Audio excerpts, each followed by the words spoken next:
Y'all sit back and watch me speak. About to take over your screen. Talking bulls in 93. Talking mom, I'm on TV. Y'all know all I do is me. All I do is me. Y'all sit back and watch me speak. Y'all sit back and all I know, my money green. About to snap and make a scene. My cup off and make this free. My cup off and make them scream. Go back off for TMZ. Y'all sit back and watch me speak. Y'all sit back and watch me speak. Y'all sit back and watch. Watch me. Watch me. Watch me. Sit back and watch. Sit back. Sit back. Sit back. Sit back. Money long, nothing on credit. I got style, don't catch no feelings. All this bread, ain't got no lettuce. I got style, don't catch no feelings. Watch me. Watch me. Sit back and watch. Sit back and watch. Sit back and watch. If it ain't got style, I ain't with it. I ain't with it. If it ain't got style, I ain't with it. Look, look. If it ain't got style, I ain't with it. I ain't with it. If it ain't got style, I ain't with it. Look, look. Look, look. Look, look. Look, look. Watch me. Sit back and watch. Watch me. Sit back. Sit back. Watch me. Sit back and watch. Sit back. Sit back. Sit back. Sit back.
Esta casa não tem porta nem morada, as janelas são fechadas, guardam tudo o que restou. Mandei o recado à lua que agora é só tua, mas ela não chegou. Dizia que encontrei um passarinho que não queria andar sozinho neste céu que se fechou.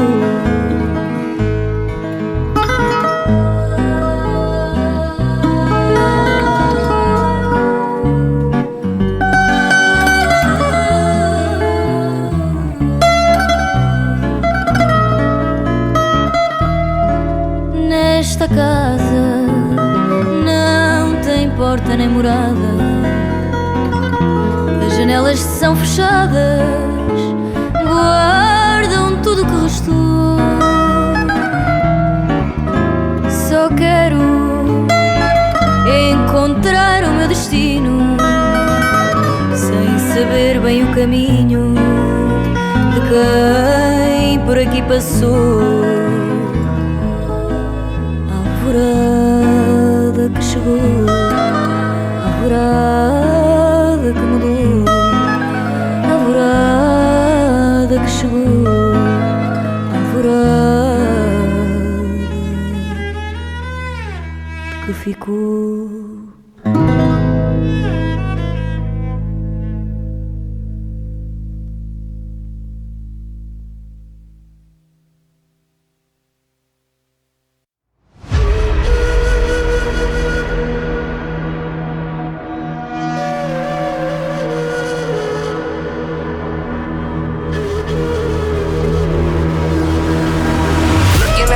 From the eye of the Horus. If you Alexander the Great, then I am the Porus. Coming straight from the mud like I am a lotus. So हाथियों का बल कैसे सकेगा तू मुझे रोका? देख तू कैसे मैं लड़ूं, तुम लोगों से ऐसे ना डरूं। करूं मैं जैसे मैं तरुण, पानी पे चलूं मैं जैसे मैं वरुण। चाहे मैं जीऊं या मरूं, जो करना चाहूं मैं वही तो करूं। आता है तू ना करीब, तू बेटी चीप, जब तक कटे ना तेरी ये jeep.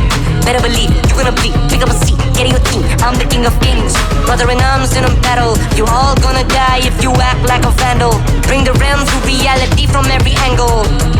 This is the public service announcement from Mumbai to the rest of the world. I am a Raja. I am the Raja. भिड़ेगा तो उठेगा जनाजा ना, तू मेरी तरफ आना। आ गया तो होगा फिर तनाज़ाना।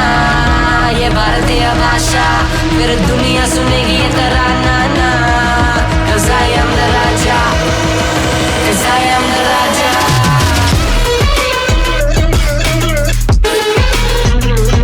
I am the, 'cause I am the Raja.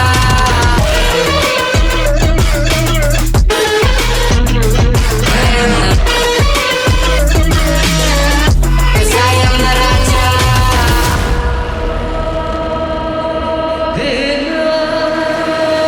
Look in my eyes, what do you see? I'm more than average man. I'm a maverick, I can grow flowers on a barren land. Break a mountain with my bare hands and step back and cause a literal avalanche. Should've been about us traveling. आज तो बुझाए मेरी जैसे मैं टरेंचुला, ना है कोई तोड़ मेरा जब से पूर्वजों का ज्ञान मिला। मेरे जैसा मिलेगा कोई ना, तू और चाहे जो भी था सबकी कबर मैंने खोदी। क्या तुम लगाओगे बोलियां, कम पड़े गोलियां, चंद्रगुप्त ने मौर्य या किला तू लोरिया। Come to me and you just gonna die, that's really a given. I am invincible and you are invisible. See, that's really a difference. Get out of my way or leave the world, the choice is yours. I don't kill my enemies, I play with them, that's what the toys are for. From Mumbai to the rest of the world, I am the Raja. भिड़ेगा तो उठेगा जनाजा ना, तू मेरी तरफ आना। आ गया तो होगा फिर तनाज़ाना। ये भारतीय भाषा फिर दुनिया सुनेगी ये तराना ना। 'Cause I am the Raja, 'cause I am the Raja.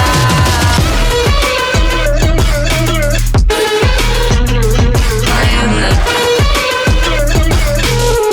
'cause I am the Raja. Put your back down on your knees with your history. Put your back down on your knees with your, I am the, put your back down on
Finally, it's that time of year again, the best time of the year where we start the Valorant Game Changers Southeast Asia Split 1, starting off real strong here because the storylines are getting more and more insane. Because for the first time in a long time, we are seeing some massive imports coming into the region. We're seeing stories of comebacks from so many teams that happened to just break apart before, and also the comeback of me and Zach. By the way, this is Valorant Game Changers Southeast Asia, and you're with me, Tash, as well as Zach on the Endless Dusk.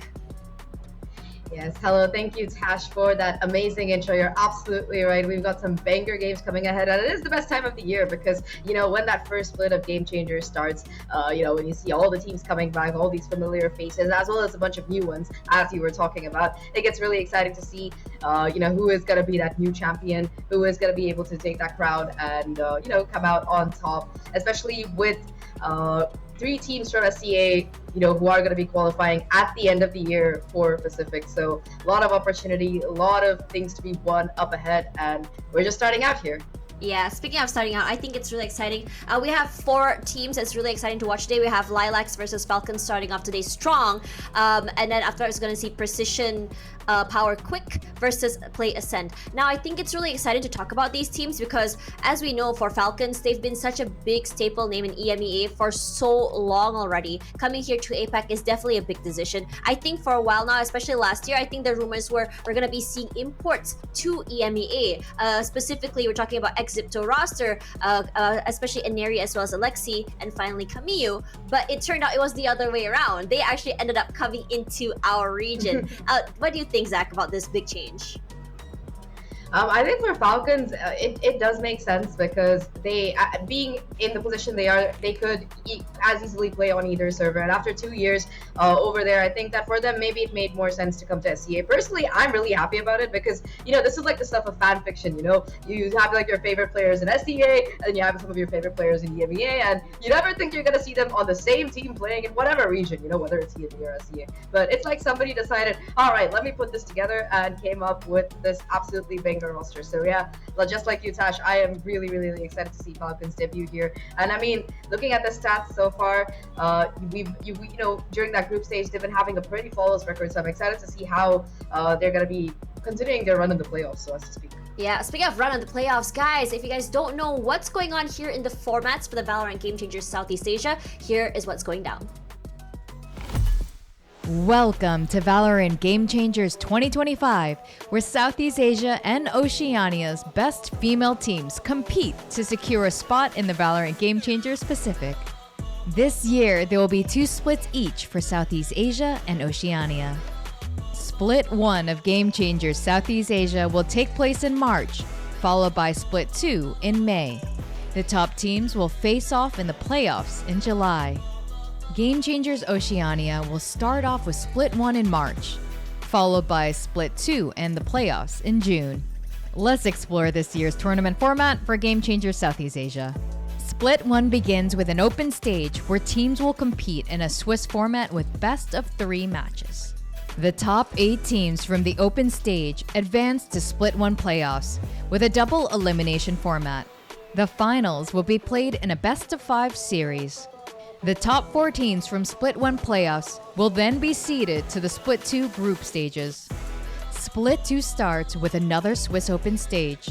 The top 12 teams from the Split 2 Open will join the top 4 teams from Split 1 in the group stage. These 16 teams will be seeded into 4 groups of 4 teams and compete in a round-robin format. The top 2 teams of each group will advance to the playoffs. The playoffs will follow a double elimination format with a best of 5 finals. The top teams will qualify to the Game Changers Pacific 2025. Now, let's take a look at the tournament format for Game Changers Oceania. Each split will have an open stage with a Swiss format, where teams battle it out in a best of 3 format. The top 2 teams from each split will then proceed to playoffs. The playoffs will be played in a best of 3 double elimination format, while the finals will be played in a best of 5 series. Are you ready to represent Oceania at Game Changers Pacific 2025?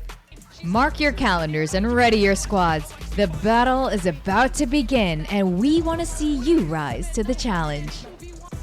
Join the Valorant Game Changers Southeast Asia and Oceania 2025 and make your mark in the competitive scene. For all the latest information and details, visit gamechangers.fsl.gg.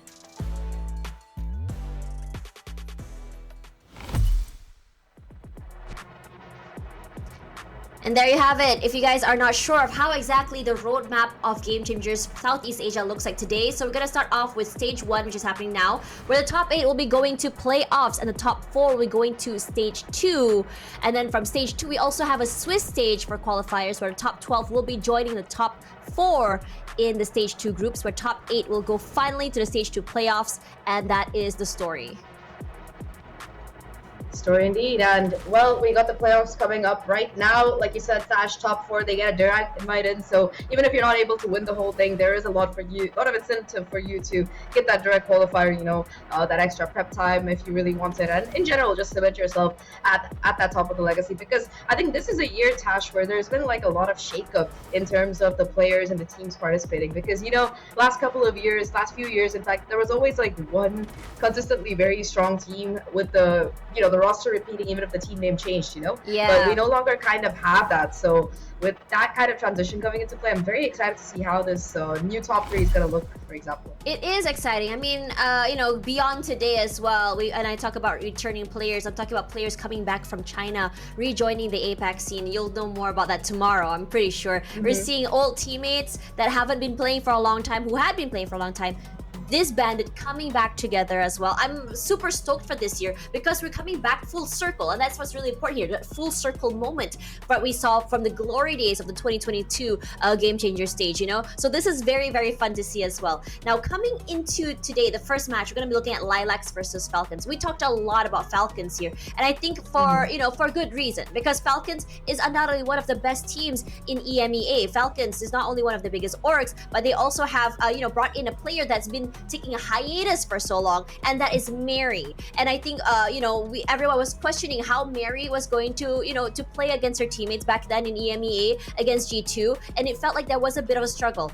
But while it was a bit of a struggle, you could tell that Mary still did not lose any of her edge. Yeah, I think that Falcons, even if they weren't able to actually take that trophy, any of the 3 tournaments last year during EMEA GC, they still were consistently coming in that top 2 or top 3 kind of placement, getting themselves over to that World Championship again. And I think having that kind of consistency is in a large part because of Mary being able to continue to do so. Because the year that Mary did win the GCC, it was that chamber year. So, there were questions like after coming back after a hiatus, switching into a different role, would Mary still be able to put up the same numbers? And she didn't answer that last year. So having her come back now in a different region with a new bunch of teammates, it's really exciting to see. But on the other side, right, you were talking about it, we've got Lilacs. Personally, first thing, I love the logo. I think of all the logos, I think it is my it's an orange cat. You can't go wrong with that. Yeah, as a cat owner, I know I gotta vote for the cat. But yes.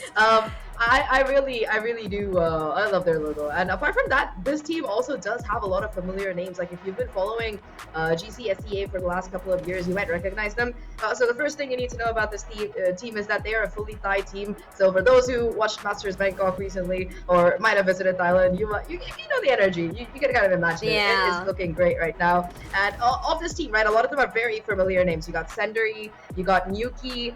Both of them have been around since I think like 2021, since the first SEA tournament. I think they were playing back then, and they're back with a couple of newer players as well, like Right Round, for example. I think I'm very excited to see how this team is shaping up, especially since their record was so strong in the Swiss stage. They only lost 1 game, and that was to Falcons. That's actually crazy if you think about it. This could be a rematch for them, and this is going to be huge. But on the other side, we also have Precision Power, Quick, and I think it's really cool as well about PPQ, because when you look at PPQ, it's also the same people again. And for PPQ, I think this team, I believe, is an Indonesian roster. Yeah, still in the Indonesian roster. I think we know Crescents befire. We've seen her play for a long time before. Opal, you know Oreophilia. Come on now, she has rebranded herself to Opal now. Samfire, we've seen some big names as well. But on the other side, Ascend, this is a roster that just signed Sisu.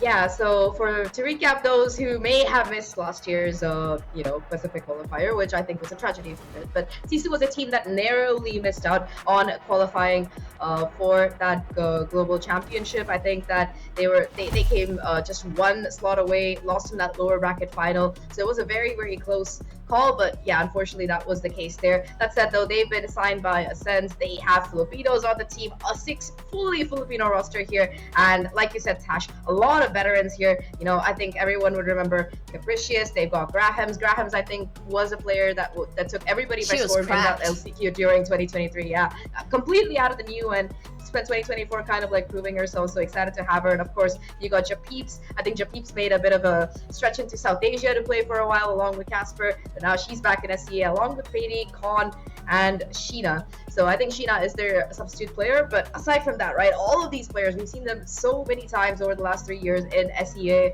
and I am very excited for one to have Japeeps back here and to see this roster take on Falcons again, because I think that since it's a rematch, right, maybe they've been able to do their homework. Maybe they have what it takes to make this game look really, really scary.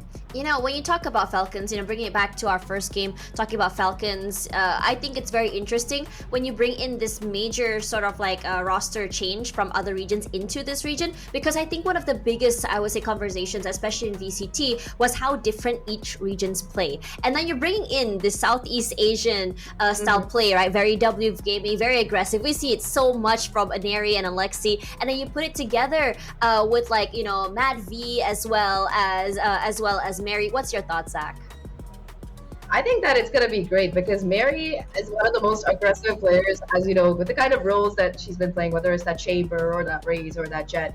I think she's going to be fitting and just fine with SEA. And of course, Maddie is actually such a great player because, she started off as a duelist as well when she began playing in Game Changers. But after getting into that IGL position, she's kind of like transferred into playing different kind of roles for her team, whether it's like that Harbor, which is what I've seen her on most of the time, or something a little bit more flexible. So I think that she's been really able to grow, and seeing that she's continuing in that IGL position, I think that she might be able to lead on the other 4 people who are very well-known sharpshooters at this point, I would say. And one more thing, I'm excited to see Alexi back,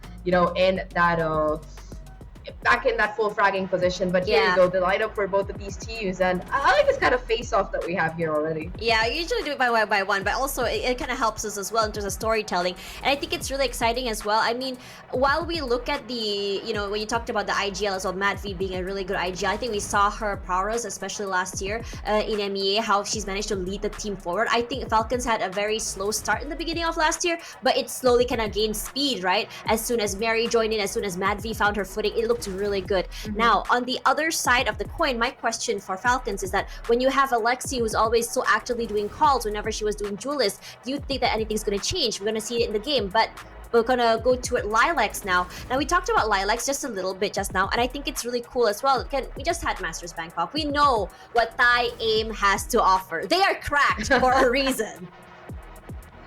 Absolutely. And I think I'm happy that we're seeing more Thai players coming up as well. I think this year I was going through all of the team sheets, and I think this year we have the most Thai players that we've seen concurrently sign up. I think we have 2 fully Thai teams almost, as well as some solo individuals playing as well. So it's great to see that there's been such an uptick in so many different kind of nationalities coming into SEA and like building these teams together. I also like that, Tash, we have so many more new players coming up, because I agree. With this kind of transition period, it's nice to see that you have people stepping into that duelist role, people being able to form these teams with a mix of veteran as well as more rookie talent, and I think they've been putting up the numbers as well, so it's been pretty impressive, right? Like a 5-1 record is no joke by any means. It really isn't, and I think it just really shows what this team has to offer as well. I mean, I think that it's nice that you have Lilacs with this really strong kind of like component of newer and older players. I think DRX has really shown us as well in VCT Pacific what they have to offer when it comes to a mixed roster from veterans as well as newer players. So I think for the newer players, you can expect a little bit more firepower, a little bit more rawness, but at the same time, it's up to those more experienced players to bring in a little bit more of, to just kind of hold them back and say, okay, I think this should be the call here. You can go crazy, but at the right time. Yeah, 100%. I think that's kind of the biggest thing, right? No matter how cracked you are at the end of the day, as much as we like to say Valorant is just an FPS game, there's a lot of utility that's going to be coming in your way. A lot. So, being able to smoke a lot of it out or take your timings perfectly, I think a lot of that, it comes down to having good having a good IGL and having like that great coordination. So, which comes with having those veterans on your team. But yeah, like you said, Tash, the DR exploit was absolutely great. I think we saw the kind of impact they were having, with a veteran IGL like Mako at the helm and a lot of like newer talented players coming into positions. Like Hyunmin, for example, was absolutely like popping off. So I think when you have that kind of experienced person in that ideal position leading the charge, the rest of the team is kind of free. It's kind of free to do what they really need to do, which is shoot some heads. And I'm hoping that is going to be the case here for the teams that we see coming up, because there is so much rookie talent here in the split, and I for one cannot be more excited. Yeah, now speaking about talent as well, I was kind of looking at the roles a bit for Falcons, and I think it's very fun when you think about it. I mean, for a long time, we always think of it as Aneri, Alexi. Aneri in this, I would say, flex duelist role. You have Alexi in this, I would say, just a duelist role. Kamiyu as one of the most insane initiators we've seen here in APAC. And now you add in Madvi as well as Mary. Now, Mary has sort of moved into that suit, that sort of like a, I would say, Sentinel duelist role as well. I think it's great. And then you mentioned there's also Madvi, who used to play a duelist, right? Like, this team sounds really scary in terms of firepower, but like, on paper, I questioned you just now, right? Like, what are we going to be seeing in terms of style of play? Because they came from EMEA, the land of where, it's calculated, everything according to plan, everything has to be at the right time and moment, compared to W Gaming Southeast Asia. But from looking at this roster and looking at the styles, it sounds like it's the perfect roster for a Southeast Asian team. What do you think, Zach? No, I definitely agree with you there. And I think in terms of playstyles, right, I think they found the team that could probably work with them the most, especially since they already do have Alexi probably in that kind of second IGL position. I hope that we do get an interview with Falcons during the course of this tournament, because I am very curious about how that works, since you have like two IGLs on this team, very talented ones who both made it to their World Championship. And I think that it's a perfect mixture of playstyles as well, because Mary is aggressive and Harry is aggressive. I'm kind of curious to see if they're going to be running a double duelist, kind of like what we saw from T1 at Masters Bangkok, or if it's going to be someone switching roles. So there's a lot of questions in my mind about the team composition, but in terms of playstyle, I think that they've got that perfect mix of strategy and aggression. We did see that last year as well, coming from these players, exactly, right? They were able to kind of find that balance. I'm hoping that they'll be able to put it together in a new roster, because I think that's always the biggest problem with new rosters. There's that period, that honeymoon period, where you gotta build that synergy, and I think if they've found that already, which I think they have, going by the 6-0 record, I think that might be a good indicator. Yeah, but as I can look at the map video, we're finally in here right now, and I'm super excited about this map video, honestly. If you think about it, now coming in here, it's immediately Abyss Haven ban. Honestly, not surprised here. I mean, looking at the maps before, there is a reason why that most of these teams want to ban this, but it's Lotus that Lilacs picked here is what I am curious about. Because if you remember last year, Falcons had one of the strongest Lotuses we've seen in EMEA. Yeah, I think they had like an almost flawless record. Like one of the even G2 kind of struggled on the map against them sometimes. So it was always like a very competitive map for them. So I think that Matthew will definitely be able to kind of push that IGLing experience into here. One more thing I'm curious about kind of is how Falcons are going to be, adapting to the team comp, because you still got that kind of old guard comp where people are still kind of running the same agents, and then you have those optimized kind of around the Teho and the chamber, a little bit more fluid, a little bit more aggressive kind of comp. So I think I'm hoping to see that kind of pick coming out of the Falcon side here. But I mean, for Lilacs, the fact that they've chosen this map, I think that they've had a pretty good record over the group stage. So curious to see if they are going to be able to pull things together for this one. But map number 2, Tash, I know, I was going to say something about that. It's been a hot minute since we've seen a Fracture played. And I don't know, I'm really excited. It's a very aggressive map. It's very lurk heavy. Lurk heavy, I mean, it depends on what you call a lurk, right? Because half the time you do see defenders like going for these kind of crunch plays, pushing in from both Dish as well as Arcade, just trapping people, because, often you're going to leave somebody lurking from that attacking side. So I think it can be a very heavy map in terms of push and pull, in terms of strategy. So I think that it's definitely going to be a difficult map in terms of control, and you want to be running those quick rotation agents such as like a Neon, or perhaps, eventually the Waylay coming in. I think that it's also proven to be a very util heavy map as well. So a lot to look forward to. Personally, I am so excited for this because I haven't had the chance to analyze Fracture in a while. So it's nice to be back and to have Fracture back as well. That's right. So for now, let's have a look at our predictions here, Zach. I think you and we've been on the same page. So let's have a look here. Yep. Yep. Not surprised. I mean, at this point, it's. I mean, both me and Zach have actually seen all the players play in action before from EMEA and here as well. So we kind of have an idea on how exactly Falcons can go. But for me, there's a little bit more of those question marks for Lilacs, right? I mean, you did take a loss against Falcons. I am still a big believer that a team who takes the loss will learn a lot. My question is, will Lilacs be able to fix those mistakes as we go into today? Yeah, definitely. I think all of those are great points. And like you said, Tash, the fact that the last time, the only loss that they had was against Falcons, I think that might also be, it could go two ways, right? It could be like you going into your anime training revenge arc, getting ready to take down the person at the top. But, you know, I know Falcons hasn't been crowned yet, but I think they're one of the only teams that has that flawless record from that Swiss state. So if you come towards the top, you better not miss. And Lilacs, well, they have a second chance to do so in this particular opening. And I mean, this is the upper bracket. So either way, we're not going to be eliminating anyone today, but it's always nice to start your tournaments off with a win. I think that both Falcons and Lilacs, that's exactly what they're hoping for today. I mean, we could start off strong, or you could follow the T1 route. I mean, it's pretty much scientifically proven in all the VCTs now that the lower bracket runs actually make it to the grand finals. True. Right? It could. Yeah, I wouldn't be surprised if that was a thing. But at the same time, although in the lower brackets, there's like so many different people. I just feel like at this point Falcons is a little bit tired of the lower bracket. I don't think Alexi they've been and running Ari there are the for a kind of while people. now. Yeah. Yeah, I don't think Alexi and Ari are the kind of duo who like the lower bracket either. I think we've very rarely seen them there, to be fair. So I think that it's like at this point it's a clash of like, are we gonna go the EMEA lower bracket run route, or are we gonna go to the usual SCA upper bracket run route? And my money's on the latter. I just gotta say that. Yeah, I mean, for me personally, I think at the same time, I'm a big fan of being surprised here right now. But looking at how, you know, things are, I think when you look at Team Falcon's run, it's quite dominating. It's just really undisputed when you talk about their names. And when you talk about teams as well, I'm sure that you guys are questioning how exactly are players from EMEA playing here in APAC. Actually, Falcons has a boot camp, all the way in Thailand. They're actually playing together now. And from what I've seen from their IG stories, from their posts, it feels like every single member has really gotten along with each other. And I'm really excited to see how this chemistry is actually going to be translated into the game itself.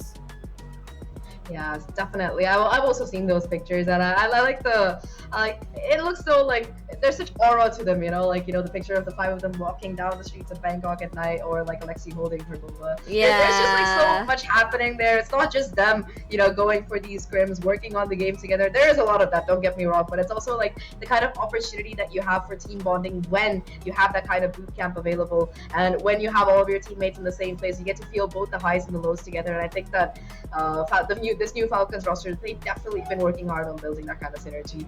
I think I also saw Alexi in the chat a little bit a few minutes ago. So yeah, I think they're definitely chilling. Yeah, definitely chilling. I mean, I want to go back to the map view. I'm sorry, I'm jumping around here a lot here, Zach. You know, the last time that Falcons versus Lilacs, we saw Pearl as well as Fracture. Now, I'm curious because when Fracture was played, Falcons actually won over Lilacs, dominating 13-7. Now, again, I did talk about, like, you know, learning from your mistakes and stuff, but a map this dominating and they are allowing the, you know, Falcons to choose this map. What do you think?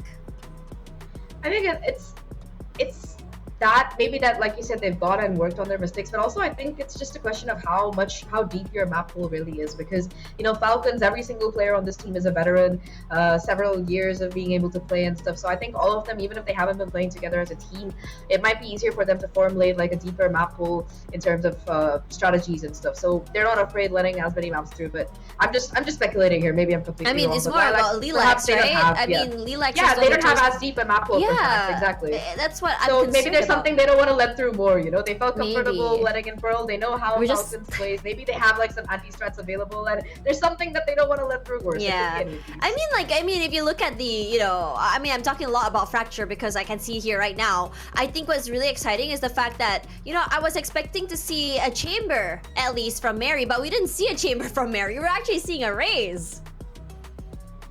That's wild. I really personally I do like that a little bit because we've seen the kind of power that having these kind of aggressive duelists can have. But yeah, I mean, how much do you want to deviate from what a meta is? Because you can come up with these meta breaking comps, and there's gonna be a lot of variation coming in, especially with the new Thai duelist coming in. I think that with Waylay coming into the meta, there's definitely going to be a drop in terms of pick rate for Jet at least. Ray still has some utility aside from just movement util, so I think that we might still see Rays being chosen. But with Waylay coming into the meta, I think there's definitely going to be a lot of changes and a bit of a difference in how the game might continue to be played. Like we saw that with Teho, right, during kickoff as well as during Masters Bangkok. You saw how the teams that really were able to integrate him quickly and were able to build strategies around him kind of thrived compared to those that were still kind of running like the old card meta. So, I mean, like for example, DRX literally had a player play nothing but Teho for the whole tournament, and look where it got them. So we love it. We love to see it. I really wanted to get like Freeing's tips to make like a guide how to play Teho like a professional. How to be a one-trick Teho. I think he already made that video. So. Okay, now, coming back into our first map here, let's look at Lotus real quick. Now, we talked about Lotus being one of Falcon's best map pool in EMEA. You know what's really interesting? We're not seeing Mary play Chamber on that map. And we remember last year, remember how you and we freaked out about how Mary is able to hold C Mound on her own with just a Chamber. Like, no one can pass C Mound at all. But this time around, we're seeing Mary go into a more, I would say, a more aggressive duelist role. We're looking at an ISO. Mary going into an ISO, and Neri is going to be running that Chamber. And honestly, this is shocking to me because I see faster duelists in Neri's hand compared to Mary.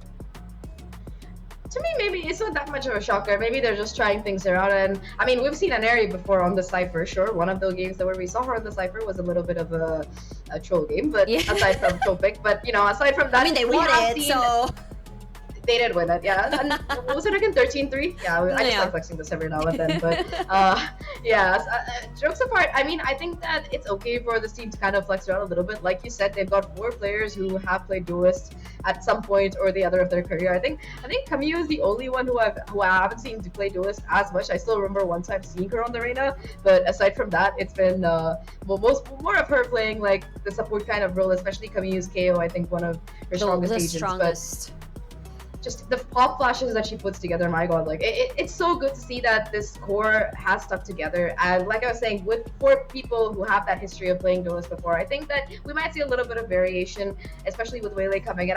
When Waylay is allowed, I am very excited to see who on this team is going to be playing that agent, whether it's going to be Ineri or if it's going to be Mary or even Alexi, because I think Alexi did play a Jet on a lot of the maps last year. Yeah. Like so I would be excited I would love to see Alexi back on that Jet, for example. I mean, Jet, yeah. Okay, I mean, if you ask me, who's most likely to be playing Waylay?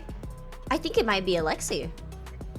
I think she was their star Jet player, right? Yeah. I mean, in terms of movement, it suits her.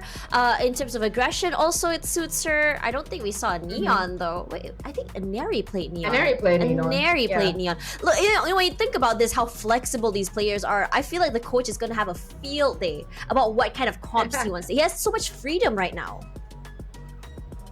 Yeah, I think that's a very good position to be in, because all of your team has experience playing a variety of different kind of roles. Like, you've got Matt B who can step into that initiator, controller, flex, and need Camille who's just like a goat at it, for lack of a better phrase. The question that I'm more interested in is Matt B gonna be playing smokes full time, or is there gonna be a little bit more flexibility, especially on those maps with the double controller? Yeah. There's a lot of question marks in my head about what this roster is gonna look like, but I think there's a lot of flexibility there, so I wouldn't be surprised if they keep swapping roles around at this point. Yeah, I mean, last year as well, Exipto roster, SMG roster as well, they were known to swap roles whenever they go into tournaments as well. And I think in a way, I mean, back when Colbat was their coach, I think it was his strat of hiding what they have to offer in the later stages as well. And I think it's great because it's a lot of confidence knowing that your players are able to flex, but at the same time it comes down to that one fundamental thing, which is how cracked these players are. When you put it into like a 1v1 situation, these gunfights, they are most likely to win them. Now I think in these situations, we're only talking about past history here, we haven't really talked about Lilacs a lot, and it's really hard for us to talk a lot about them because all we know so far about most of these players is Sinderi and Yuki. Because for RNG, Micro, and Right Round, I don't think that we've seen them play a lot quite yet, at least not on the stage.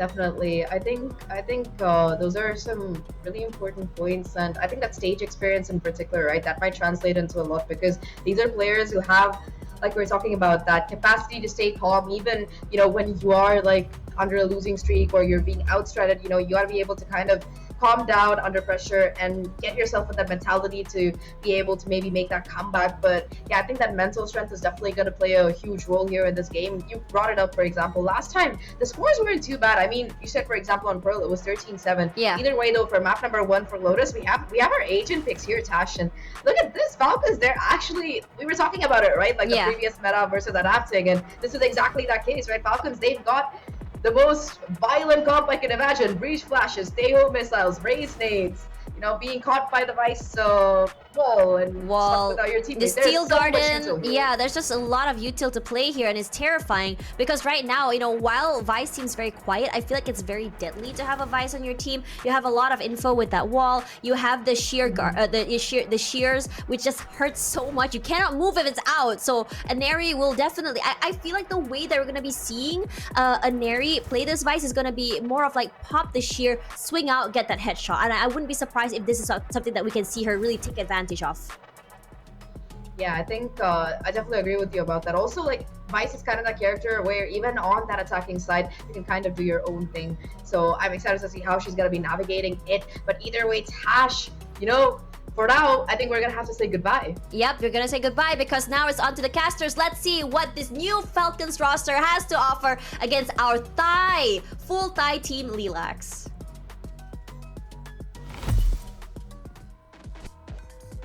Hello, everybody, and welcome to the Valorant Game Changers Southeast Asia Playoffs Day 1. My name is Raf, joined by this handsome gentleman named Realize. Before anything, we'd like to thank the desk for really giving us the lowdown on the history and what's behind these matches. And that was the refresher we really needed. It's been a while. Yeah, it's been a long time coming. Like Tash said, it's that time of the season again.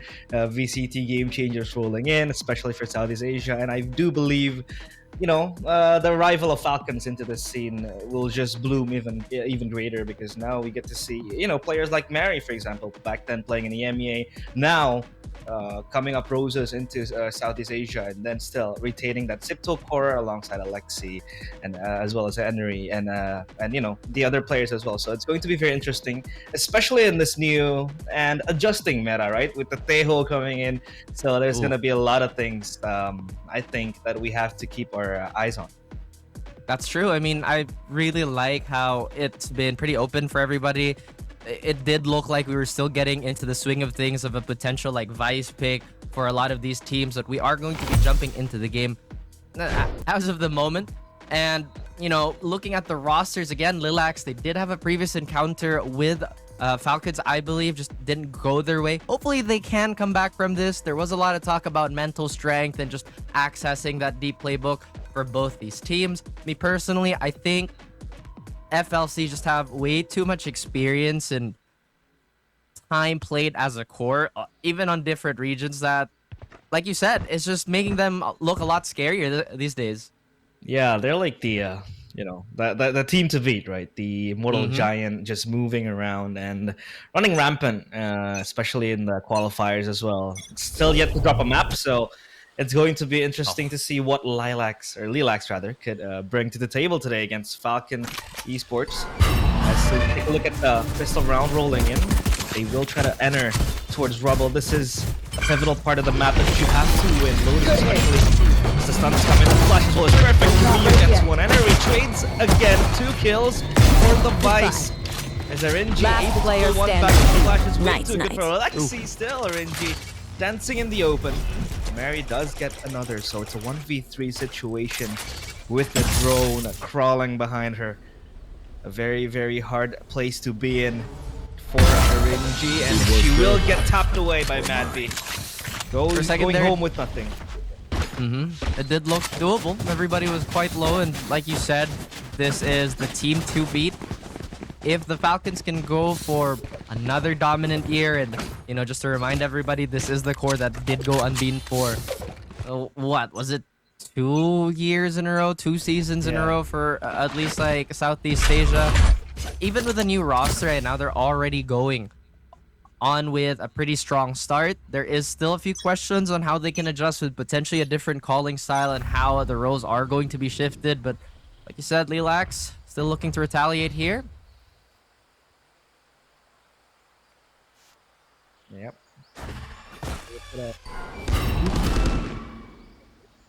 The sheriff in her hand, of course, they have to go back to eco.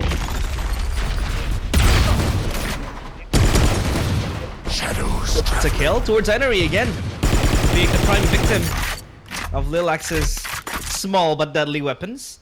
The sheriffs does make noise. They have control for Mound. But the question is, where do they wanna traverse from here? Because Falcons, they still wait inside and they have the superior weapons, Raf. They do have the option to try and maybe get that outlaw for their side, but they're not risking it. Already a great pick though. Losing the Vice means that the Falcons will have to worry about those flanks just a little bit more. Meanwhile, LLX taking a good amount of time to crawl onto C. Camille is in a position where she can't really TP out. She could get spotted by the utility here though. She'll just behind the shadows, and there you go. Nuki is oblivious. Camille just waiting at the wings. No stuns connecting towards her, as well as the haunt being broken. And Camille might fit a lot of kills behind the smokes, and there you go. Spike down, Does C. come in. After the second one though, Alexi does join in on the party. It's 4v2 situation. 10 seconds Weapons left. for Lilac, Sandary, and Micro. Just waiting for their ungodly demise. And Lilac One will run enemy down the remaining. clock. Falcons will just wait for them to arrive. Camille with the quad kill. Of course, farming the orbs for her ultimate. I thought for sure Camille was in a one and done position. You know, if anything, she could have gotten traded out very quickly, but that was not the case here. This is just a testament to how well prepared the Falcons are. You saw the immediate response by Mad V to try and layer that defense, and then the smoke was also being put down by Camille just to really reinforce C. Now Falcons are looking to convert on this bonus round. Meanwhile, Lilacs, they're going to be equipped to the teeth with their Vandals and a pretty decent armory all around. Yeah, that'll be their recourse, because they don't want to let Falcons run away with a 2-0 lead, and possibly winning another bonus would be nightmarish for them. As the Lux will control Enery succeeds control of Mound as Micro enters the site. But the Razor Vines does prove to be harmful towards her. But no worries. The regen shield is there. 65 HP though. That's going to be very scary for Lilacs. They want to play this in a post-plant way. Arinji does get the plant spike planted. Falcons will play the retake game. Enery gets first blood with the outlaw. Now Falcons need to hold their ground outside Lilacs. They want to play inside, just inviting Falcons to come in, Raf. No patience. Mary gets another one for the outlaw, and suddenly the enemy rivals are remaining. not given Wow. a fair One chance. enemy Yoki, remaining. come on! Woo! What? Mary gets the piercing shot though, as she brings home the second bite of the cherry. I'm just right. That 2 kills, it looked very, very much imminent for Lilacs to finally get their first round, but oh my god. That outlaw proven to be deadly again. One enemy remaining. Maximum value, and a lot of these weapons, they do get a bunch of upgrades. Now, Lilacs will have to suffer the consequence of dropping their bonus round. They will have a Bulldog and a Marshall, but Micro is going to send that back. They don't Now, have a I chance. love the patience by Falcons. I think there was a point in time where you would see them just be willing to take all these duels, but it does look like they're even more organized this time around. Yeah. And it's the patience, right? We're talking about the patience from Falcons. You could see how organized they are and how experienced they are as a team, as a unit as well. It takes into account how they respond to the situations given by Lilacs. As now Lilacs, for the third time in a row, they will hit the C side again. Micro caught in a rock and a hard place. Enery again, just dancing to the death. The Razor Vines popped, and Lilacs plans foiled. They might look for a rotate as the smoke once again being refreshed up in the C main. I like that they're really trying to scout out C. They know that they have, I guess, the quote-unquote luxury of sending this round just for pure info. At the same time, the Falcons, again, very willing to hang back and be patient and just play off the One positioning. enemy remaining. Now, you can miss another one. You can't see my face right now, but just know I'm Quad kill smiling. for Henry to close out the round, and Falcons No charges. feels like they haven't really broken a sweat for every round they've won. Yeah. Except for the previous round, I guess. And that was also from a Hail Mary play by Mary. One So, enemy remaining. Three. yeah, Falcons looking so strong. And again, our assumptions and speculations of this team being so scary in the playoffs is translated into their performance now in the group stage. And it's going to be very, very hard for Lilacs to traverse a way around this. I mean, look at their economy, not the best again. And it seems like the ultimates are also rolling in for Falcons. It does feel like there is a little bit of hesitation on the side of Lilacs here. Maybe they're afraid that they get isolated by the Sheer if Aneri shows herself early onto the site. But once again, they're trying to default towards towards this end of the map. Yep, again, control towards C-Mount. Simmon and Arinji to hold 2 kills with the headshot as well. The doors are open and Lilacs, they come in clutch. The cavalry arrives. Micro might look for a flank angle behind her. Is Mary though not yet aware of their own One enemy remaining. as Enery will be caught, thrown to the wolves in the wide open, and Micro, good kill with the flank. Mary still unaware of where Micro is. As Lilacs, finally, this is where I believe they will pick up the round. Yeah, this is the tall order for Mary, despite getting one, but it doesn't look like she's gonna waste any time. She will get spotted out by the Prowler. I'd wager triple peak would come in anytime soon. That's perfect. Perfect triple peak from Lilacs. And yeah, for a second, maybe, Raph, you were grasping into the situation. And it seems like Mary was looking at the exit frags, but she got really, really relentless on the attempt to just push to waterfall. Possible clutch, but I do believe it was nigh impossible for her. So yeah, Lilacs finally getting themselves a single score on the board, which is, I believe, going to be very important for them in the upcoming rounds. True, as long as you can stop the snowball for at least against Falcons. Sign. Mary gets one with the off. Yep, very impervious. Mary just holding his ground on rubble, and this is another advantage again for Falcons, just winning that rubble control, though they will relinquish it for now, as Lilacs given the time and space to rotate into B side, it seems like. But Mary so mobile with the operator, and now she will aim on towards B main. This is a hard task for Lilacs. They have to clear this one out with the Prowler. She will hide and get it destroyed, and a flick off the operator. The magic stick in hand of Mary. To her maker. 3v5 situation though for Falcons, and they will really enjoy this lavishness of that woman advantage that they have. Well, that operator being a menace, repositioning as quickly as Mary did, will definitely bring the best out of this weapon. But C looks like it's the name of the game for Lilacs again. Do they know that Resistance is already ready to receive? They have to reset 30 to a seconds default left. here, and they're still probably looking for some sort of opening. But the Falcons, they are just, once again, incredibly patient with this defensive side. Salvo's coming in to delay. This is the power of the Tejo. Look at that. Even the Razor Vines, Tejo Vice is so much of an 10 abomination. seconds left. Face again, Mary. Just picking up bodies left and right.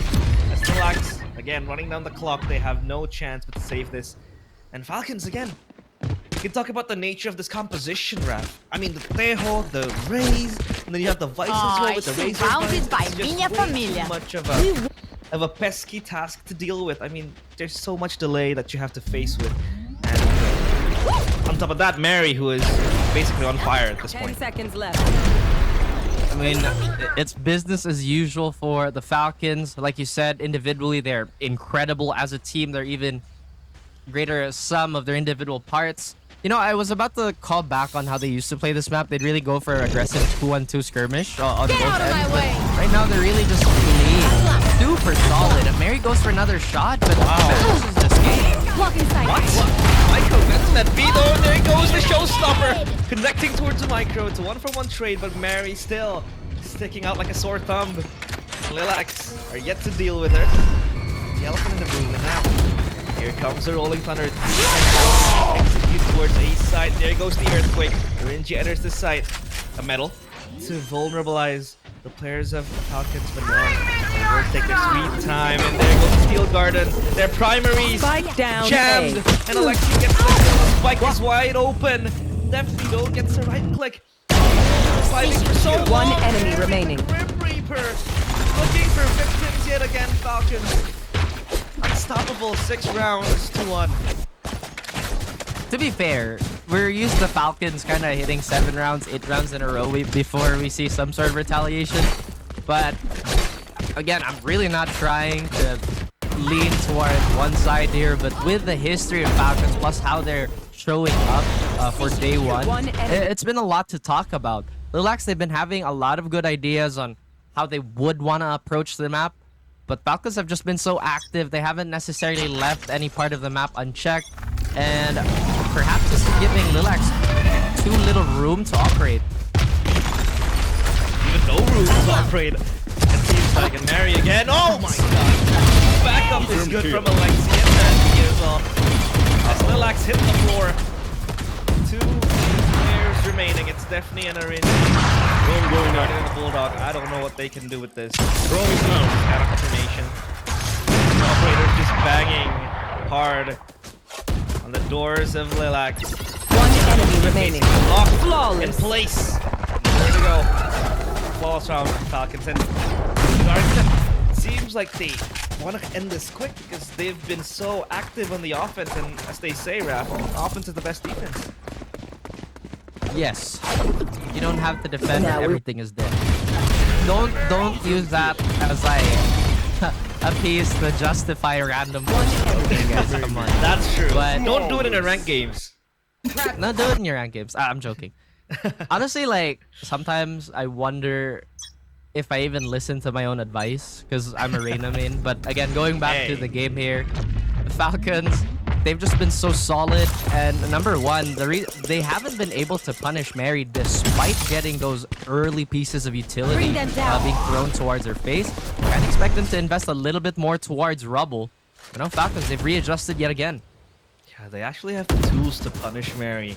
The issue raised. They have the Prowler, they have the stuns, but it seems like Mary is able to get this out of jail card for free. I don't know what's happening with her. You should run. She's just so insane, and she might pick up another kill behind Hobbit.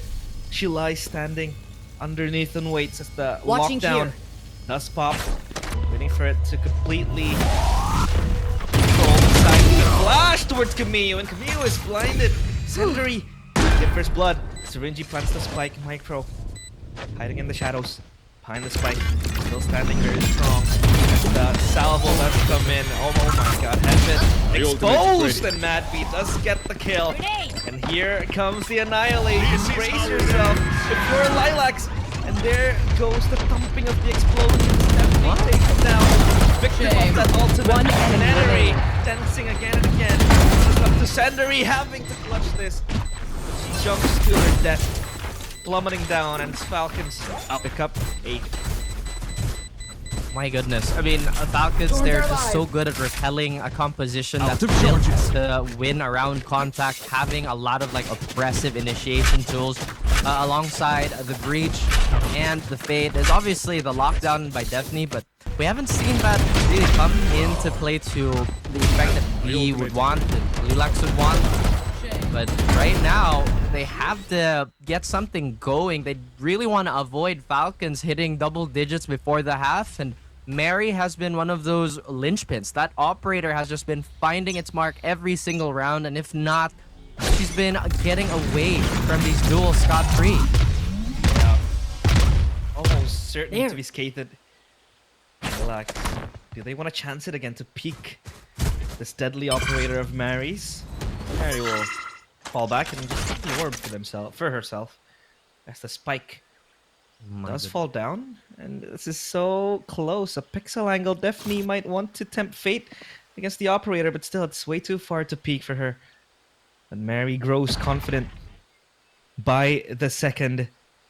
There. As Lilacs, they want to hit the site again. This is scary. A game of inches for Mary, and she might just cut the momentary lull. The flash is good, but there goes the rolling thunder from Alexi. Hold up by the Salvo, and Alexi just get the aftershock towards Henry. 4v5, not a bullet being tapped. They have a victim to their name. That is so crazy. I'm glad that like we see this type of support from Alexi. I mean, once again, Lilacs, they try to play off tempo and maybe catch Mary and any other FLC player 30 on seconds left. transition. But that was not the case. There's just so many protocol being executed to perfection here by Falcons. But dude, check this corner. One enemy Oh, they remaining. don't check it! Spike Alexi down just growling in the channel. That's Stephanie. Salvo, that is up to injury. Falcons, they get 19. Relax. Still yet to break the deadlock. I mean, they have been, what, waiting for like 5 rounds straight to win yet another round, and Alexi. Again, such a quick reposition from every single player here. There's just so much confidence and knowledge on how they can get to their spots with complete safety. I mean, Alexi was just so far forward alongside Mary, and it did look like Lilacs was trying to take into account if they're playing at a different timing. But now, do they expect Mary to be the one playing close here with the off? Again! That magic stick working wonders for Mary! She's not spotted yet! The shorty is there! And Matthew as well. To the rescue. This is just insult to the One enemy dude standing. behind this. Spike down B. And Falcons might be charged for assault and battery. And all that confidence? they'll close it out for Falcons. 10-1. Last Going round to be before a the very switch. wonderful first half if they can get the 11-1 scoreline, and even a 10-2 Oof. would still be ethereal for them. Like you said, there could be something brewing here on the side of the Falcons. I'm glad that there's been like this enemy remaining. evolution of level play for really both sides. You see a lot more ideas being thrown onto the map and a lot more, I guess, counterplay on both sides. A lot of quick thinking. But Lilacs, they have to figure something out here. And it's really been starting with the lethality of Mary. Grenade is live. Just stoppable. And this is the duress towards the players of the Lilacs. I mean, the flash tender does step into the site. They want to take control. One more seems like Enery is weird though. Spike Gets down, figured out. B. But look at the chaos happening. Utter pandemonium inside. Mary might be for another one. One enemy Stephanie remaining. still alive. Tell the tail, not for long though. Stephanie gets 2. 22 HP though. What can she bet on? Placing Falcons, swarm they grenade. tone down the pressure. Bomb grenade Play out. up close and personal with the shorties in hand. Oh my god. They're just waiting for Definitely to cross. This is unbearable. No way. 11-2 on Falcons. Switching My goodness, sides. what a strong half by Falcons. This and should be simple I don't enough. think we expect any less from such a star-studded roster with many championships to their name. And, you know, it's just been dominating. What else can we say? Hopefully Lilacs pick it up and as soon as the second half. Yeah. I mean, I don't know what to say.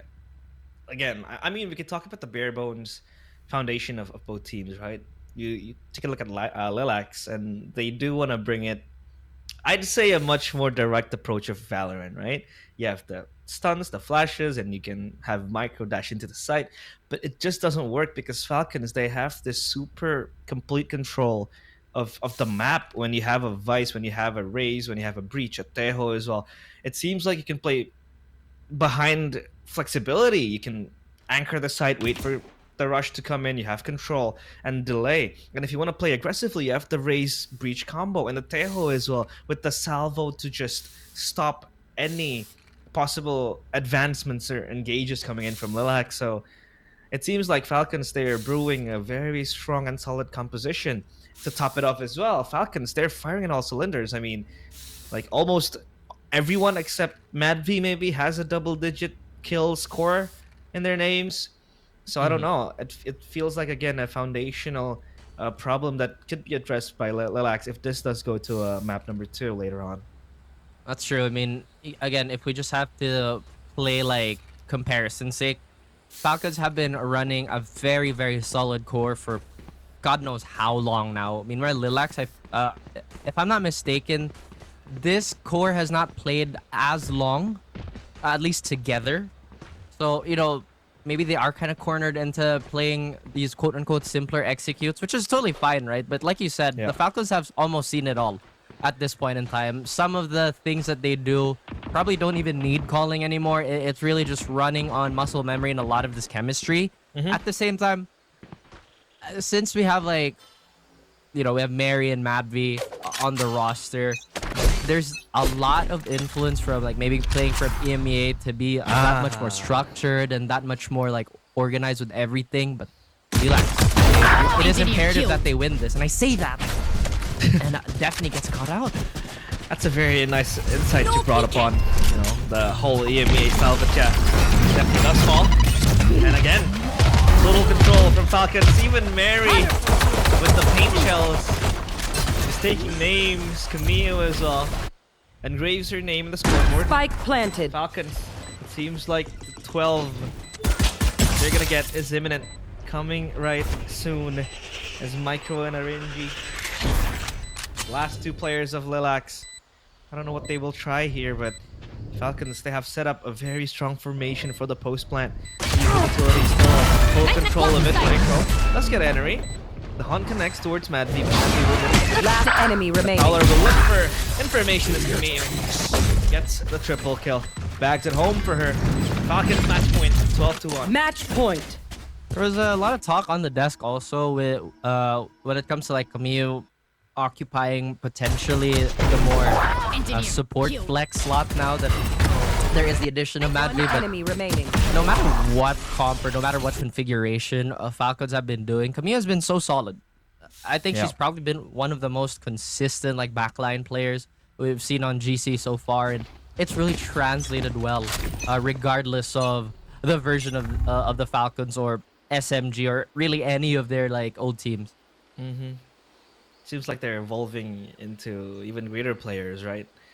And time will tell how far they can really reach that ceiling or potential that they really have. A jump peek from stairs rattles Enery into waiting in that position with the Outlaw, as Lilacs, they're called upon to rotate, because it seems like they heard the rolling door being opened.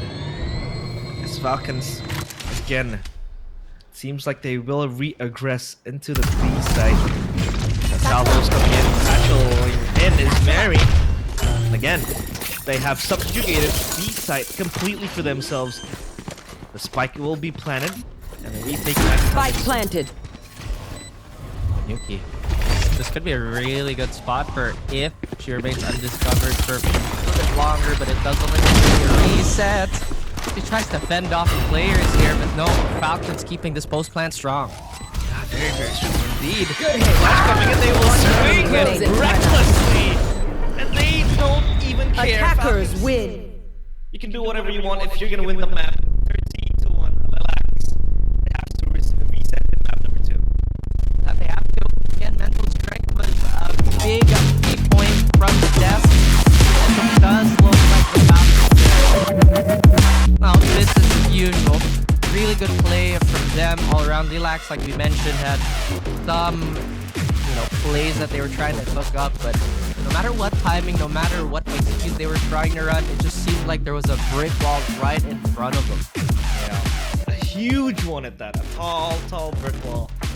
Not even a brick wall, I'd say. It's an iron wall that Lilacs aren't able to get past, right? I mean, it seems like even if this team is newly formed. There ain't no chemistry problems inside of the Falcon players, and they're firing again. Their aim is on point for today, so crispy. And for Lilacs, it's all about how they want to reset in map number 2. Maybe change a bit of the compositions, or maybe they can take map 1 as a warming up game, because you never know. Maybe in map number 2 they'll be more fiery. It seems like. Yeah, I mean, there is a little bit of time to reset, but the Falcons right now are just like that Stratocaster behind you. Can't really go wrong with that choice of, instrument, and with how it's been going. Oh yeah, I see that, Axe. I think it looks great. I think it's going to be great when you play it on air for everybody, but I'll wait for the chance to come. I mean, I'm gonna play a few songs, especially for you, Raf. But before we do play the guitar, we're gonna toss it back to the panel for an insight of what happened.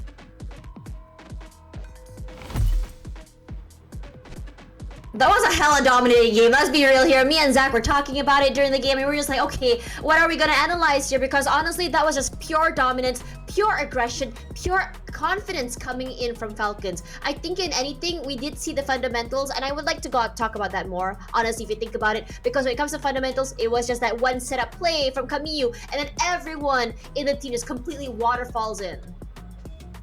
Yeah, I think that round with the setup play was great, but when you talk about setup plays, Tasha was there like throughout the game. I think, for example, the amounts of utility that Alexion Breach was able to provide Mary so many rounds. You saw the position that the operator was able to take, and that first split consistently coming through.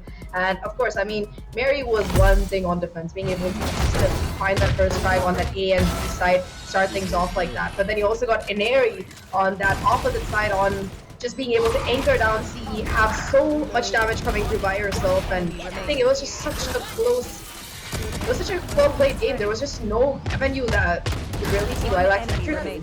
I think what's really important to note as well is that experience. I think we talked about it previously on the desk as well, right? About what experience can bring to the table. And I think out of everyone in the team for Lilacs, experience really showed, especially from Nuki, because she knows exactly a little bit more about what to anticipate and what to see from these teams. But then again, that disconnect between, the lack of confidence between her and the other players was just really, really showing here. And sometimes, I think in most situations for Falcons, they're very opportunistic. You make one mistake of not checking a corner and suddenly 3 of your teammates are gone. Exactly, right? It's just minor mistakes as well, like you said, like not checking corners, not being able to follow these fundamentals, but also so many of these rounds, even that 4x round, right? The fact that they were able to win that bonus off the back of an outlaw, that final wallbang shot coming in from Mary, that was wild. But even then, the one round, they found that lurk kill, everything went right for them, and Lilacs were able to win it. But unless circumstances were in their favor, it was just consistency, kind of shining through from this Falcon side, right? Out of these 14 rounds, it's been Falcons 11 times they found that first kill. I'm willing to bet at least half of these were off Mary's operator, by the way. Yeah. And yeah, aside from that, right, clutches as well. There wasn't even a need for too many clutches because they were just so consistently in control. Every single time it was like they were able to win the round with at least a 3-player advantage, it felt like.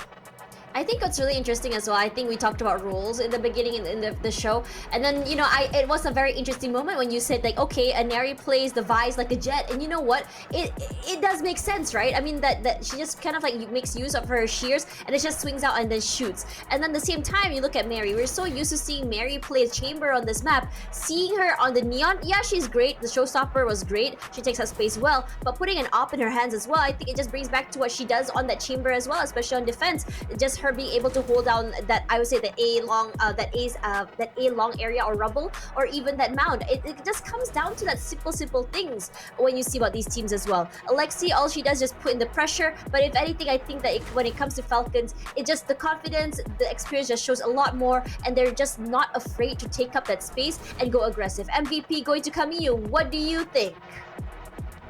I think it makes sense because Camille, even if it wasn't those fancy first op kills or whatever, there was that consistency, right? Every single round, be able to get at least a kill or two, being able to just set up the team. So many of those rounds, you saw the paranoia really being able to clear that space or facilitate in a retake. There was just so much background utility that Camille was able to provide, and I think we were talking about this, Tash, before we went into the game, who would be playing smokes, and I think Camille shifting into that role makes perfect sense because historically she's always been the support player for this this team. And I think that Omen is kind of that kind of the controller that lets you play like a little bit more aggressive and stuff. So I think she fits perfectly in with the rest of this comp. And I think that this entire Falcon side, I also love that Matt B has shifted over to that Tejo, because I think that if there was an interview during Kickoff Americas where John Kitty was talking about shifting from playing like that Sentinel role into like that initiator role. And I think that, you know, playing as an initiator while IGLing, there's definitely a lot of benefits to it. And I'm glad that Matt B has been able to kind of lock in, because even though she didn't have the highest skill, she was still consistently doing the damage. I think that she had like 200 and something ACS, so that was wild, man. Yeah, it was really well. And I'm also really loving the fact that in terms of her team chemistry as well, as soon as the game ended, you saw everyone just really go around Alexi as well. I'm curious to see what they're talking about, but perhaps we'll see it later in the second game. So do not go anywhere. This is the Valorant Game Changer Southeast Asia. We'll be right back for map 2.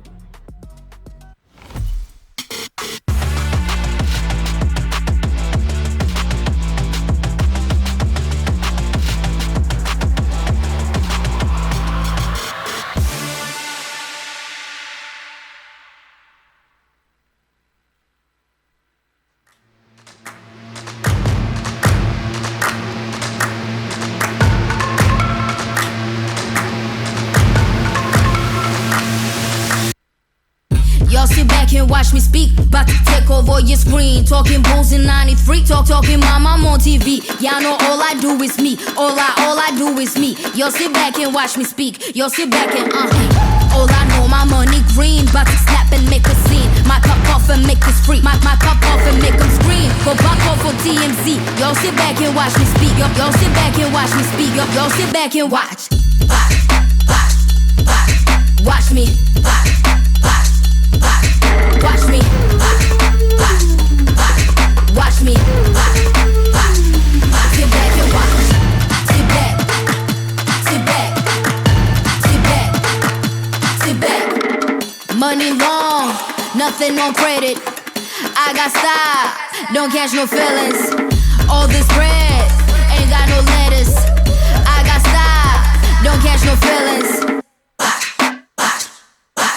Watch me. Watch me. Sit back and watch. Sit back and watch. Sit back and watch. If it ain't got style, I ain't with it. I ain't with it. If it ain't got style, I ain't with it. Look, look. If it ain't got style, I ain't with it. I ain't with it. If it ain't got style, I ain't with it. Look, look, look, look, look, look, look, look. Watch me. Sit back and watch. Watch me. Sit back. Sit back. Watch me. Sit back and watch. Sit back. Sit back. Sit back. Sit back.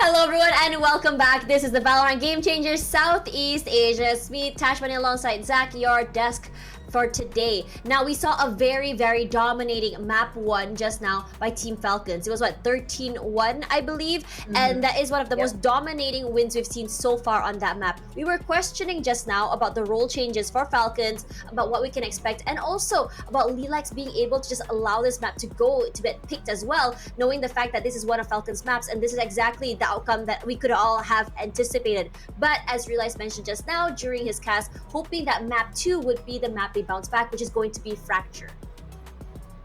Yeah, I think I'll be very realistic with you, Tash. I think it's going to be a very much of an uphill struggle because we were just talking about this during the break and about how Fracture is a map that has so many lanes, right? You've got 4 open lanes and there is a lot of area, a lot of potential for plays to be made. And I think that this Falcons roster, especially with them picking the map, have probably been hard at work at this. I'm also curious to see what kind of composition we're going to be seeing coming out of this Falcons side because personally, I would love to see like a mix of Neon and maybe another duelist coming in with the amount of aggression that they've been showing here. I think that a double duelist comp is something that this team would probably excel at on a map like Fracture. Yeah, I think it's great. I mean, you also mentioned something to me earlier about what to expect from this map, crunching, right? You mentioned that, you know, coming in from 2 different entrances, coming through as well, just really crunching players around. I wouldn't be surprised if that is something they can do. And I think this is something that they can really work with, especially if they run that double duelist comp. Exactly. So, I mean, we also saw it on the previous map, right? In terms of map control as well, there's just so much that Falcons were consistently doing. Like this 13-1 score, it's not just because of Mary finding those operator picks on A or B. It's also because of Mary consistently being able to clear out C. The lack of map control that Lilacs were able to find on their own map pick. So, especially on a map like Fracture, which has so many lanes, it's going to be so much more difficult for them. And we were also talking about this, right, Tash? Like the team comps themselves and how like Falcons, they're adapting more towards like what the new meta as well. Lilacs, it's a little bit more of the traditional pick for them. So on Fracture, starting off on defense against Falcons, it might be really difficult. Yeah, I agree with you there. You know, when you talk about like, you know, that I think we had this conversation for so many years now. Zach. I think it's really cool. Sorry, I was looking at Quack's name just now. Oh, for no, some I'm reason. flattered. I'm flattered. You know, coming back to, you know, what we're talking about just now, about that conversation between comfort pick alongside, you know, the meta pick. I think for Game Changers for a long time now has really relied on that comfort pick, really relying on what they're really good at when it comes to, you know, playing on this level. But now a lot of teams have started to really grow and, you know, move out of that phase. Falcons especially is just one of those teams. I think Ascend as well has also been one of those teams to really adapt into the metas as well. And there's a reason why these metas are so important, because it's kind of oppressive as well, especially when you pick up Teho. Now, on that map in particular, Teho I think will be so valuable. It clears out corners, especially on the map like Fracture. You want to clear these corners. It gives you so much space to get out to the map. Waylay for entry on that map, think about it, running it in with the Neon. Thoughts? There's definitely so much. I think I was watching the streamer do like this streamathon playing only Waylay to like Immortal, and right now they're somewhere at Ascended. But there is so much potential for Waylay on this map in Fracture, right? You know, you can set like your beacon down, go into side as long as someone doesn't instantly headshot, you're gonna get so much information and space, clear out the way for your team, and especially you combine it with the Neon or you combine it with the Razor. There's just so much that you can do in terms of like execute. So I think that she's definitely going to be a very interesting agent once she comes into the meta, and especially I think that Jet in particular is going to be super threatened, because until now Jet was kind of that main space taking agent, Jet and Raze together, but now that you've got Waylay who basically does Jet whatever Jet does, but also does a bunch of other cool stuff, it's going to be like much more competitive for both Jet and Neon. Yeah, and I think when you think about, I mean, in terms of, it's very oppressive, it's very fast as well, and Waylay has the ability to go in, just see if anyone's close corner, just run back if you want to as well. There's just so much space taking potential when it comes to these two agents. But coming through, if you look at the last time Falcons played this map, it was actually against Ascend, where it was again a very dominating win. It was a 13-7 win, and interesting enough, we did see the Teho, and it was Mad V running that Teho as well. And I think I think you mentioned it just now, how Mad V coming into that IGL role as an initiator. I think it's great because it gives her so much control on saying, okay, this is what I want to do, this is what I want to see you guys execute. And I think it works so well with, you know, the other players being her chess pieces. Definitely, I think that like we were talking about that initiator player having like that IGL, you're gonna be able to get the information. You're gonna be able to make those calls and play from a safe position while setting up your teammates. And you've got teammates like Mary and Ari and Alexi. You're just gonna want to have to send them in like at full tilt, especially on this map. I'm gonna be really curious to see what those agent picks are gonna be like. I think that Alexi in particular on that breach was really able to facilitate, along with Madby, her two teammates on this defensive side, whether it was an area on the Vice or the other, or Mary on the race. So we do have agent select coming up. So let's see if we are going to be seeing the double duelist that we wanted, Tash. We also talked about just now. There we go. We did see the Teho. We talked about Teho as well, breach as well. So this is going to be very oppressive. But we talked about how teams are not really adapting to metas. Lilacs here showing that they can beat those allegations. Teho in the mix for RNG. Yeah, definitely. I like the way you said it there. But yeah, I think that at least on this map, it is much more closer to what the current meta is. I think that Breach Brimstone make perfect sense. I'm not too sure about the Jet pick from Micro. Maybe it's something that's more comfort because you just have so much more utility with the race. So at least until you get Waylay a lot of the server, I think it makes sense. This is kind of like what the meta comp looks like. And I mean, in area in particular, the Vice can be so useful, especially in those retake situations. We didn't see it too much on that previous map, right? No. But that ult as well on a map like Fracture, especially with the way it covers all of the side, I think that it's going to be super useful. So curious to see what exactly it's going to look like, especially with Falcon's going to be the one starting on the attack this time. But at least comp-wise, I would say that Falcons have a little bit more of a push in the utility direction. That's right, and I think it's really important to remember as well, the last time Lilacs played this map was against Falcons. It was a 13-7 loss for this team. Let's see whether or not that they learned anything from that loss. Can they come back is the question. So on to you, Realize and Raf.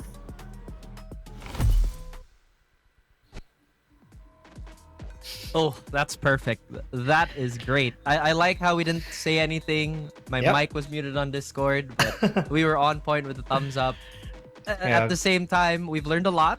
I think that's been the keyword from our desk. It's still Raf and Realize, by the way, guys. So welcome back. Is this going to be a Falcon shutout, or is Lilacs going to respond?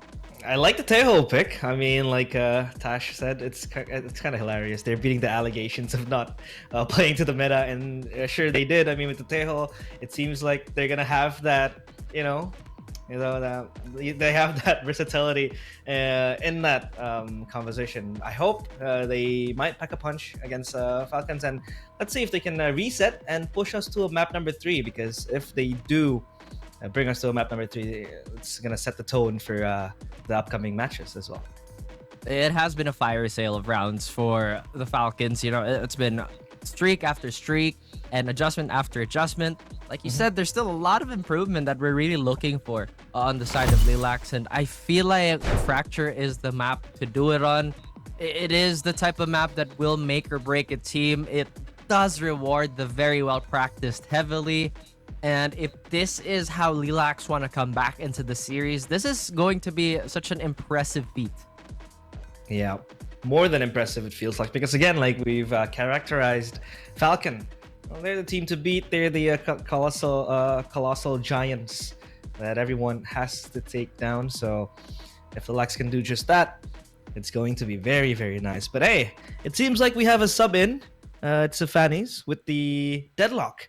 And Falcons, they will play again still with the Teho Beach combo. This time around though with Mary on the raise. So contrary to what Lilacs is bringing with the Jet, they will still stick into that bomber. That is very oppressive so far for them. Man, again, Falcons this time starting on the attack, so they can dictate how this map is going to get opened up. We do see a lurk on the opposite side, but Falcons look like they want to send it towards A main.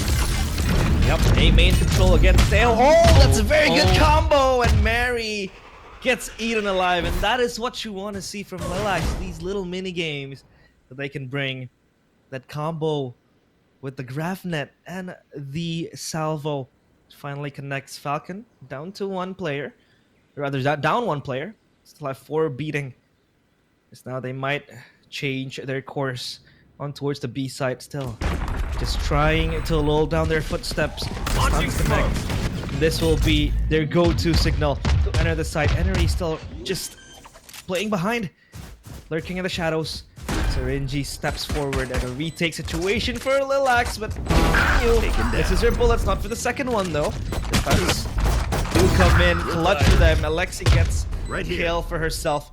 The 3v3 situation. Falcons still holding their ground in the side. Mew, my goodness, thankfully she gets the kill towards her NG. As Lilacs, they come in numbers to the side with Alexi. From the back of the side, gets taken down by Nuki. The time dwindles for Lilacs as Micro might look One to play enemy with remaining. Salvo again.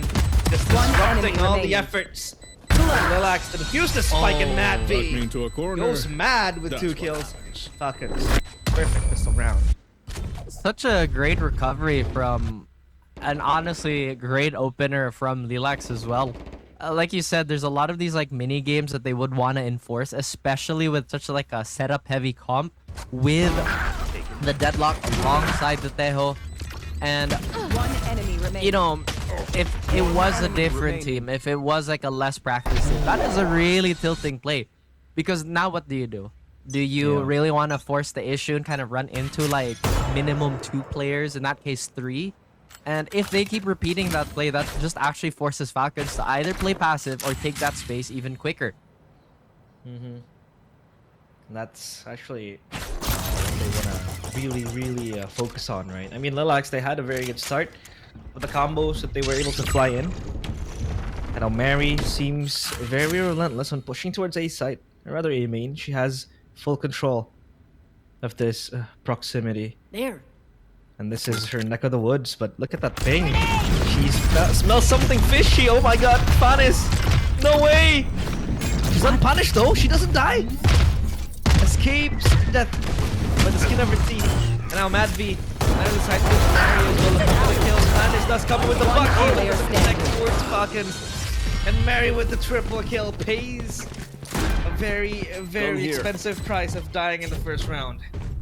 I'm really surprised Fanny was able to just kind of stay there and persist. I thought for sure either the nade would have bounced onto her or maybe the barrage, but no. I would have hoped for her to convert with the Bucky, but again, the play just unfolded way too quickly. Now Lilacs on their gun round here, looking to reinforce themselves and maybe get 1 round on the board. It does look like Falcons have a pretty potent lineup with all those Guardians, but we'll just see how this pans out. And this time they're equipped with enough firepower to push on. Triple push towards Star Wars. There's a shear though, waiting, and yep, baited out. The wall erected, and that forces Henry to be more on her toes. As Falcons seems like they want to aggressively control a B site, but so far no signs of life, and they themselves are still taking the time here.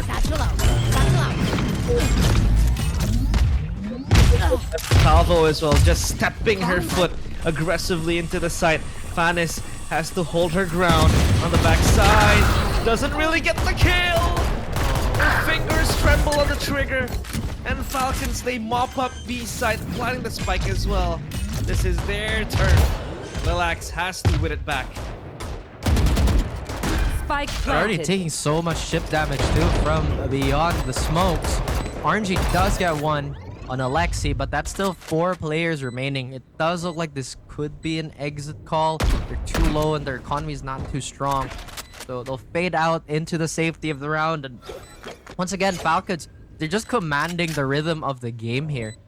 Whether it be like a delayed explode towards the site or we have yet to see like a full-on rush, it's been pretty much going their way, and they've been pretty unfazed with how Lilacs have been trying to set things up. Mary actually taking a little bit of damage to her armor there, but all should be good.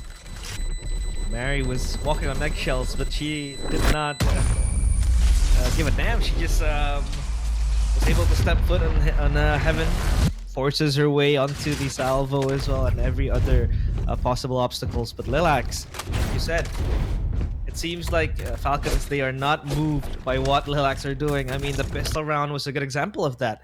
They were able to combo up the Graphnet with alongside the salvo as well. It took Mary down But it seems like after that, Falcons did not give care towards what's going to happen to them. They're playing bravely. They're so relentless on pushing onto the choke points that they want to win.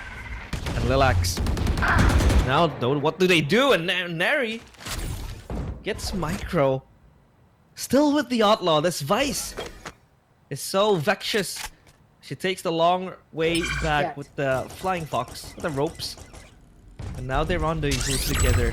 S5, another head towards A side. Seems like the stuns do connect. Oh, Mary flies in. Still a Rinji. The method of Falcons to just precisely enter the site is so flawless. Lilacs being picked off one by one. And now it's just up to Fanis and Sandary. They don't even have a weapon to really retrieve at this point for an upgrade on Fanny's. And like you said, that Vice has been a thorn on the side of Lilacs that just hasn't been addressed. That Lurk was cooking for like the last 2 rounds. And it's been working out really well, at least on these cash out rounds. Kamiya's already suspecting something here. Actually, a double swing could come into play, but it's just a little late on the side of Lilacs. So they get cleaned up. 4-0. Nothing going the way of Lilacs at the moment. If you close your eyes and open them again and take a look at Falcons, the way they play, it seems like they're playing on a very, very high level. What I'm trying to say is, it feels like they're in the same frequency. Everything is just on point for them. They're on the same page, synchronizing well.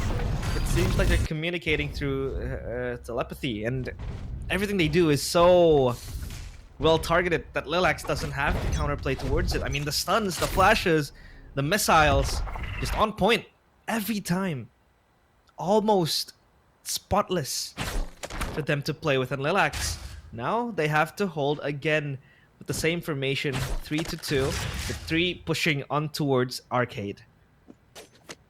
Oh, I think there's a little bit more caution being thrown towards that Lurk.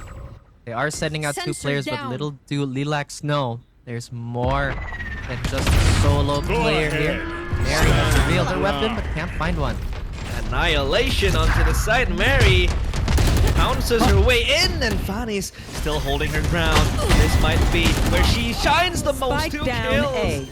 The Iron Wall finally taken down by Falcons. The Spike Planet salvo coming in. Look at Camille, she's playing the cheeky angles, praying down with her Sheriff as well, but not enough to deal the damage. It's a 2v2 situation now.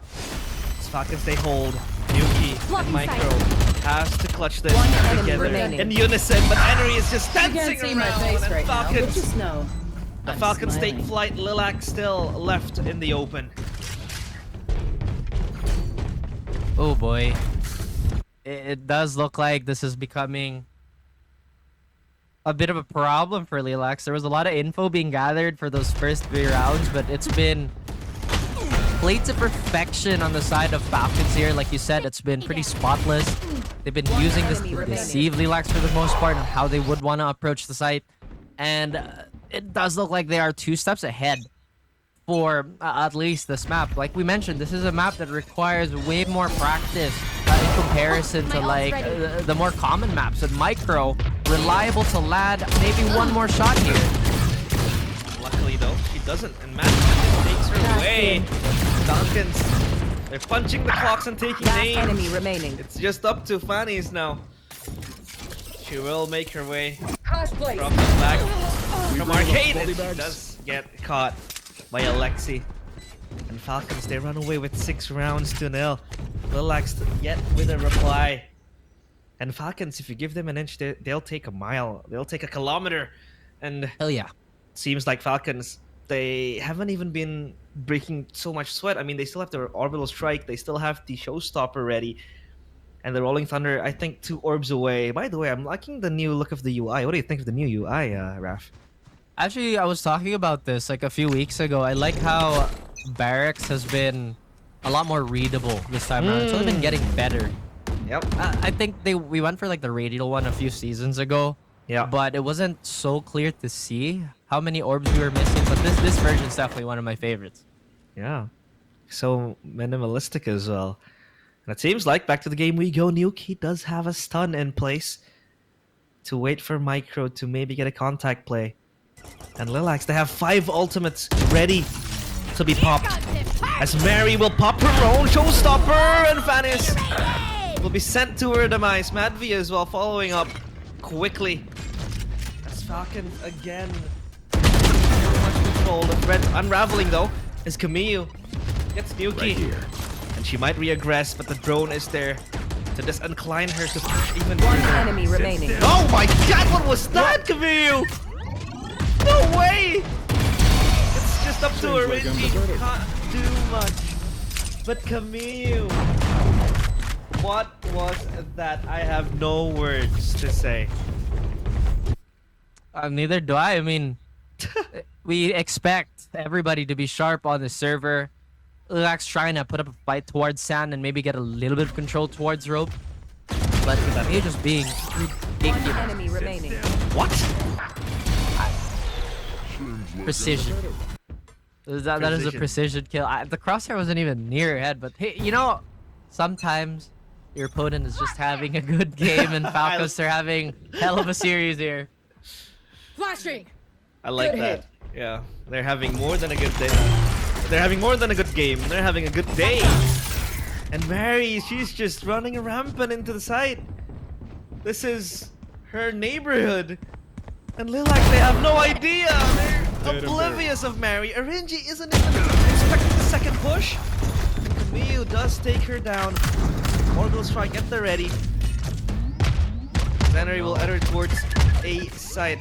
3 players pushing towards drop. But what can they do, Raph? What can they do?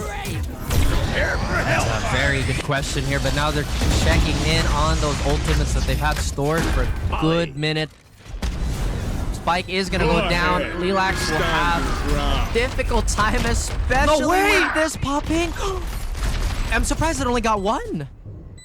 What was that combo? Falcons.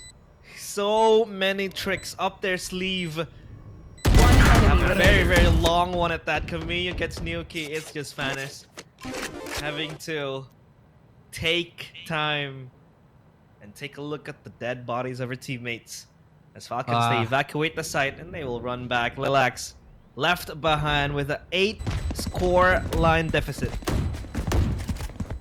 It also seems like Lilacs are being a little bit more passive towards A. You see them a bit more regressed towards the spawn itself. They are putting a lot of presence towards finding that lurk player either from Sand or towards either of the mains. Falcons, again, with a great read, go for the speedy approach towards A and just secure everything. They know they're not too far anyway from their other, I guess, tide-turning ultimates here with Steel Garden and Rolling Thunder. But a few efforts here on the side of Lilacs, just not enough to really hold the Falcons back on this attacking side. Nothing is holding them back. I mean, they expended to ultimates on the side of Lilacs with the Blade Storm and the Annihilation. But again, it seems like Falcons shrug it off quickly. And now their movements, shrouded in secrecy, still holding their footsteps. Sandary will be the one to take contact. No, she gets the timing. Down to the wire. Mary, though, gets Sandary back after what was a dink. It seems like Enery picks up Fanny. Now it's just up to 3 players having to play the retake. Another difficult retake perhaps for Lilacs. This time ill-equipped. Micro with the only rifle in hand. Matthew could be displaced here, but he does find more safety towards the site. The press should expire. And Lilacs looking to get whatever they can here. Mary should be candidate number 1 with 5 HP remaining. Yeah, they need a respite. Lilacs might look for it. One But enemy Enery is remaining. just there to bury them 6 feet under. And Falcons run away with 9. No charges. It's 9-2-0. Lilacs yet again with a not yet again with a response. I mean, still, we haven't really been able to see the creativity aside from that best round. It feels like, Raph, even with the ultimates being given to them, it seems like they've been faced with a cul-de-sac. They can't really turn back and turn things around. And Falcons 9-2-0. This is not what you want as Lilacs in the second map. I definitely don't want to see any team experience a dead end. And like you said, there was a lot of potential with the play that they showed early on. Hopefully they're not too rattled to be a little muddled, to not access their playbook. And Standary peeking, giving a positional advantage for Falcon, but he responds in kind. Oh, Armageddon comes in, but no one is there. Funny gets the Rolling Thunder onto her face. She gets concussed. The Mad V will reply, but Micro being taken down. One enemy One remaining. Is just running out of the smoke. And Falcons, Pandemonium and Beast sight, but they love the chaos. 10-0, and it seems like every round is played under 30 seconds. That's brutal. That is so brutal. I do hope Lilacs will come back from this, especially in their second half, because typically when you have a deadlock and just Tejo in general, you can slow the game down. Yeah. I really like the combo, but I don't think we're seeing enough of the utility that they showed on round number 1, right? I think we expect a little bit more GravNet play, some barrier mesh action even, just to keep the pace in check. And right now, all they have to do is just ignore the scoreboard, play this round by round. Oh, I do like the confidence from Micro to take the peak. Mio is there to punish her. Sandary, though, denies Marion to further control. Sandary might be the light remaining. that Lilac needs, and there you go, the triple kill is there, and Nuki will close it out. Sandary with a lifeline. Last for round Lilacs in to the breathe half. on. Falcons finally losing a round and ending their 10-win streak in Fracture. That is a difficult score line to deal with still. But like you said, there is hope, there is light. It is in the form of Senderi picking up that 3K just to maybe get things going for her team. Anything can happen in Valorant still, despite the rounds looking this way. Just have to keep focused towards the game and basically lock in, to make it nice and short. That's true. I have to lock in again, like you said.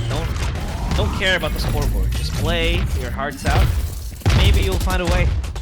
And Lilacs, the game is not over yet. Anything can still happen. Lilacs might pray for a miracle. There goes the orbital strike. Doesn't connect to anyone. Meanwhile, Matt almost burnt down. Scorching. But Alexi does get Fanny's, and Enery picks up another kill to the 5v3. Micro and RNG together with Sendry. I don't know how long they will hold out. And Mad V still holding for dear life. 27 HP, dripping with blood, but oh my god, Lilacs! 3 quick kills. Mad V will be the one to create back. One enemy remaining. Perfect, it's done! Alexi's One waiting enemy the remaining. time, but Micro is there to still bring this to a 1v1. The edge and the precipice of defeat is Mad V. Lilacs needs this. They need 30 this seconds second left. round to go into their pocket. 30 HP to 27 HP. And She this is expected a still push. taking a long time. Manfi does have Spike. I mean, realistically, she could have gone for full sprint, but doesn't want to risk it. 10 seconds Bro left. might have had the read here. Repositions to Canteen. Spike And she win this planted. out for Lilacs. A momentary lull. And Micro, oh my god, so close. Full of tension. The salvo might be disruptive. But she positions herself in a clean way, and Matt V cuts the tension with a sword. Micro gets taken down. And what Switching was sides. closely going to become Lilacs's light in the end of the tunnel, shut down, dimmed down by Matt V. No less. Definitely palpable, but Falcons are being calm and strong in that situation. Taking that, I think it was like a 2vx, 3vx Yeah. in such great stride. It did look so precarious for them. But once again, a lot of sharp shooting and a lot of smart utility play despite the heat of the moment is keeping this championship caliber team alive and very much dominant still in this matchup. But Lilacs, they're heating up. They're getting a few kills their way and getting better openings. But once again, you kind of have to wonder, did it come a little too late? Could have they done this earlier?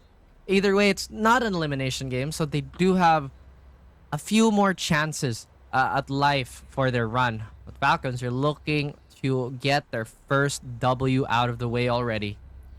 I take it as a learning, I'd say a lesson, to prepare themselves even further in the lower bracket later on. Because to face a team with the caliber of Falcons, it's going to be a great lesson, a great learning experience for them, and for Lilacs as well, right?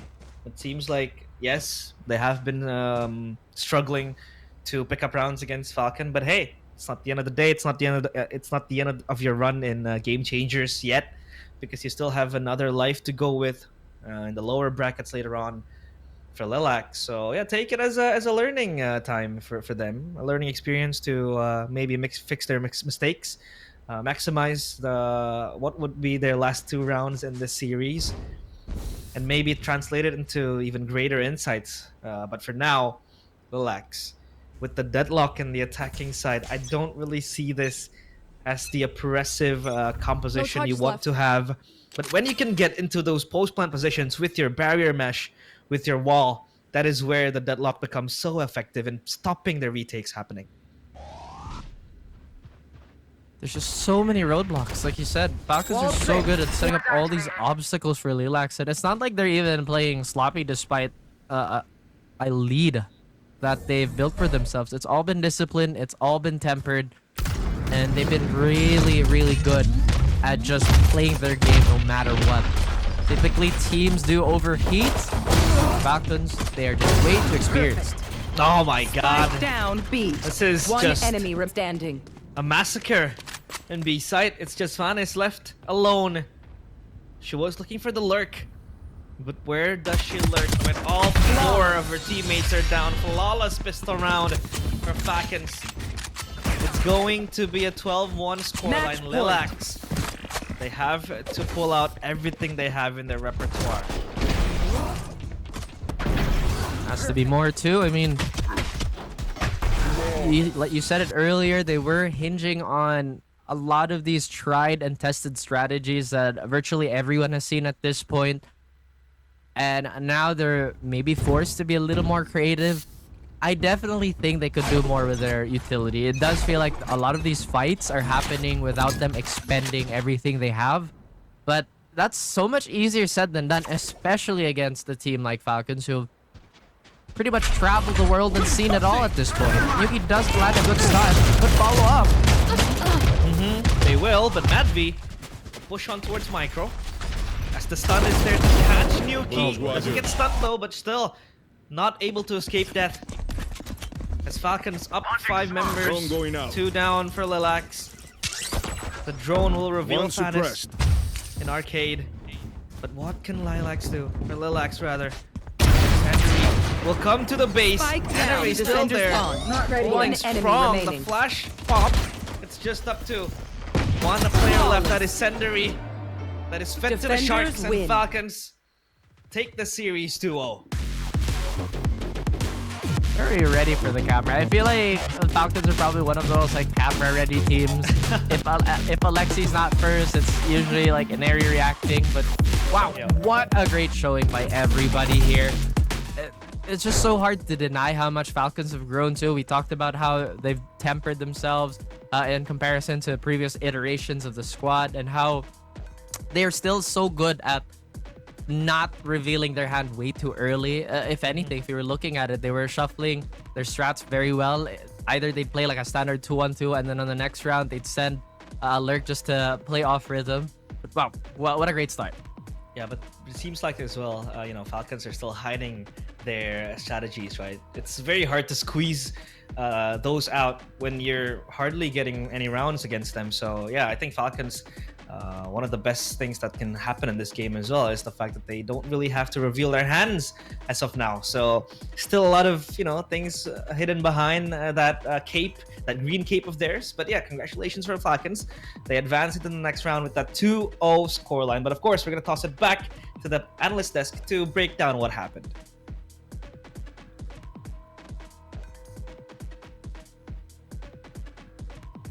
Tash, Zach, are you there? Anytime now. Anytime now. Hey, we were waiting for the transition. I'm sorry, I got off guard just now. Anyways, what a game just now. I think Falcons really made short work of Lilacs. I think that is just very obvious to see right now. But I think on the second game, I think Falcons just felt a lot more confident in how they played. I'm not sure which round that was because Aneri actually got scanned and two players from Lilacs were pushing up onto Tower A side. Instead of backing off, you know what she did? She said, you know what, it's okay. Let me just rush up forward and right click two players in their face with the classic because oh my god, what the heck is that? It was round 13 and yeah, that was just Aneri doing Aneri things, being able to pop off there. So yeah, I think the fact that Aneri was able to find both of those kills was wonderful. But I think this is just a symptom of what we were kind of seeing throughout the entire game, right? Falcons were completely in control the entire time, whether it was in terms of taking care of the map control, being aggressive, taking that initiative, set up for retakes. They had every single card going into this game, and the only round they lost, Tash, was because of the fact that Senderi got a 3K. Oh yeah. So it was just a case where they looked much better prepared, especially since this was their map pick. They looked much more dominant. I think that out of the 12 rounds in the first half, for at least 7 of them, they had more than 3 to 4 players left standing. So there were at least 3 flawlesses. It was just a very dominant map coming in from this Falcon squad. But I mean, heading into this tournament, we knew that this was the team to watch out for, and I think this kind of explains the 6-0 Swiss stage now. Yeah. The way they played today. Yeah, I mean, we already sort of knew that this run was going to be happening, but let's have a look at the highlights while we talk about this a bit more. What's most interesting for me is the fact that the last time these two teams actually met up in Fracture, it was 13-7. For me personally, coming into this game, I had expectations that it's not going to be a 13-1. I was expecting it at least to be a 13-8, 13-6, or something off the score of that line. But it felt like when I talked about when a team learns from their mistakes, it felt like if anything, it wasn't Lilacs that learned from their mistakes. If anything, we were looking at more of Falcons learning for what was was lacking in their previous run against Lilacs on this map. Yeah, I think what was lacking. I mean, in terms of that, it's just the experience, maybe a couple of strategies you might put together, especially, I mean, on Lotus at least there seemed to be a little bit of a plan. They were willing to contest towards that east side or, try to at least play around with a bit of the map. But here it looked very monodimensional. There's just no way for them to really pivot around or be adaptive. And Falcons, they never really seemed like they were under any pressure at all throughout this map. Even that final round was a flawless, and I mean, the scoreboard, it tells the entire story, right? You got 4 flawless rounds, 11 out of 11 post plants. Like I said, the only round where they didn't get the spike down was because Senderi denied them from getting side with the 3K. So yeah, there's just not much you can do when the stats are so obviously low side. Yeah, and even then, I think that Lilacs was able to steal around the way. Again, remember Mad V was I was trying to just put down that spike, but if anything, I was so sure that she was going to lose that round, but for some reason, Mad V made it ice cold. She made it look really, really close, but really, really competitive as well. And we talked about it just now during the game as well, how it's just these micros that are just so good, right? Mad V's strafes that just really caught the players of Lilacs off guard. That confidence coming in from Aneri, just take up that space. And somehow even in certain rounds when it was not that when rounds are not in Falcons' favor, you see Alexi still pushing up to fight players from Lilacs up close and personal. So if anything, I think it really shows right now that Falcons, they're hot, they're feeling good, they're very much in control in their element. In their element indeed. And I mean, looking at the scoreboard here on the previous map, it was gonna be Kamiyu coming out on top as the MVP, but this time around it's Mad V, IGL Tejo, 19-1. That's crazy. 19 KDA here. That is absolutely wild to me. And yeah, just that being able to do that well, IGLing, very, very dominant performance coming out of Falcons. But I mean, the rest of the team as well, right? Just putting up those numbers. And even though it's very weird to see Mary as the bottom frag on a team, but even that was better than everybody else on the opposite side. So it was just very much a team difference coming into this particular map. And 50% headshot percentage rate? This is crazy. That's what I was thinking. This is crazy. I really like what you brought up about Mary being bottom frag, and I think it's most of the time Mary go in, take up space, she will get shut down. But that reaction from Mary going down is 3 more bullets to 3 different players' heads from Lilacs as well. So it just felt like, if anything, I'm not sure if I had this conversation with you, but what I thought about a Neon player, right? A Neon player is sort of like a walking drone. Technically, Mary took up that role, coming in hot, coming up close, getting one pick for herself, kind of pulling away crosshairs from her teammates to allow them to kind of like rush in with her. And I think it's really great to see this chemistry between this team, because how they work together, or how they come onto a site as well, is just so dominant. When sometimes there's this conversation about how the duelist goes in a bit too quickly before her teammates could catch up. That's rarely the case that we're seeing from Falcons. Yeah, definitely. And I mean, there's always that trade, right? Even when Mary does go win and gets like shot, there were a couple of rounds where she was instantly shut down, or it was the first pick being found by the side of Lilacs. But even otherwise, you have this backup line, like both Madby and Alexi always there ready for the trade. You've got Lurk coming in as well. There's just so much always in play here from this Falcons roster. And I think that it's just gonna make things so difficult if you're on a side like Lilacs, where it's not even your map. You don't have like you're gonna have to take these fights head on, and every time there's just no respect being shown by your opponents. They're just getting ready to run it down, and I think that's exactly what Falcons were doing in that fracture map, right? We barely saw them rotate. They just decided we want to go A, we want to go B. 4 of them, they go for a crunch play, they rush in, they get the spike down, and boom, easy post plant. So I think it was a very, very well planned and well played map by Falcons. And I mean, we had our expectations, Tash, when we were talking about this team and the roster that they put together, and I think that they're definitely acing it right now. Yeah, they're looking really good, and I think they're looking really dominating as well. It's really scary when you think about a team that's not only this good when it comes to their aim duels, good when it comes to utils. I mean, come on, we had one round just now where Camille was just chilling inside the smokes, and she was not punished for it. In fact, she just kept people outside of that smoke. That smoke is supposed to keep people off from pushing through the smoke, but they can't even get close to that smoke as well. So what the heck is going on here? But coming back to my point is that because they're just so aggressive, they're just looking so good right now, I think it just comes down to the fact that they're just feeling hot. But anyways, we're gonna be having an interview with the players of Falcons. You have Alexi, and you know how exciting it is when you talk to her. Let's go. Hi Alexi. Hi Camille. Also hi Madvi. It's nice to see you guys here. Welcome to Asia Pacific, Madvi. Now, let's talk a little bit about your team now. First of all, I just want to say, what's it like coming to play here in Asia Pacific?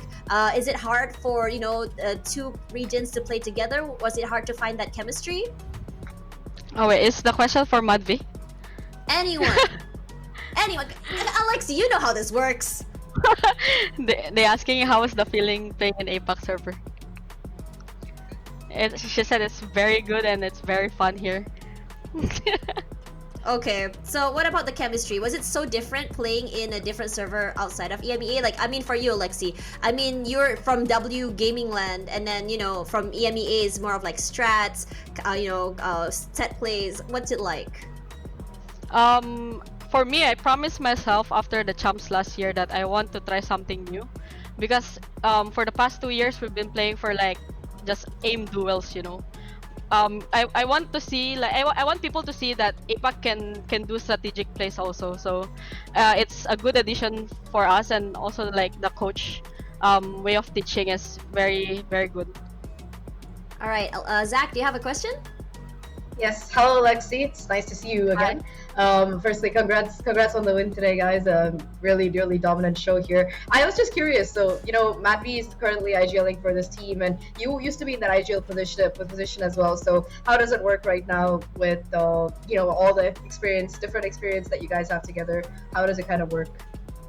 I mean, for me it's more easier to aim, because I don't need to like call, I just need to help my teammates in terms of utility and like trading, and sometimes I'm also helping Madvi to call like mid-round calling if she's like she needs help, so it's more easier for us.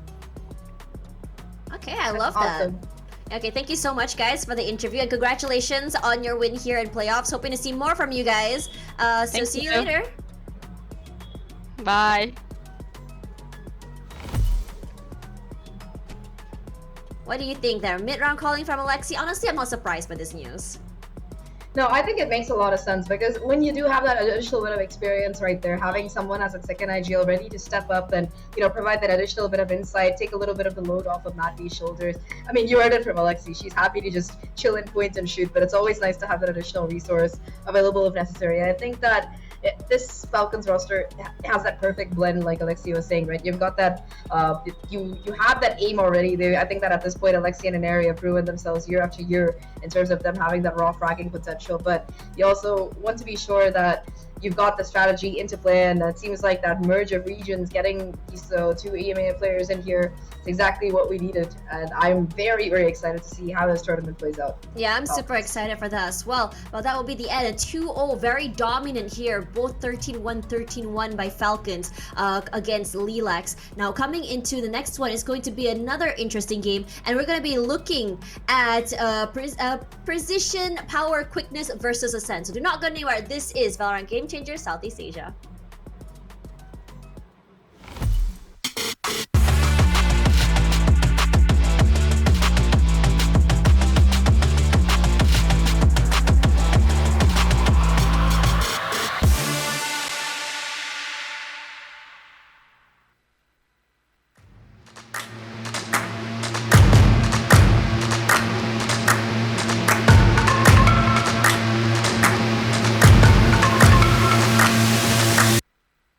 Y'all sit back and watch me speak. About to take over your screen. Talking bulls in 93. Talking mom, I'm on TV. Y'all know all I do is me. All I do is me. Y'all sit back and watch me speak. Y'all sit back and all I know, my money green. About to snap and make a scene. My cup off and make this free. My cup off and make them scream. Go back off for TMZ. Y'all sit back and watch me speak. Y'all sit back and watch me speak. Y'all sit back and watch.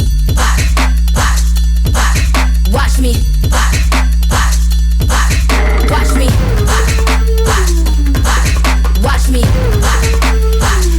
Sit back and watch. Sit back.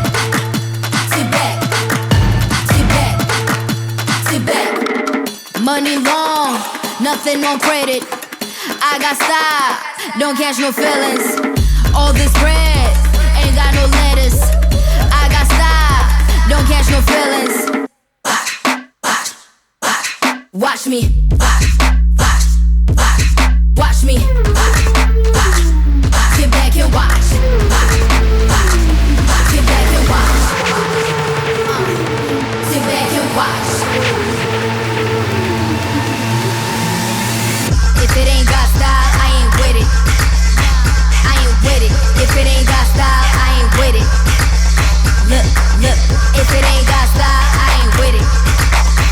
I ain't with it. If it ain't got style, I ain't with it.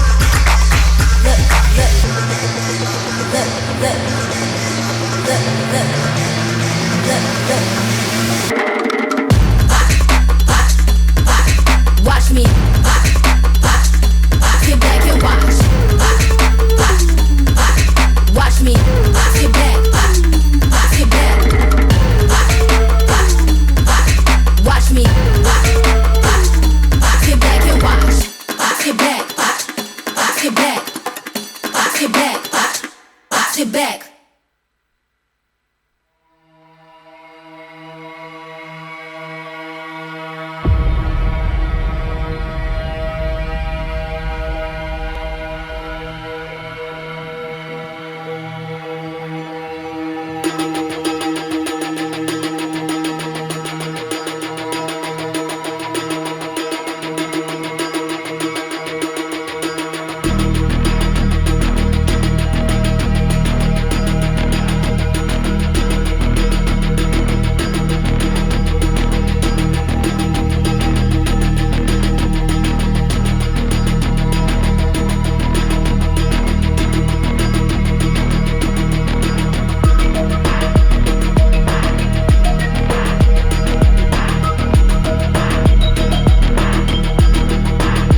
We sped ran it all the way here to the second series today. This is Ascend versus PPQ. Now it's super exciting looking at this one because this is technically last year's GCC second seed before we headed into GC Pacific. Anyways, I'm Tashmin alongside Zach. We are casters today for the Valorant Game Changers Southeast Asia. Now coming back to this team here for Ascend, I think everyone knows that they are currently in Southeast Asia, the ranked 2 team here in this region. But at the same time, when we talked about coming back, our team's players that are returning into the region, we're going to be talking about PPQ because you have players like Crescents and even Opal, who was previously known as Aureophilia, making their debut back here onto the big stages.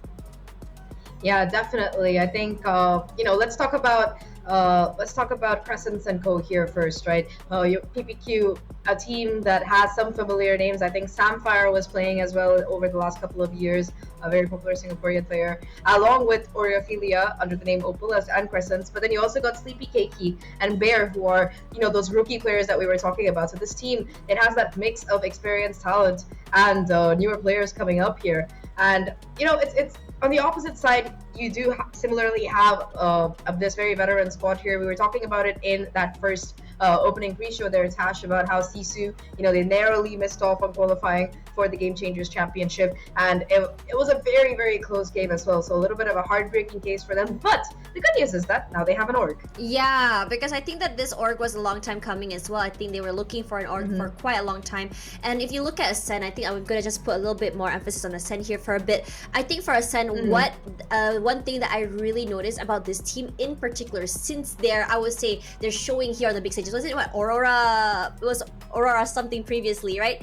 One thing that's really interesting about this team in particular is their aim. Their aim is incredibly sharp, and I think that's one thing that we know about this particular team. This team is aggressive, and now with a change in their roster as well, bringing in Japips into the fray, I think it looks a little bit more, I would say, strong coming forward, especially since Japips is such a veteran player compared to the rest. Yeah, definitely. I think you were talking about Japips is also one of those players who has experience from multiple regions, having played in South Asia for a couple years as well as part of that orangutan squad. So pretty interesting to see this team come back in here. I think, like you said, having Japips join up here has been huge. You've got Grahams, you've got Piety and Con. Again, all three of these players, incredible talents, and I think Grahams in particular is the player I have seen evolve right from that beginning. Stepping into the duelist role as a rookie and now learning to kind of fill the shoes of whatever might be necessary. Going from that rain out to the sky. And for Ascend, I think that this is a team that has been pretty consistent over the Swiss stage as well. So I'm pretty excited to see if they can continue pushing forward in this, because Sisu as a team looked really, really strong last year, right, towards the end. I'm just hoping they can continue that momentum, and now that they have an org, have that additional support here, it might be what they need to kind of break through here.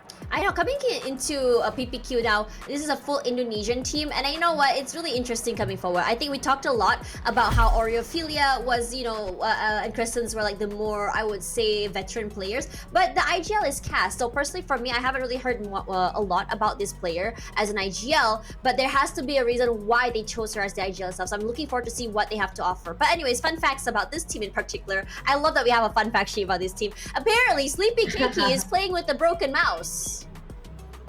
How does that work? All right. I think it doesn't work. That's kind of the point. Wait, what? No, I'm sorry. Jokes, bad or dad jokes apart. I think that I think at the end of the day, a lot of these players have been working with different challenges. I don't know if you remember, Tash, but a couple years ago, there was a player who had this really, I forgot their name. It started with an R, but they had Rosie. this really, Rosie, yes. The They had laptop, a right? really wild setup, yes, this wild desktop setup that they posted after the match. And, we've got a couple of players here who work with rough conditions to be able to make it. So, yeah, hopefully, we're able to get a new mouse on board. Listen. Just hold up. Just saying that perhaps that broken mouse might be double clicking. Perhaps that double clicking gives them the extra tap that you need to get that headshot. You just don't know. You never know. Who knows? Exactly. There might be buffs, unintentional macro buff. Yeah, you never know, right? Sometimes it's just that a trash might be a feature. Who knows? But anyways, for this team in particular, for PPQ, they finished the Swiss stage with a 5-1 record, which I think is also quite an impressive feat if you think about it. Yeah, definitely. I think it was a similar. We had a couple of teams with that record as well, and I think that being able to have that kind of 5-1 record, it's more than anything, it's consistency because there were like more than 100 teams who started off during that Swiss stage, right? Oh, yeah. 60 to 100 teams. You had so many rounds that you needed to get through, and being able to make it to that Swiss stage from the open qualifier and then continue to have that record where you're winning most of your matches to be able to make it to this top 8, that in itself is like an achievement for BBQ here, with the fact that they have a roster that's been playing together for such a short time, right? It's the same case as what you had in that previous matchup. I mean, in Falcons' case, they were able to compensate for not playing together as 5 because they still had their they had the trio that have been playing together for more than a year, and then you have the duo as well who had been playing together for more than a year. So because of that, you were able to put together 5 that seemed like they had an adequate experience working together. But I mean, for PPQ, that's kind of the question mark in my head, whether they'll be able to achieve that same result. It did seem like Lilacs, they struggled a little bit in that regard in terms of pacing and coordination. So I'm hoping that this particular game, it's going to be a little bit more closer. And I mean, it's the same question, right? Ascend, ex Sisu playing together for so long, now coming in as an org after a year, narrowly missing out. What have they done in that time since last year's miss out on that GCC and all these months? Because that's my question. And have they been able to adapt to the meta? I think adapting to meta might be a whole different story. I think when you remember Sisu, they were kind of the outliers. They don't really go for comfort picks, but they don't really go for meta picks either. I mean, we see Yoru in the mix now and then. We see an ISO in the mix now and then. And I think it is understandably so because this team is a team, again, they're cracked. They're cracked as heck. So what better thing to do than to pick agents that really complement them in that regard? Regardless, let's talk a little bit about our predictions here. Just now we were on the same page, but are we on the same page here right now, Zach? Let's have a look here. Production. When you're ready. Okay, it's not ready. There we go. It's ready. Okay. Ascend. There we go. I think it's fair. It's very fair for us to really see to expect this from them. Sometimes I talk about this team. It's always going to be that cracked aim. But I also neglect to to really emphasize on thing they have. It's confidence. The way they play is very aggressive. It's a lot more. I wouldn't say heroic, but it's a lot more impactful. From like maybe one round you'll see Capricious really step up. Another round you'll see Graham step up, and that's really scary because you have no clue which player is just going to go crazy. Exactly, right? And it's the same kind of thing you have when you have such a strong number of players on your team who are just capable fraggers, right? Anybody could pop off at any given time, and Sisu have a track record of having proven to do so in the past. I mean, I'm a person who bets on things that seem logically sound as well as have it happened before. So I think for me, Ascent takes both of those cards, and I'm pretty sure you'd agree with me, Tash. That said, though, I mean, PPQ, firstly, I like their name a lot. Secondly, I really think that they have the talent to be able to go head to head with the Sun. It's just a question of whether they've done the groundwork to be able to catch up to the sheer amount of time that Sisu have spent playing together as a team. I think for Sisu also there is a little bit of a question mark because I think all of last year they had a different coach. So for the split, the last few months they've been working with a different coach. So has their playstyle changed in any way? Or is there going to be something that they're cooking up that's very different, drastically different from the Sisu that we knew coming under this new organization? So there's a lot of different questions about what we'll be seeing from them, but I'm pretty confident that they're still going to be the same, players that we've been seeing for the last few years. So I'm confident in their ability to adapt and just frag out, because at the end of the day, I mean, that's what these players are known for. I mean, both teams going in a 5-1 record, and I think at this point, it's really hard to really put like I would say a yardstick on what to expect. But from what I know so far, Ascend did manage to go up against two of the strongest teams here in Southeast Asia. Talking about Falcons as well as Mad Army as well, and they were so dominating. It was very, very convincing against Mad Army, and this is the team that used to be the Sapphire roster back in the day as well. We had Ginny and Muffin previously play from China, so coming into this one, being able to take down a team that was possibly I think last year 3rd seed or so, at least for the core, is also something that's not it's definitely something to brag about, because it's something very, very, oh my god, I'm not Englishing right now, this is crazy. It's something that is really exciting to think about. Regardless, coming into this one, I think in terms for me, the reason why I chose Ascend was the fact that they did lose 0-2 against Falcons Vega, but at the same time taking down Mad Army also puts a little bit of a higher ranking onto them, as opposed to say like looking at the stats, or at least the history coming in from PPQ, where they were going up against, I would say, newer teams coming up forward as well. So it's really hard to really gauge where they are. And I think the only loss that PPQ had was against a team called 6-12, which I don't even think made it into the playoffs. Yeah, definitely. I think that's a great difference that you brought up there, right? Even though both teams have 5-1 records, they are slightly different 5-1s. I mean, look, after what we just saw coming out of Falcons, the 2 concurrent 13-1s, I think it's okay if your only loss happens to be the Falcons, because I think that just shows that you're a very strong team. PPQ haven't faced off against Falcons yet, if I'm correct. I remember going through their games, and I didn't see that particular match. So I think that, maybe they had a little bit of a better draw, and they were able to make it to the playoffs, which I think does deserve applause by itself, especially considering, like you mentioned, that they are a little bit of a newer team. But yeah, the point that it was Falcons that this team had their only loss to, it definitely counts for something. And I'm excited to see what we're going to be seeing coming up in terms of this first map here, Tash, especially since we haven't seen Haven on screen yet. Yeah. Oh, wait. Was that foreshadowing? Dun dun dun. Anyways, coming into this one, that we are looking at Haven, and I think that coming forward, I think these are very, very different comps, but comps that we've definitely been seeing on this map as well. Personally, for me, I do like that Sova, so both teams having these Sovas give that hard info, which is great. But Capricious on Astra, I'm sorry, I'm just not used to seeing Capricious play something that's not duelist for a while now, so it's something very new to me. I mean, I think there was a little bit of a period when she was on the Omen, but yeah, definitely Astra, that's a new one to me as well. But Ascend, both of these teams kind of running like what is pretty much the meta comp, nothing too crazy. We're not going to be seeing the Teho coming in and stuff. And the only difference here that you really see is that Cypher versus Killjoy. Both teams opting for the Jet.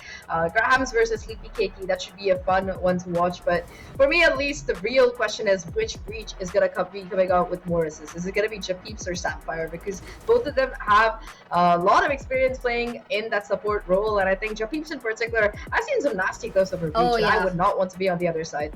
Oh yeah, I agree with you. I think for a while now, Japeeps has been one of the most dominant breaches around, even before she left for South Asia. Now that she's back, I'm glad that she's still staying in this role, especially since breach is very much in the meta right now, especially if you pair it with that Teho.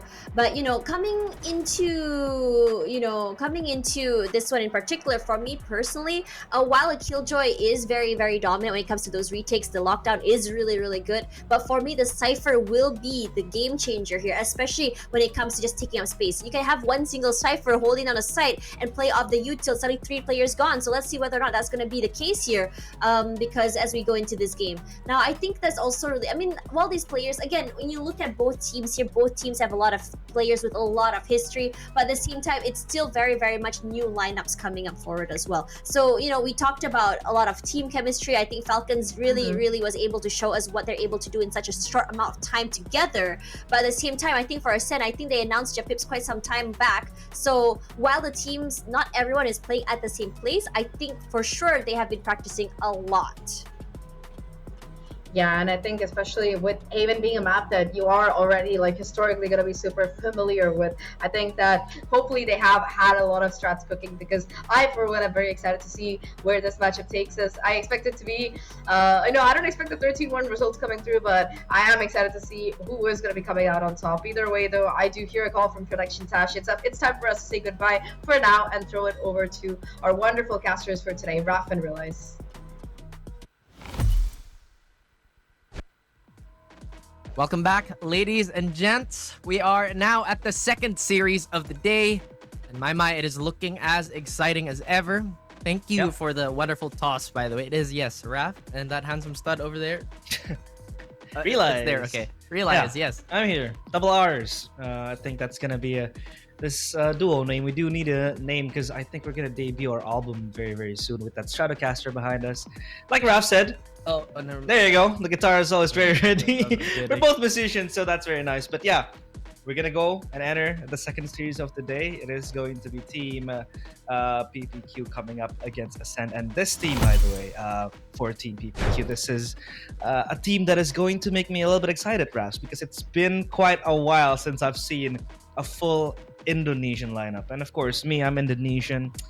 I'm gonna get excited watching this team, I feel like. I think that's a fair assessment of everything, aside from PPQ being a very, very solid team, as well as Indonesia being one of the true juggernauts of FPS in general. So we've definitely had so many fantastic players coming out from the region. Of course, we have Ascend. And we all know the statistics. The more Filipinos you have on your team, the better you are at Haven, apparently. And I was gonna bring that up. I think Ascend, especially with Japips on board, it's probably one of like the most sturdy teams. They're definitely so hard to rattle, no matter what the scoreline is. This is the type of team that does not give up. There you go. Gets the ender towards Cast. Aftershock and behind, Skune gets 2 kills, but Khan is able to rattle one back. 3v3 situation now.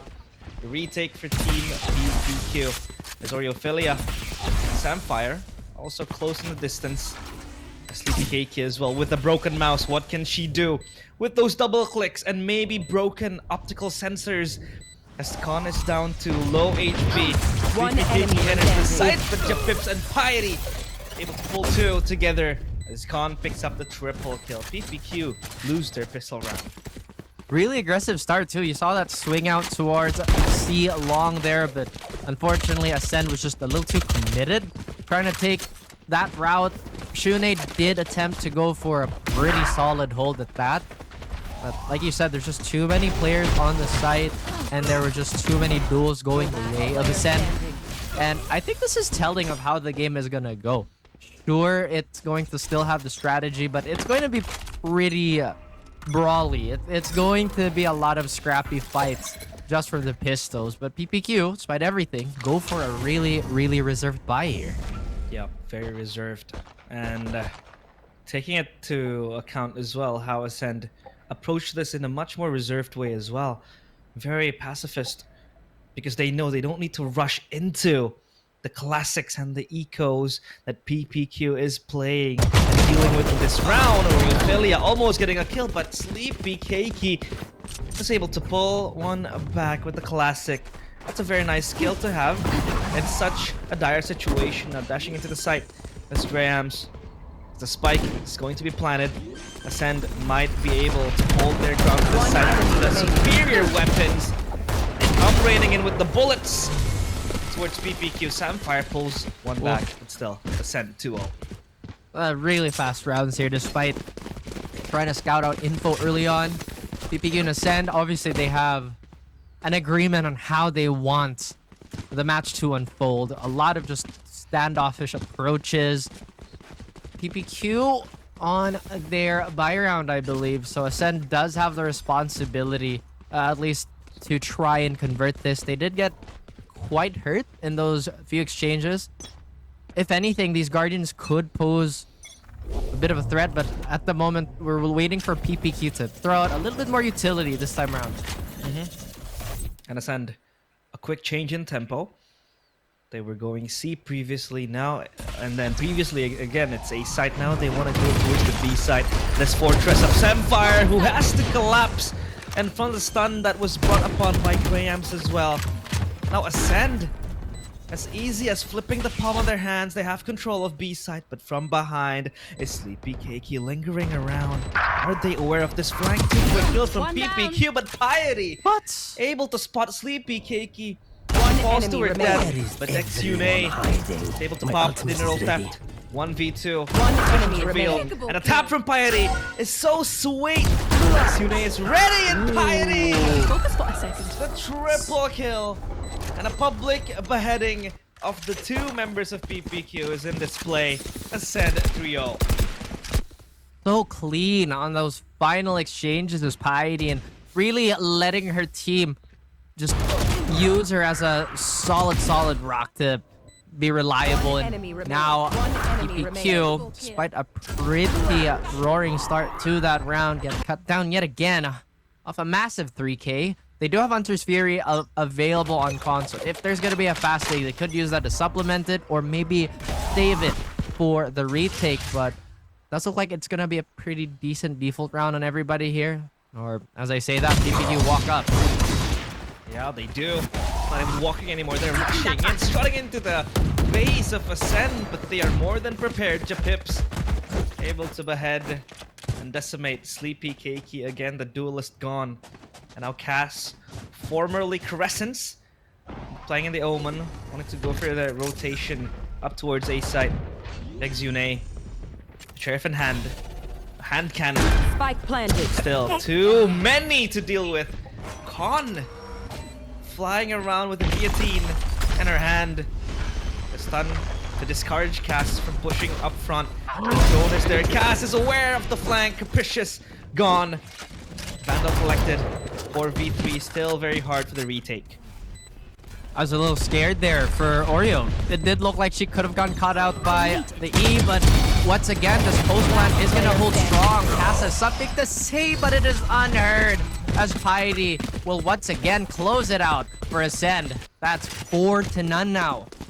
4-0. Very contradictive of their name. You know, they have Ascend as their name, or Ascent if you want to spell the T in. But they're able to perform well in Haven. Maybe they should just rename their team to Haven? Who knows? Maybe they will be able to bring home the 13-0, but PPQ is still without a fight. We have a lot of stellar teams in Indonesia that do have the Q in their last name. So you have the RRQ, and now it's PPQ, so we hope they're able to replicate the success. At this point, oh my god, good recon! Where did that come from? Ophelia though, down is able to avenge the death of her teammate. Keep the second one, good headshots lined up by Mrs. Ophelia. 3v4 to Pips, yet with the Rolling Thunder, but Con has the Hunter's Fury. If she could confirm where or at least where majority of the players are on the side of Ascent, she could have probably popped that, but this defense is looking far more impressive for PPQ. It does look like the adjustments have been made. Samfire waiting in the wings here, prepping for a retake and avoiding a flank. It has happened in the past. And trying not to let it happen. Capricious on that smoke, on that controller, opening it up for Ascend. And is this A site free? That's the question. It is free for now. Capricious able to strut her way to the site. Ophelia discarded from this retake. And they have the post plant tools. If they want to play the long game, if they want to rely on Con, even Capricious has Cosmic Divine to split the side into two. And they're playing the long game with the smokes and the flashes readied up. As they set their sights on the 5th round, PPQ will have to reply this.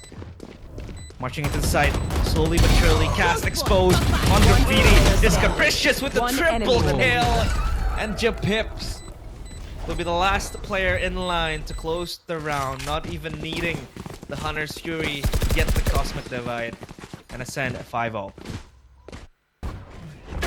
About to say that Capricious has really gone like the 10th Monyet round, you know, explosive duelist player going into the controller role where you do get the luxury of getting a bit more tucked into safer spots. At the same time, it's very like easy to let old muscle memory take over and forget, That's oh true. right, I can't like die early in the round, but this early action. So much action. And Cass forced to TP out of that aftershock. One member just plucked out of the equation for now. As Cass shields herself in the smoke, but it will expire soon. Look at Ascend. Look at the way they're so content on moving slowly.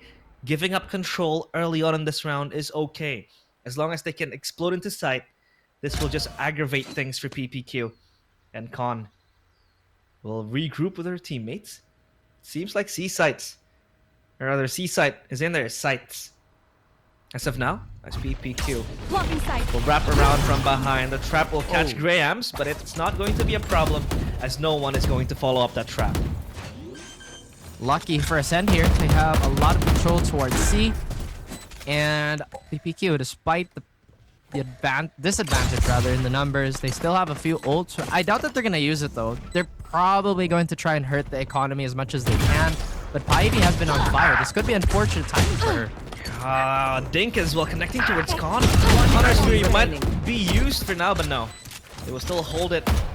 And Sleepy Keiki again having to deal with 3 on fire players. One shot of the body towards Con will connect.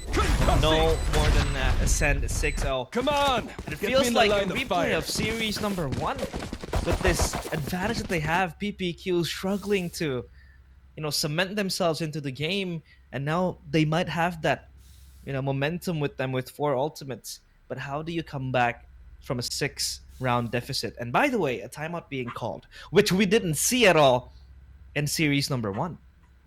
That's true. I mean, not entirely sure if Lilacs does have like a support staff behind them. That's But true. to answer your question, like how do you come back from a 6-0 deficit? Pausing is definitely one way to address it as a first step. Just go back to the drawing board and see what you can like fix if it's like quickly fixable. At the same time, PPQ, they have the tools for it. They have quite a few ults. They have an operator if they really want to slow the pace down. But one thing that they have to address too is Sleepy Keiki has been getting punished, not just in these fights, but positionally too. Ascend so good at dissecting that first point of contact. Yeah. And they're very, very incisive as well in terms of what they want to do, when they will give up control, when they will take control, and everything is just so calculated. PPQ is just read like a bedtime story as of now. And Ascend still yet to explode with their four ultimates that are ready, 1 away from the Rolling Thunder in the hands of Japips. And let's see with the operator, will this turn the tides around? Unstunned is Sleepy Keiki, good flick, catches Graham's lacking. And that first kill will be very important because now Ascend do not have their duelist in hand, but still, the makeshift or pseudo-duelist in the hands of Capricious might do wonders. Have to think about how much control they would risk though if she were to swing first, but Cosmic Divide in the pocket. They could use this to potentially hit A very quickly if they can get that scan out, but PPQ doing a good job of maintaining this advantage and burning a lot of clock. Drop the spike. They don't have any players far forward either, so they really are trying to secure just the rounds for now before they can be a bit more brazen. You are divided! Yep. And now, of course, Cosmic Divide into the site as Khan brandishing this Vandal pushes forward and Cass is there. Dense on the verge of death. One enemy Vips remaining. enters the side. Cass still rumbling alongside Exune. PPQ on the back of that pause, able to pick up a round. And you've answered the question. How do you come back from a 6-round deficit? Pausing is a way to start, and now they get their first round. Even though that happens, Ascend, they still have the credits advantage in this round, Raf. Normally you'd see the pause maybe at like round number 4, at least if there's like 4 rounds that were unanswered, but there's a lot of confidence in PPQ to try and pick it up. They did understand that 2 of those 4 rounds were quote-unquote swing rounds. They've done a good job of maintaining their ultimate economy too, so they're not too strapped if ever there were an exchange of these big abilities. Opening again this cast. The trades do come. Still, back to square one. An impasse happening on B site. The recon going to fly on the backside. The smoke on time to just discourage Sleepy Keiki from taking other aggressive angles. And PQ, slowly but surely, they will reaggress towards the garage with the drone to spot out the traps. And Sleepy Keiki alerted. Looking left, right, and center, head on a swivel. She does not have information on where PPQ could be. And she relinquishes control of B site. This gives Capricious the opening to enter the site slowly but surely. Right there. As she is clouded in covertness, she has control of site, and Ascend might spike plant this site. Ooh. Grounded. Operator answering true for Sleepy Keiki. 30 Still seconds making this left. quite possible. 2v3. Hunter's Fury getting used to deny, but off the mark. Time is winding down. Last Play lane aggressive now. remaining. Oh no, that Hunter's Fury does miss, but at least Capricious is down, and Neural Theft activated. Good swing on the back of that white hat, and Oreophilia able to bring another round in the pockets of PPQ. Again, slow approach from Ascend. I like how they are always so flexible and just cutting the noise, playing it low key, not giving PPQ the chance to just pounce forward and close the round. They're making PPQ overthink on what they will do next. This trait though, Very good early exchange for both teams. But I feel like PPQ was on the back foot of that trade because they lost Cass, their smoker, so that they don't really have the vision block to stop and dissuade Ascend from re-pushing the site. It did look like it was getting really messy, especially towards that B-Link position. It looked salvageable on that 2v3, especially at the tail end of that round. But again, when you're on a disadvantage, you're somewhat forced to be a bit more aggressive just so you can have the fact that you can't wait for the numbers to collapse on you. But a big quick execute on the side of Ascend here with the Killjoy ultimate will not be denied, I believe. They try to walk up and What? No way, Piety! Placing swamp With grenade. 2 kills being picked up, PPQ fumble the bag with the push towards the lockdown. Spike And planted. 2 birds with 1 stone, even 3 birds with 1 stone. Ascend now, sitting comfortably in the site, cozier than ever. As Samfire and Xune, they might not want to chance it, and yeah, they will save the guns that they have. Even a recon to become a preemptive measure for PPQ to just stop the pushes and retakes coming. But yeah, Ascend, good hold. Piety was on the precipice of death. She was stunned, she was dazed, she was pushed by like 3 players. But again, a good backup as well coming in from Capricious, if I'm not mistaken. Hey, don't block. Don't block it! They're gonna die! Nah, they're fine. Nah, they're fine now. It Just a would've been little bit funny, of though. trolling. A little bit of trolling. A little bit, get the spirits up. And after all, I still think that's like a core mechanic in the game. You have to have fun. You have to actually enjoy. Because, again, the nerves will obviously be there. Playing on a stage like this is always going to be in the back of your mind. But when you're just enjoying your stay on the server, regardless if it's like a W or an L, it always makes the day a lot better, Wow, life advice or something like that. I don't know, just don't tilt. Life advice. I do hope Ascend does listen to your advice, Raf. Sleepy Cakey, misses the operator shot, unluckily enough. As Piety escapes death, stared between her eyes. And Grahams might want to walk her way into a long, still holding her steps. And Ascend, they're still scratching on the surface on where they would want to go. Cass has been a solid anchor on this site. Now, together with Oriophilia, will have to hold their way into the site. The TPs will save her from the stuns, but Oriophilia gets dinged and down she goes. Falls to the floor as Samfire will fall, it seems like. Not Oriophilia, excuse me. Oriophilia is still hiding behind that box in sewers. Might look for the timing, but Japip sniffs it. Sense it very, very well. Spike will be planted, and Ascend still perfect with 5 players. Oh no, nobody knows. Piety lingering. The shadows playing with the striker. Doesn't even need to fire her bullets. Ascend is quick on the kills. 7-2 becomes 8-2. I was about to say that losing Samfire in that situation could have been so dangerous because they would have loved to have that Rolling Thunder for the retake, and maybe it could have influenced how they were holding the site itself. Because now they're worried, are they gonna flood out knowing that there's no stun, there's no flash? They have a lot of their eyes trained towards CT instead of watching the links, maybe catching that potential flank off Piety. But again, PPQ, they've had some interesting solutions on those rounds that they've won. Ascend now going for something we're a bit more familiar with their grit and grind attack, where they do burn out those first 30-40 seconds just for some clean scouting. And if PPQ can identify this rhythm, then they could be a bit more aggressive and take a little bit more control away from our attacking team. Yeah. Still Ascend, relentless, not stopping with the breaks. Good flash, but it flashes Grahams as well. No worries, because she does get the kill, but the retakes now might come in. Ascend again, so easily tinkering around the site. Gets control over and over again. They want to overpush this. They want to claim total dominance of the site. The stun gets 3 players, but Cass, where's the follow-up? Still whiffs the shot. Con gets Cass. Bips as enemy well remaining. follows up on pursuit of perfection. Bips with the 3 kills to her name. Samfire 5 HP dripping with blood. Can't cover up or stitch it down. And Ascend 9-2. They're running around. Last round before the switch.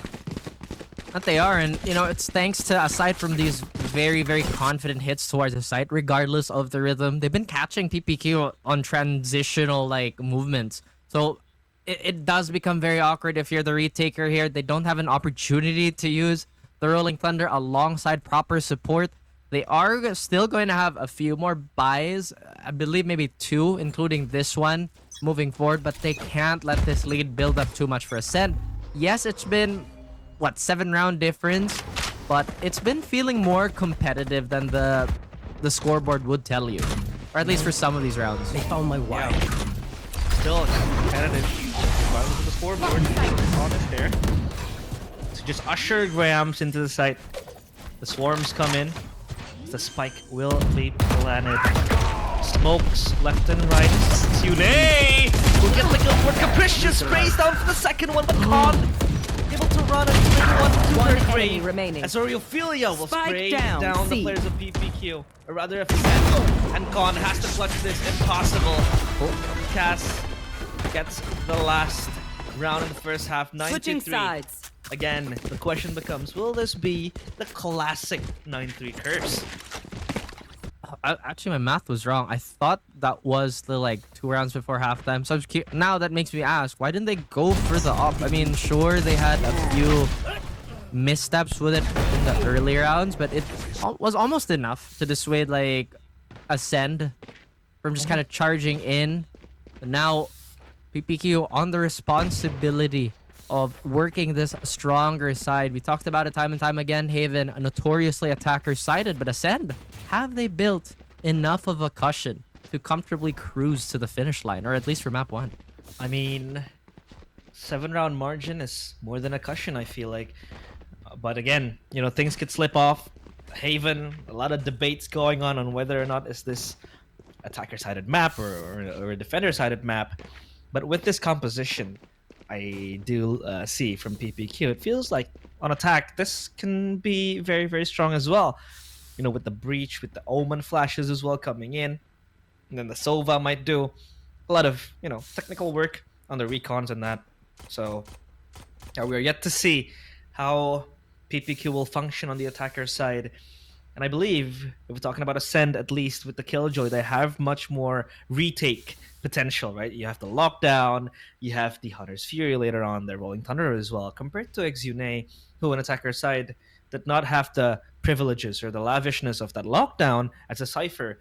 So at least now, for Ascend, if they are able to at least, you know, get early control, then they have so much domination over the, you know, the first few minutes of the round. It's definitely been like a case that's been talked about for many years at this point. Do you really want to run the Cypher, the Killjoy? And it's always been like, oh, let's run the Cypher if we're a bit more confident sending our lurks out and having a quote-unquote harder doorstop with the trips. But there is a lot of merit to Killjoy. You know, the mollies, the nano swarms are amazing early round. They're great for area denial, even on offense. And we cannot like stress it enough that despite how people have figured out how to counter lockdown, it's still such an oppressive initiation tool. And with all that being said, it does look like PPQ is going to be quite patient here, or at least up until this burst. We're stuck into the site. Piety though picks up 1 kill to her name, dropping low on HP to 15 with PPQ. Their efforts halted because of that single kill by Piety. Exune looking for an opener towards Con, but Con is way superior with the Sheriff in her hand. As PPQ, they run, scampering into B, rather A side. Graham's playing hide and seek behind the smoke. He's able to be sought, but Cass equalizes and drops the scales. Meanwhile, Ophelia, it's trades left and right. On the side, Piety so low. They want to start. Can she finish this? No, she can't. And Ophelia is able to close that one out. PPQ come back from a 3 or 2 player margin. in that round. That was courtesy of Cass and Ophelia hand in hand together, just able to get the kills needed. Big start now on this half. Like I said, there is a little bit more comfortability on this more aggressive side. There's also some fancy shooting to just really cap off the round for PPQ. Now though, for Ascend, they did do good damage. So not a lot of the members on PPQ can have like a straight up upgrade. They did burn a little bit more credits to just keep the shields up and maybe get an extra sheriff. Ascend, they're also willing to challenge. They have a pair of sheriffs of their own. And they're out in the open. Yeah, they can, but they are eaten alive by Sleepy Keiki. Garage control again exerted by Capricious, but she only has a classic to her hand. This looks hard to do, and hard to deal with this whole Sleepy Keiki. What? Running rampant with the Spectre. Is taking the names of Ascend. Piety also falls 2v5. And this dash into the site might herald yet another round for PPQ. Spike planted. And Ascend called upon to retake. The Pips with the Sheriff alongside Con as well. They might just look for exit frags as of now. Because this spike will be so hard to defuse.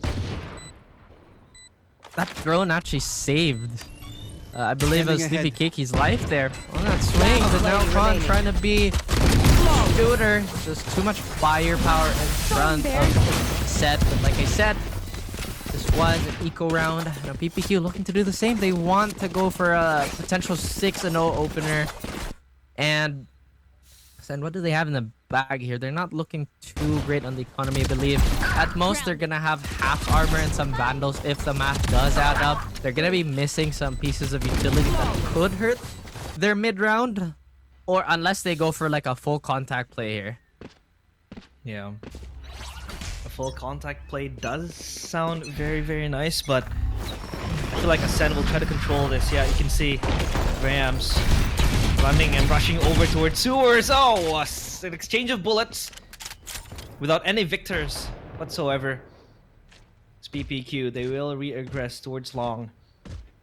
Graham's repositioning herself, tucking herself into that wall. And Sleepy Keiki with the Spectre. Not the best weapon, but again, if you're rushing in and playing it up close and personal, it might work. Next Yune scratched down into 87 HP, but still okay. And PPQ, they're taking their time. They don't want to rush this one out. Maybe they want to bait out Ascend into peeking. An unfavorable angle, but Graham's got 6 Yune. Oh no, Con with the timing! The headshot is there, but Con, can she get more? She does with the triple Spike kill! down mid. Ew. And Ascend, oh my god, Con doing wonders for Ascend. PPQ is just up to Sleepy Keiki, stunned, dazed, and just swarmed. Only Predator and only eyes. Predator, excuse me. Graham and Sleepy Keiki in the end. What was that from Con? Nasty. I thought for sure that should have been a free kill, but maybe it could have been like a timing thing. Maybe she was checking the radar. Could have been a myriad of things, but great shot by Con here to follow up on the potential traders, getting as much value as she can, and, you know, helping preserve that economy just to snowball further into the round.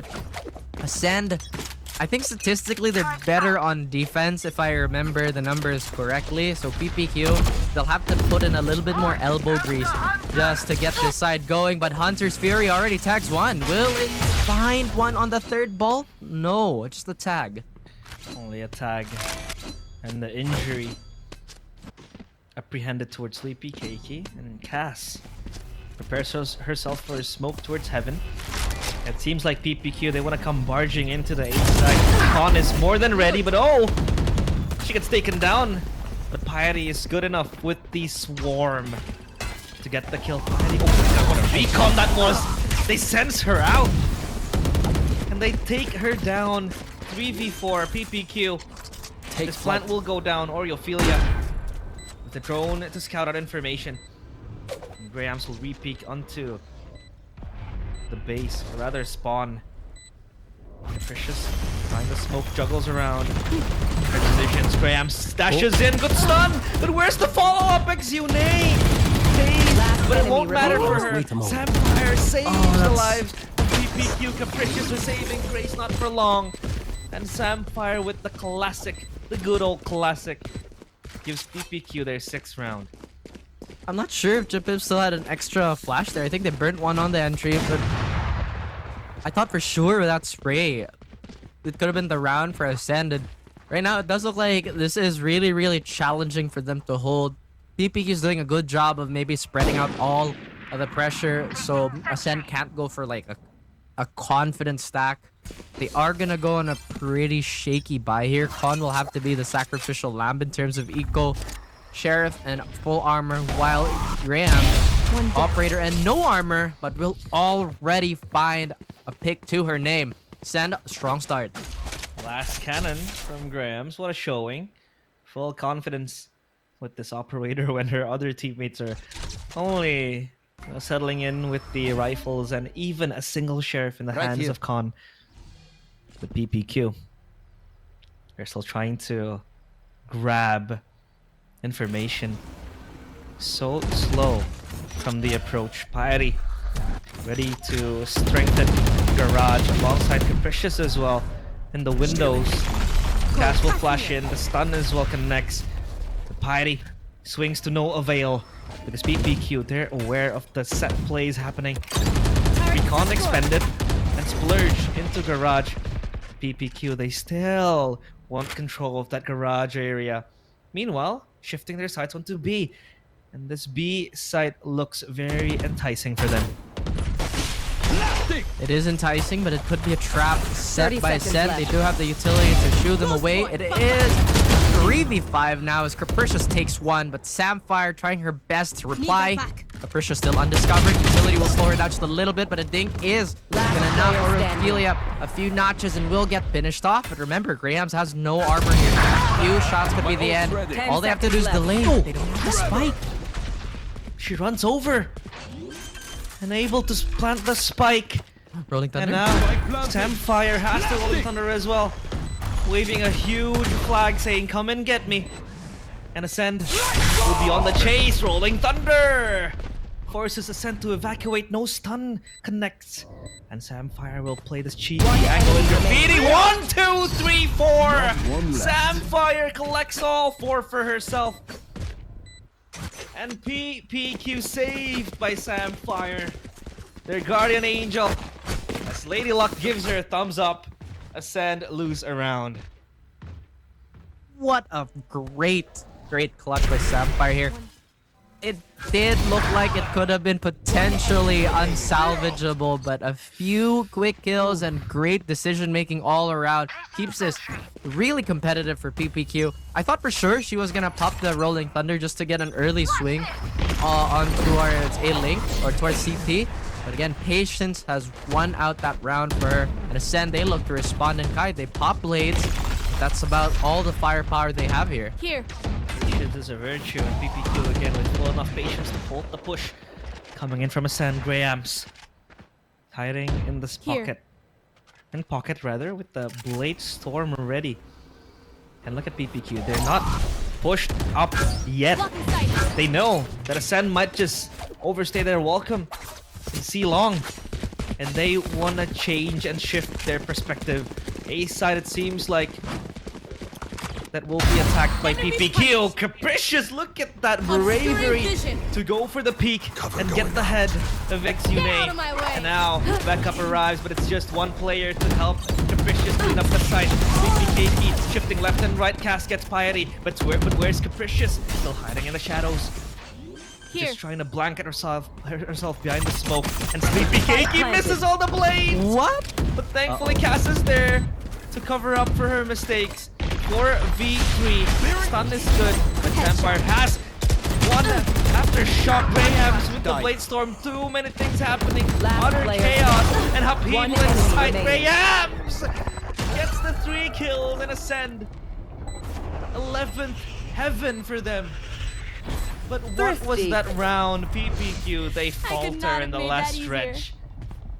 Oh boy, that was a fantastic recovery on the side of Ascend here. It did look like they were stuck in the mud for quite some time, and PPQ are doing their best to run up those rounds as quickly as possible just to close the gap. And a lot of heroics coming out from everybody here.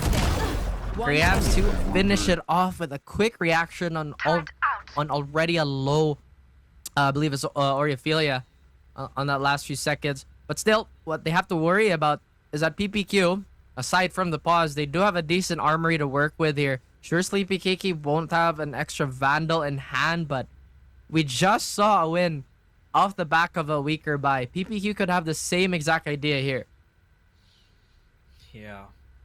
And I like the, how would I say, the bravery of Ascend to make those micro plays. It's not just one player, it's everyone just taking a gamble, flipping a coin, and getting that extra kill. It was Capricious who just stops Sleepy Kiki on her tracks in that A-long fight with the Sheriff. How do you peek as an Astra that has to anchor his sight? But again, like you said, that duelist blood is still flowing in her own very veins. Capricious with that kill was, I think, presenting a very important kill as well for Sen, right? And then Grams just comes flying in with the Blade Storm, connects one kill, and then gets the 3 kills with the clutch as well, presented for Ascend and PPQ. The question is, how do they recover from that? They had a heroic play, like you said, from Samfire in the previous round, but again, the heroic is just replied with another heroic play by Grams with a triple kill. So Ascend, it seems like they want to extend their lead. Getting that first match point would be a very, very beautiful sight. Can they continue though? I mean, again, it's been scrappy fight after scrappy fight, and we even get a Sleepy Kiki judge kill. Now it is gonna allow her team to potentially flood the site, but now Khan plays the spoil sport on the A side. Look at the way they're swinging behind the utilities, though. That is a well orchestrated move by Ascend, but look at the triple stack on A side. PPQ has to realize this. If not, they're gonna walk into an open trap of Ascend. And Khan just peeks out in the open. Look at that courage that she has. Is playing it like that. This is full confidence coming in from Khan and Ascend. And Neural Theft claimed and reveals the players of Ascend. And now PPQ will run back for their rotate. Where will they go though? Where will they lay their hands on? It seems like C-side is the most sensible option for them. Sensible 30 could be seconds the left. right word here, is they're not gonna encounter too much resistance, but this is Piety we're talking about. The moment that she will get a warning sign, she might have to turn up here, but she's being very patient. She's waiting for the rest of the team to really collapse onto the site. They know that it's a 3v4. Cage triggered. How they're gonna hold this is potentially quite limited. Not much options. As stuns do come in, traded back and forth. Aftershock to clear logs, but Piety swings in the nick of time. Exune will hold her ground, but not for long. Ascend. Match point in their sights, and they do get it. Their prized possession still intact. PPQ though, they lose everything in that retake, or rather in that post plant. It was hard for them to encounter the stuns and the aftershocks. They were playing in a very, very tough position.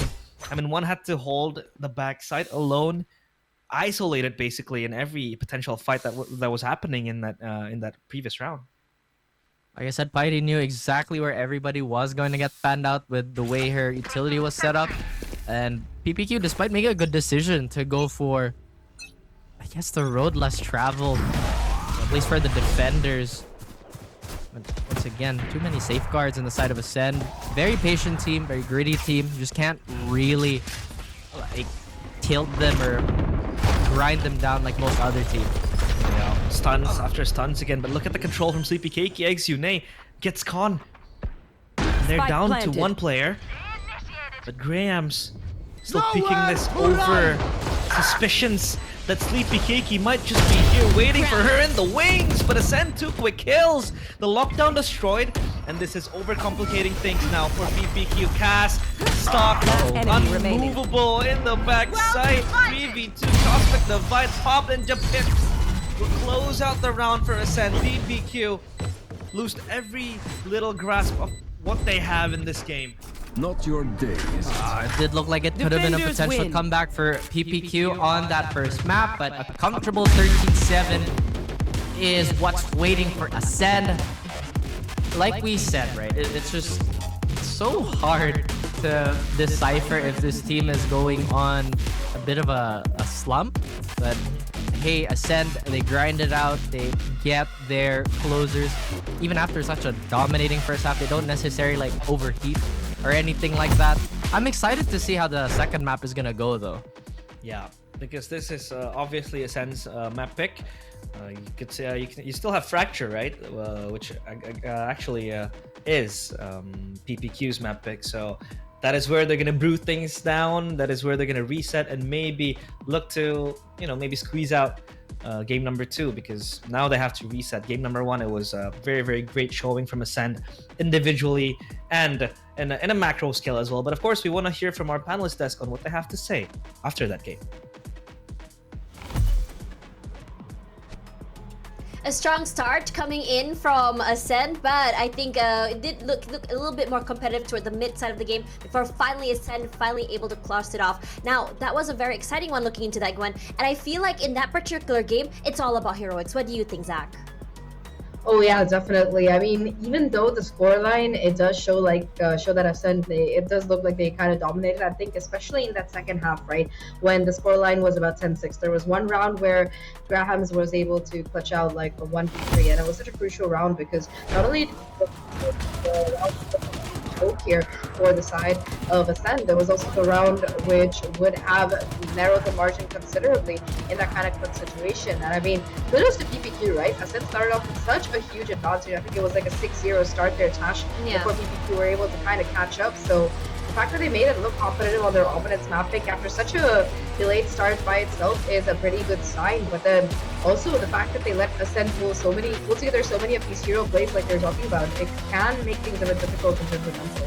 Yeah, and I think for both these teams, I mean, I emphasized a lot about what Ascend has to bring in terms of the aim, right? Crack players all around, but I'm seeing the same coming in from PPQ as well. Look at this round in particular for Samfire. I was not expecting that clutch to happen at all, and I think in this situations, a lot of heroic plays are happening here, and some of these rounds felt incredibly scrappy, and I think it's understandably so because both teams are playing very, very aggressive. But more importantly, in terms of aggression, I'm seeing more aggression coming in from Ascend, but sometimes that aggression, and kudos, and honestly kudos to PPQ because they're able to shut down the aggression and punish them for going aggressive early.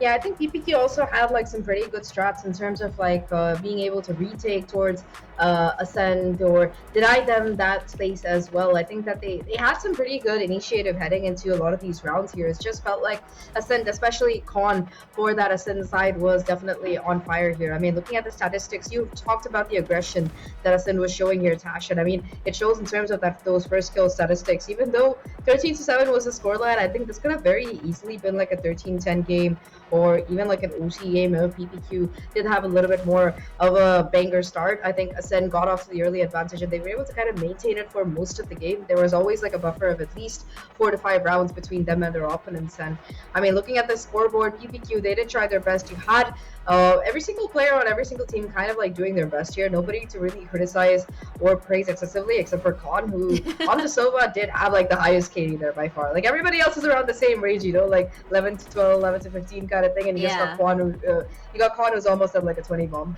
I mean, honestly, when you look at Khan, this is her signature style play if you think about it. And I think what's really important is that even in rounds that her teammates would have like, I would say, rifles, she would still be very comfortable on that Sheriff. The way that she just swings out, gets a headshot and move out of the way. I think she's one of the sharpest players I've seen here in Asia Pacific get game changers. And it's so terrifying if you think about it because her headshot percentage isn't too high, but she's very sharp with how she moves and how she plays. And most importantly as well, I think we talked a little bit about the Sentinels head-to-head, right? The Cypher and the Killjoy. I have to say, both these two Sentinels have done a great job of lurking. I think B, as soon as B is just straight out open, whether or not you plant it in C or A, you have to anticipate either Piety or the Cypher on the other team. I don't really remember who ran that Cypher. I need to check again who it was. But I think that it's really great looking at them and how exactly they played because both teams have this great understanding on what it means like to hold that control on that map itself. If anything, it's toward the end of the games is that really the deciding factor between these two teams, whether or not they can hold on or not. Because end of the day, I think in the beginning it was great that we seeing a huge, I would say, first pickoff from Ascend, but there's always that follow-up back from PPQ as well. Regardless, that will be the end of map 1 of series 2. After this, we're going to go straight into the second map. Do not go anywhere. We will be right back.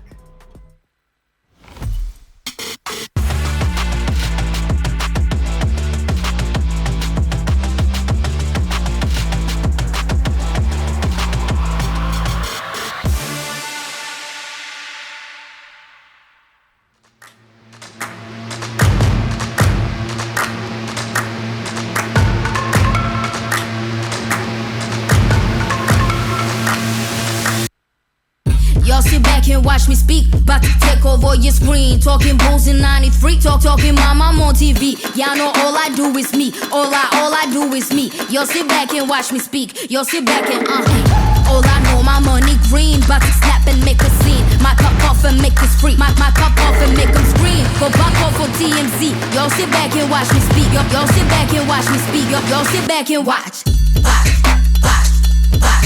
Watch me. Watch me.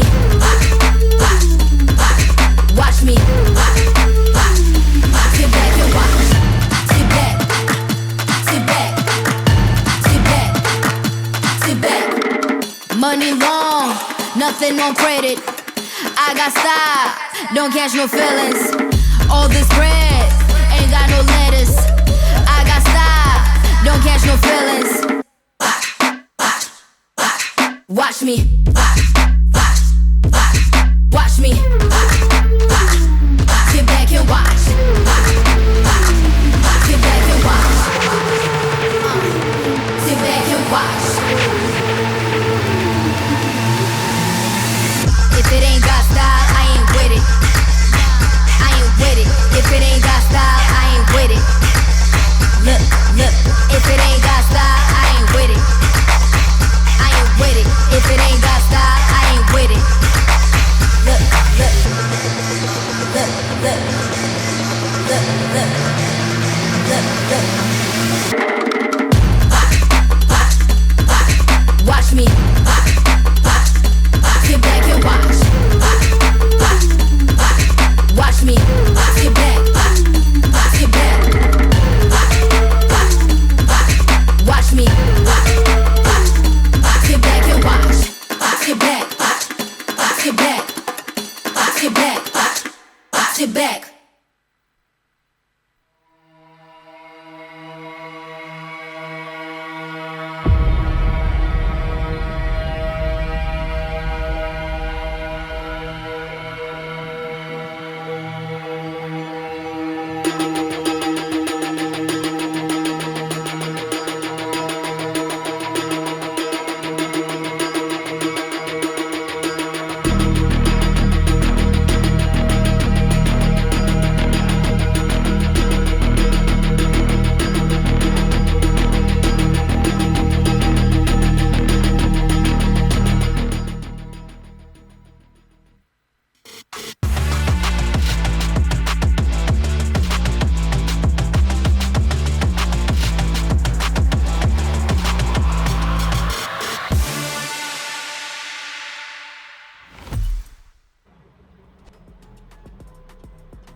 Sorry about that. Let's redo that again. Anyways, everyone, welcome back to the VALORANT Game Changers Southeast Asia. Game 1 will look a little bit more dominant, but Game 2, we are presented with a much more competitive map, and it was Ascend versus Precision Power Quickness. Now, we're going into map number 2 now. And, you know, just now on Haven, it felt very scrappy. It's all about the hero plays. What are you predicting up next, Zach? I generally don't know what to expect because, like you mentioned, Tash, the series was definitely much more competitive in terms of the gameplay here. I'm hoping to see a little bit more of PPQ's namesake on their own mapping, especially on a map like I think it was Fracture, which is that map 2. So I'm hoping that we get to see that power, precision, and quickness kind of coming into play here. Because if there was ever a map that you really needed, it has to be Fracture here. So I'm excited to see what exactly this team has been cooking here. They are going to be the ones starting off on the defensive side as well, so they have a lot of territory to hold here. We saw how Ascend were very capable of those quick executes, and like you mentioned, those hero plays, whether it's Graham's on the jet fighting that 1v3 or the consistent damage that was coming in from the rest of the squad here. So gonna be curious if they can convert it on Fracture as well. And one more thing is on Haven, we did notice that both teams were running that jet as a duelist. So Yeah. curious to see if they're going to be continuing that off-meta pick on Fracture or if there's going to be a bit more of a transition to something else. I mean, if you remember Graham's, I think her duelist pool is actually quite interesting as well. We've seen her run the Reyna. I believe we've seen her on the Raze as well, but don't quote me on that. But looking at their last time they played on this map for Ascend, at the very least, it was against Falcons. And the comp they ran last time was actually with a Neon, with Graham's on that Neon. I mean, we did wish to see a Graham's on Neon in the last series. I think we might be getting it here. And if I'm not mistaken, last year Graham's Neon was actually quite terrifying to watch. Yeah, definitely. I think it was one of the highlights to watch for this particular team. I really like Graham's flexibility as well because I think that last year, I think 90% of the time, Graham's was only playing that jet, especially when she started out. It was very much a comfort pick for her, aside from the occasional Reyna, like you mentioned. But this time around, even though she continues to lean in that jet, she has flexed a little bit more. Like you mentioned, played a Neon. She even played Yoru once on one of these maps during the qualifier in the Swiss stage. So I'm excited to see what is going to be the case, what this team is going to be picking heading into this particular map. That said, though, I mean, on a map like Fracture, we were talking about this in the previous series as well. And I mean, we talked about the importance of Asian compositions, but you also got to talk strategy. And do you think that both of these teams, which one do you think is better prepared, Tash? For me personally, if you look at PPQ, they did run this map a few times. I believe it was 3 times already in officials. And I think it's really, and it's also all during the Swiss stage. So in terms of, I think, experience, they had more reps in on this map itself. And the last time they played this map for PPQ, it was a very, very close 13-11 against Kitty Nyanya. As opposed to like Ascend, they only played this map once. And it was a loss against Falcons. So, you again, it's such a double-edged, both same coin, different sides. You have a team like Ascend who lost against a really, really good team like Falcons Vega, and they did come in close. It was a 7-13 compared to previously, right? It was a 13 when we saw in the first game. And opposed to like PPQ, 3 maps against teams that's not super powerful, at least that we know of on this stage, but they had more reps in. What do you think? What's your thoughts on that?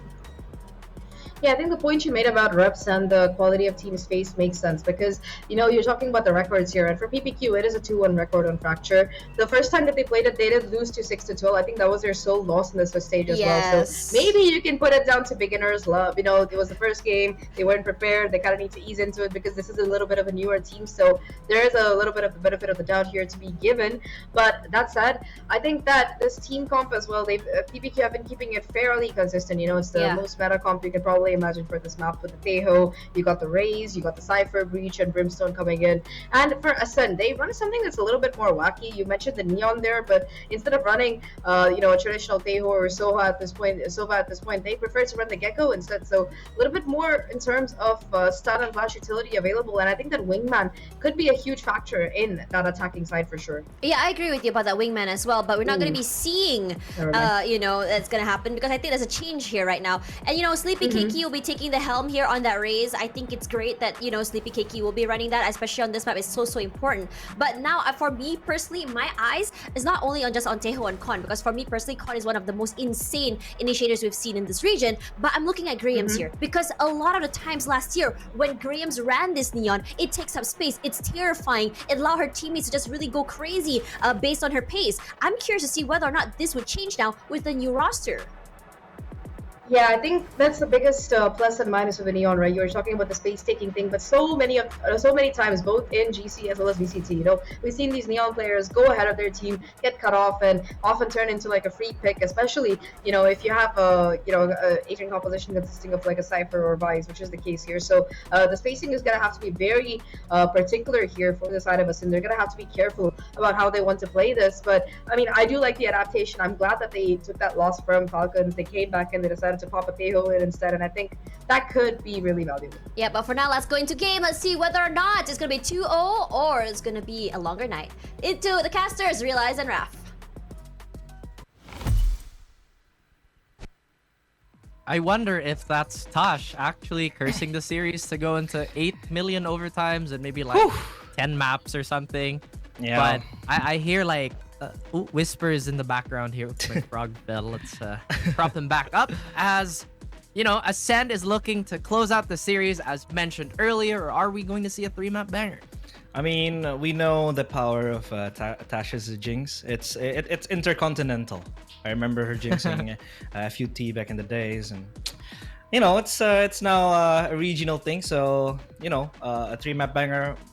I wouldn't mind. I wouldn't mind a 3-map banger. I feel like, and from what PPQ was able to show in that Haven clash that they had, I feel like there's a possibility where it goes 3 maps. Especially now, this is the map pick of PPQ in Fracture. It's going to be very interesting to see how they bring up this composition that they have in Fracture, as now we prepare for Fracture as possibly the last map of tonight, or maybe, just maybe, PPQ can go the extra mile to push us into map number 3.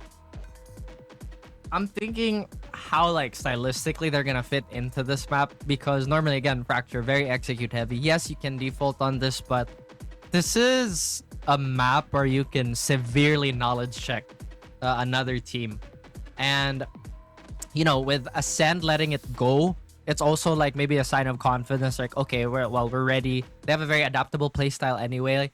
At the same time, PPQ, they really want to double up once they get to potentially that attacking side. They do have a pretty interesting comp, in my opinion. The Tejo of Reach will have a lot of set plays on paper, but Ascend, it does look like they're gonna go for something similar, but the Neon brings the speed. No, the stun is way too perfect for Ascend, and now PPQ rattling back through with only 3 members in their own regard. And Ascend, suddenly they tone down the pressure as PPQ left wondering where PPQ, or rather Ascend, might be, as Piety prepares the flank from drop past the cam to supervise that arcade area. Samfire knows that they are coming in after Shock, not in time just yet, because Japips and Grams able to sneak their way in. The salvo will expose Cass into such an open position. Japips stuns back, plants the spike. 3v2, or rather 4v2, because Piety is still breathing up top, as the smoke will just spot and close out the vision.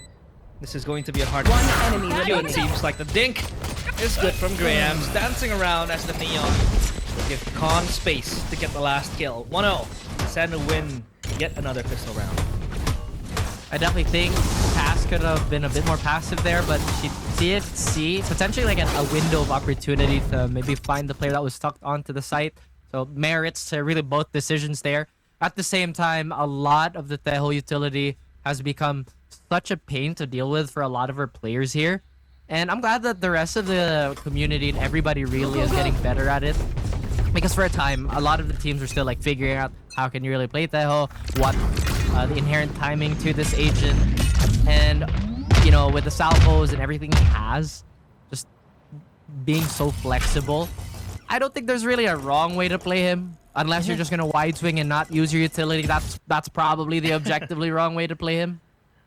Yeah, I mean, Tejo is just so oppressive, right? It really curtails the opponents and even yourself to play a little bit more aggressively, because you don't want to wait in sight until the Tejo missiles come flying at you. But they come flying, but PPQ respond with 3 quick kills. The pistols doing heavy work for them. Sheriffs and Classics. Classic round could be again brought upon. Not quite good enough. But for Ophelia and Cass will close the page. Thrifty with 3 players standing, only with classics and sheriffs. PPQ, this is it. This is where they will breathe life back into this map. Great recovery here by PPQ just to potentially throw a wrench into Ascend as well. I always say that it's almost worse to lose the second round than it is to lose the pistol, because it does drive you into a really awkward situation where he can kind of buy up, but then it's not really enough to snowball onto the enemy team here. We only have 1 Guardian, and it's in the hands of Khan for Ascend. And it does look like PPQ wanna run this down, but Sleepy Cakey gets out of dodge for free. They just being maneuvered upon finesse by Grahams, but Cass avenges the death of his other teammate and re-smoking it because the spike has fallen into their arms. Cass, 20 HP, injured, but not down and out. Capricious though, has to hit the floor with that kill. One enemy remaining. Herself, Cass, triple kill for her, speeding up the process with an orbital strike. Ophelia as well, just being chased down his piety by the boombot. But she takes the long way out with the flying fox, or rather the ropes. There. And now, how does she recover this? Only a classic in hand. APQ, they swarm the spike. Cam is out to clear the site. The PPQ, they don't give a damn of that site. They want to control this spike. Sheriff in hand though, she might do some magic tricks with the Sheriff. 30 seconds left. She can honestly shift block this now. This is still very much doable, but just wants to get the round over with. Piety, you know how destructive this player can be regardless of the weapon, but PPQ playing it really, really smart. Try to just huddle up and get control of the spike and just not risk anything. PPQ, great round, only losing 2. Only losing 2 is the highlight of that round, of course, because they now, you know, have the privileges of saving that guns, a few guns, the Vandals and the Phantoms, going to the next round. But Cass, good hold here, even getting the 3rd one. I'm surprised Piety was able to pull, to grab a single kill behind that smoke with a classic only. So at least that's a prize that she can be content with to bring home. But now the operator is out, the hands off. Sleepy Cakey, the cam to spot out a player, but Capricious gets taken down, so no smokes for Ascend in this round at least. But Grahams has made her way into heaven, and this is a bone that they have to pick. Just sticking out in heaven. Exune knows pretty well that heaven might be occupied, so she just sneaks her way in and waits for a possible push onto the site. Go ahead. Stand your Hopefully ground. they've gotten themselves a glass of milk so these bones won't be so fragile. Zuane gets Grahams, and now this defense is looking mighty solid for PPQ so far. A minute to work for. Ascend, they have a lot of choices here. They've only infiltrated one site, but what's more important is that they've sealed off sand, so this is going to be a quick rotate. Cass has an idea of what could be happening, what could be around the corner. Has a Molly in hand. Around the clock though, Ascend wants to go in. Piety, there's a good stun, but only good for 1. She relocates onto a better place, and Cass unable to trade her friends. No way, right? And Piety, oh my god, is dead. There's no way they will clutch this, but Cass will make that impossible. It's a 1v3, Pips no longer standing. And PPQ cement yet another round, and it was so close, Raf. So close to a clutch. So close yet so far.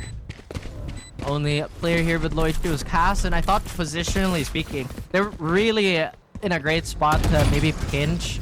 But at the end of the day, you have to hit those shots. There should have been a few freebies either from A main or from, you know, top of the ropes there. But either way, this is looking really, really good for PPQ and the squad. Send looking to make do with what they have here, forced onto another eco. This time it's PPQ working that operator and maybe looking to dominate the longer angles. Then how do they deal with it? They don't necessarily have too many options unless Grahams goes fast. Deal with it with brute force. Drone going out. just rushing into the salvo. Sand being baited out. Ophelia does have information, only suppressing one player. And Grams with the Sheriff again. I got Spike. Just so minimalistic in terms of the arsenal that they have. And Capricious again walking up front. Piety has been lurking since day one. And she might look for yet another opener because Exune is holding a very, very awkward position. But Cass at least is there to back her up. And Piety might just walk into the crosshair of Cass. But the fast lane has been averted. And Graham's able to enter side, but they go back. They might look for an aggressive play. Beneath this smoke, Canteen might be so susceptible towards the push coming in from Piety. And Exune has to be aware of this push. Piety just gets decimated by that one tap of the Phantom. Sleepy Keiki. Let's go back. Gets a pain shell kill. I don't know how and what happened there, but a sand pull two back. One enemy situation now. Showstopper. Expanded Japips is no more. I saw your secret. PQ 4 round, and this is where they show their might. This is where they show their dominance in their own map pick. And rightfully so. They did take quite a bit of time to warm up on Haven, and they're making the most out of all those rounds that passed. It does look like Ascent are... Well, it wasn't equal to be fair, but looking a little bit messy on some of these executes. They can be a team that operates like a diesel engine. They will have a few rounds where it's like, okay, it doesn't seem like they're warm yet. But they definitely, like, for the lack of a better word, scale into the game.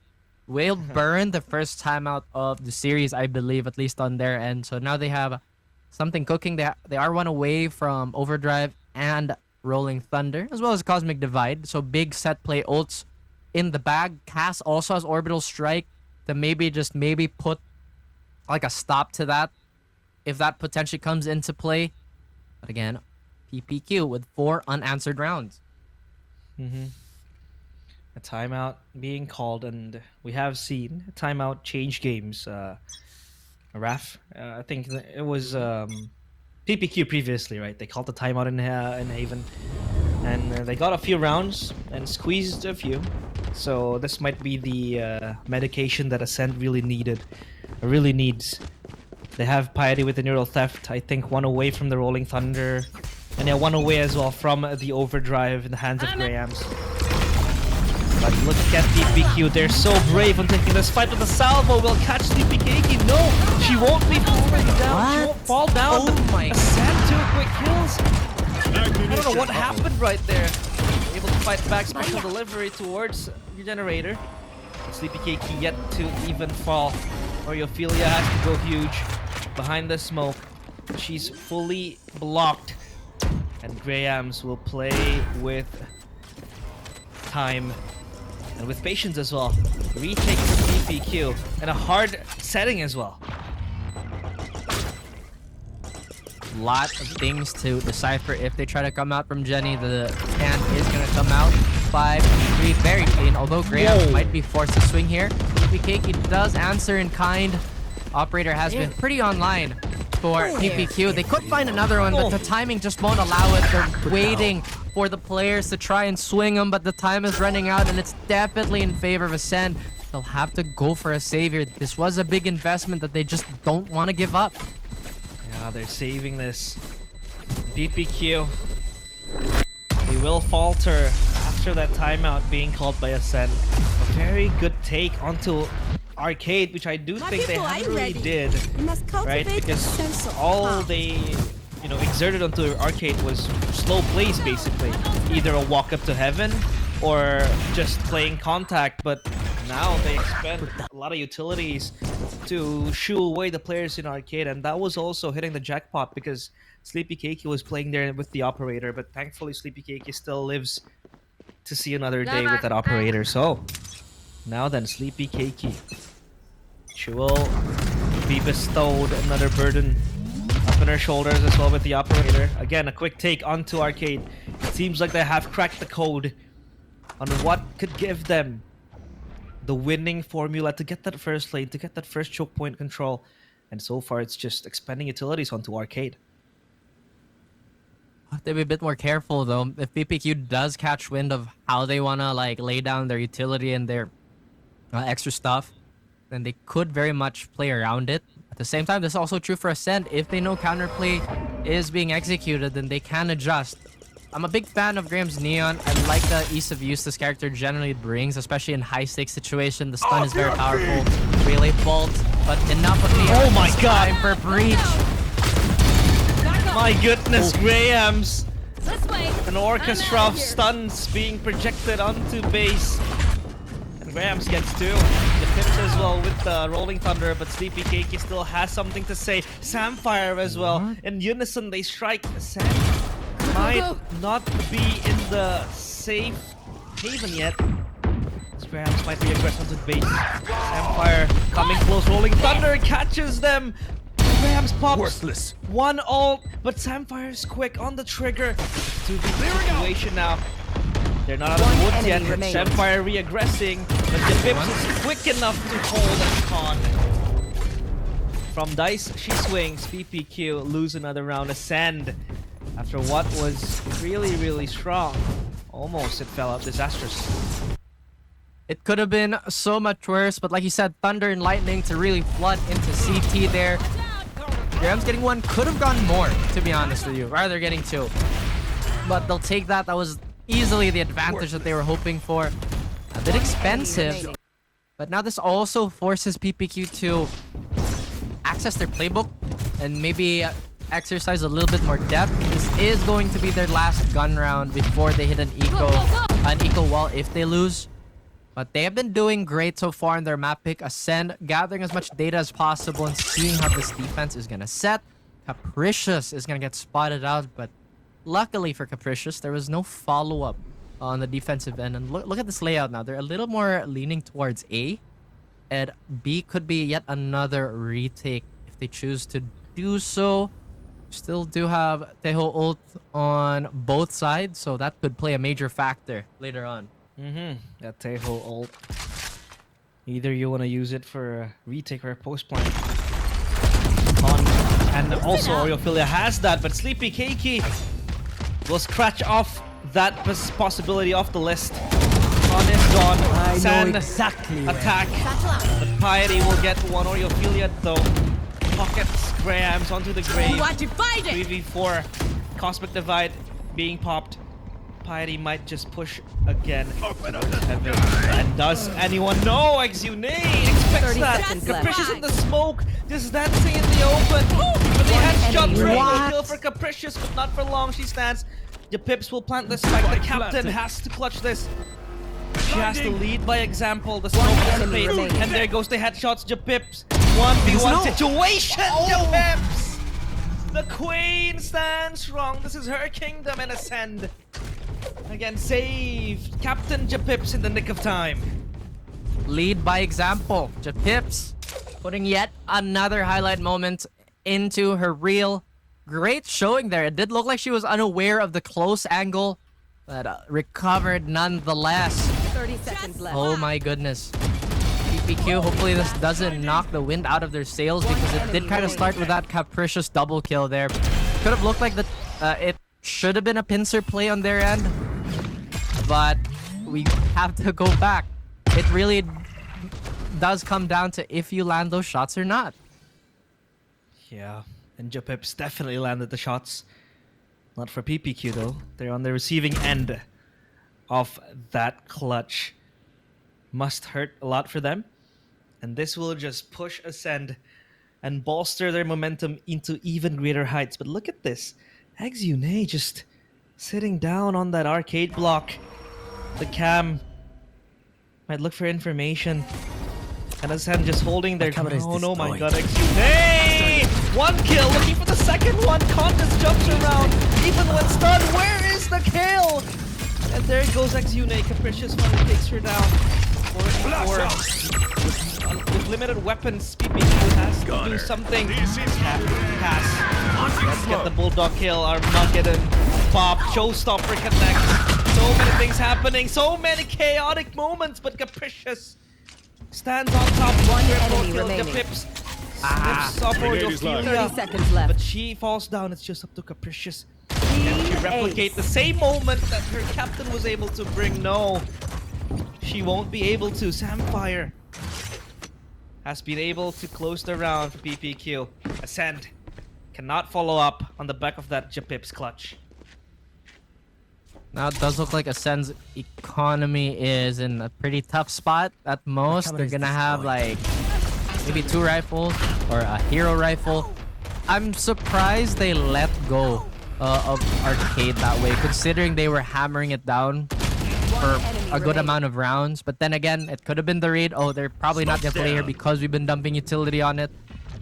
But this is where diligence and protocol come into play. You just can't leave those things a chance, no matter how hard the read is. Con does have ult available and could potentially use that to be an equalizer. Sleepy Keiki already positioned in a pretty nasty spot if Ascend don't wrestle for sand properly. But this has been the tale of Ascend's core for the longest time. It's always been 5 strong, or at least like 4 strong on the side they want to take. They don't want to overcomplicate that offense, and you know, it's a solid plan. You are divided. Now it's just with one tap at the button, they enter into the site. Full control over this. Con plants the spike. Armageddon ready for her to use either offensively or defensively, but PPQ, they go from sand. They have other ideas in mind. They want to clear this. Capricious is just sticking out like a sore thumb. The headshot is good towards Exune, but look at the Armageddon. No one is aware of that. Con gets to. Even the third one for her, punching the clock and taking name. Samfire has to fall to the wrath of Con. Quad kill with the Guardian. Ascend to pull it back. We're even 5-5 in PPQ. It's hard for them to really crack the site open, and that ultimate really proved to be something worthful. Definitely a lot of value, especially in just presence and following up. All these pieces of big utility. On the Conqueror, though, been pretty much one of the most reliable players on Ascend, despite being tucked away into the backline for most of these hits. Now, PPQ, they're trying something cheeky here. There are a few peculiar buys, namely the Bucky. So Keiki might just want to jump into a player here, but definitely not into the open space outside of A lobby. And look at this, Ascend, they expect some sort of aggression here. They know that there could be a bit of panic since PPQ have lost that lead that they've defended so well up to this point. Look at them just turning down the gas. But close to Sleepy Keiki, who gets spotted out. Just cutting the pie. And Piety does get 1 kill. Oriofilia has to hold. But how long can she hold? Look at that maneuver from Graham's. Just too nasty with the neon. Quick feet. Quick footwork, I'd say. And Graham's even getting another one. Cass has to fall. Samfire might be next to the chopping block. Oh, chopped up. She is. Spidey. I'm out of here. Closes out the round. Look at that. Flawless. Ascend. Untouched. Last round in the half. You definitely see them move a little bit quicker and a bit faster. Like you said, there is some fancy footwork going on. The side of Sen feels like they've gathered enough data for them to send it. They just have to be aware of those situations that happened, like I think 2 rounds ago, where they miscleared Arcade. But it does look like everything is proccing for them. They do have Overdrive very soon. Rolling Thunder is not too far away. For PPQ, it's right there. Hero Theft could be used for potentially a pick. But Ascend, they changed the flavor again. They go for a pincer action towards B. Again, just playing the long game. They know when to tone down the pressure. They know when to really hit the gas. They found my wire. But so far, PPQ left with a lot of things crossing their minds in Ascend. How do they want to execute this? They have Japips 1 away from the Rolling Thunder, though, so they might go for that avenue.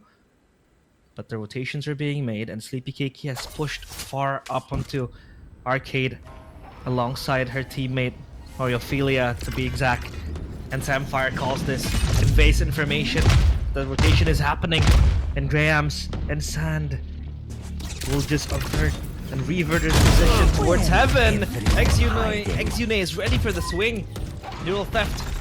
Uploading information. Exune might re-swing this, looking for the kills, but Khan is quick enough to respond. The Rolling Thunder is out. The Pips in the same position, has to hold for long, but not long will she stand. Switches and Khan together, hand in hand. A main, they will try to hold this forever. And Cass has the crosshair ready. Look at the white swing from Capricious. But Cass is ready. And Oriophilia makes it 6-6. Still even Stevens. On cooldown. First half. I really appreciate the wide swing here. Missiles away. I'm glad that it's Switching really sides. resurfaced its popularity. At the same time, man, a lot of just aggression being shown from Sam to really push away the comfort of players playing A main. Now, like you said, it's so hard to call. 6-6, everybody has made the apt adjustments, and it does look like PPQ are trying to storm back.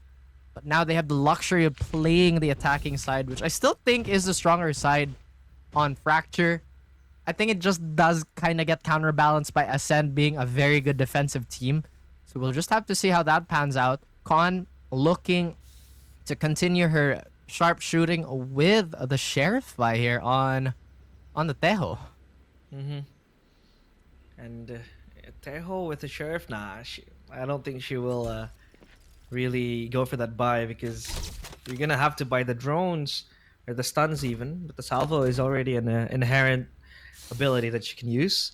And PPQ, let's try to map out how they want to play this attack, right? They have the Raze, they have the Breach. I'd argue that the Raze will be much more oppressive compared to the Neon, because of how she has the paint shells, she has the explosive power to just burst into the site. Plus, she has tools to really destroy the utilities of Piety later on, because this Cypher will be very, very vexatious to deal with. And I think with Sleepy Keiki on the helm, with the Raze, they're gonna have an easy way out to just clear out the utilities. Meanwhile, for Ascend, I do believe in some cases they will go aggressive. With the Neon, you're gonna be like in the choke point in like no time. You're gonna be there very, very quick in 5 seconds, 4 seconds. Watch You your have step. control, so I think for Ascend, offense might be their best defense. Well, if you can't hold, you push. I think that's something that people like to take into heart, I suppose. But Ascend, very solid control over A main already. They've walked up, so that's -1 to the threats or the places that they have to guess for. There is a lurking Cypher just outside. Be paired with Oriophilia's Tejo. And it does look like an explosive execute could happen here. Ascend have no idea. They have nobody to quickly rotate, but everybody's gonna make a mad dash for it. You also have to take into account Neon. Oh, Capricious still left unattended to, but there goes the 2 kills. Samfire trades 1 back. Piety re-peaks in the wrong time. The salvo will cause a little bit of mayhem up in the site. They will still fire their bullets, but now a momentary respite for PPQ to reposition and possibly rethink their navigation, because they might just go for a rotate full-fledged onto A site. And Oriophilia will put on her running shoes, running into 30 A site. seconds left. As Ascend is frozen in time, they're still locking their place onto B site. And this plant will go without any disturbances. Oh, this is great. And Exune might go for the peak. She does get Grahams. And Exune is the game changer for PPQ in this game. Rather than One enemy round. It remaining. seems like, look at that. A flick of the wrist. Right hand hospital. One Left down. hand cemetery. But Khan will bury Exune. And Ascend will have to put All missiles away. their hopes on Khan clutching this round. The salvo traded back and forth. Khan looks at Oriophilia, but one player waiting on the wings. It's going to be Samfire. They're both low HP. Samfire has the aftershock as well to go with it. The stun connects, but Khan still buying so much time. PPQ just dancing on the verge of enemy death. remaining. 1 tap, 2 taps. Not enough. It's not enough for Khan, and she has to be content with losing the round, but winning the clutch. Still a long way to go for both these teams here. Very well played there by Exune. I was worried that maybe, just maybe, they were still trained onto that Cypher. They didn't see her cross back. So, I guess logically speaking, they probably assumed there was a timing here. But like you said, it's been a bit of a Crow Cop situation there. No matter how you dealt with it, it's still going to be painful. PPQ, they have the luxury of buying up weapons that will allow them to be a bit more rangy than these pistols, but we have seen a few eco wins here.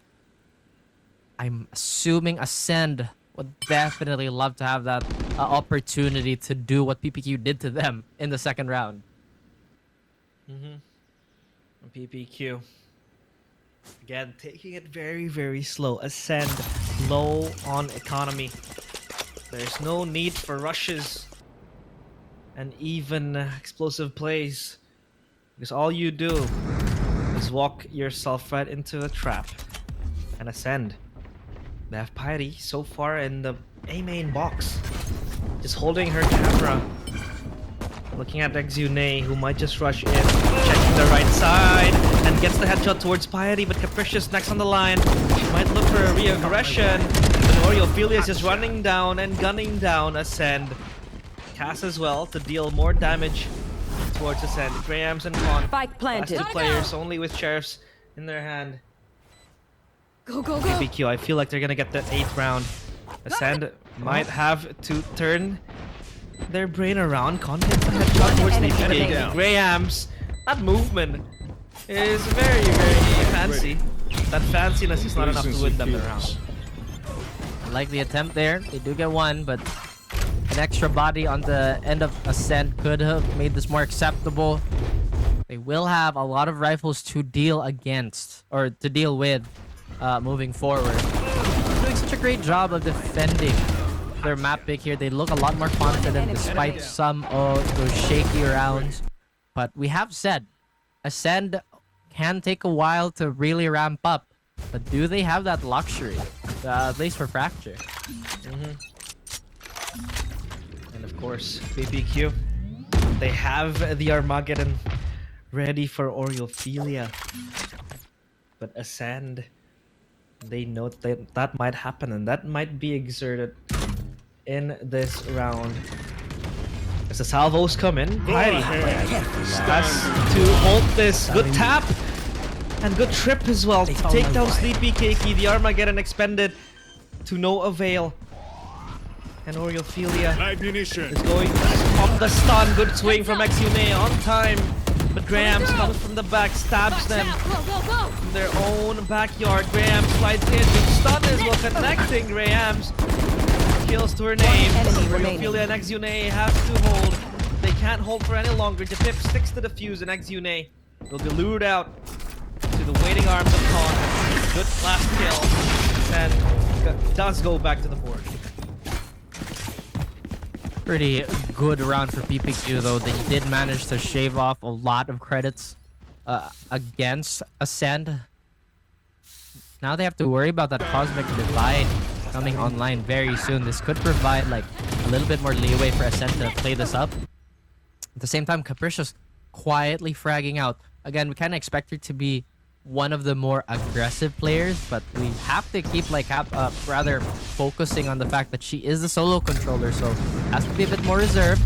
At the same time, it looks scary for Ascender. There were some moments where a trade or support could have been faster, but they still won that round out. Hopefully they fix that moving forward. Otherwise, PPQ could escape with Fracture in their pockets. Yeah, Fracture is their domain, and they have been able to demonstrate that multiple times. The way they approach this map.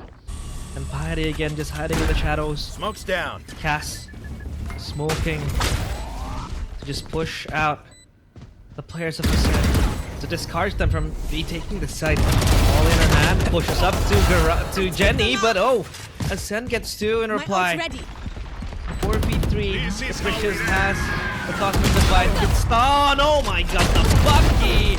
Heavy work from Grahams, but PPQ with 2 kills. The Armageddon as well. just spacing out Sleepy Cake enemy remaining. from her habitat. The spike being stick! Oh my god, Sleepy Cake! Let's keep it going. Sleepy no more! She's woken up and risen from the ruins. And you could see from her cam how much it means to her. Little pop up, just to, you know, keep it light for the team. Enemy remaining. And another close round, like we said, right? At the start of Haven, we knew that this was gonna be a super brawl-heavy series. It does look like none of the teams are willing to back down.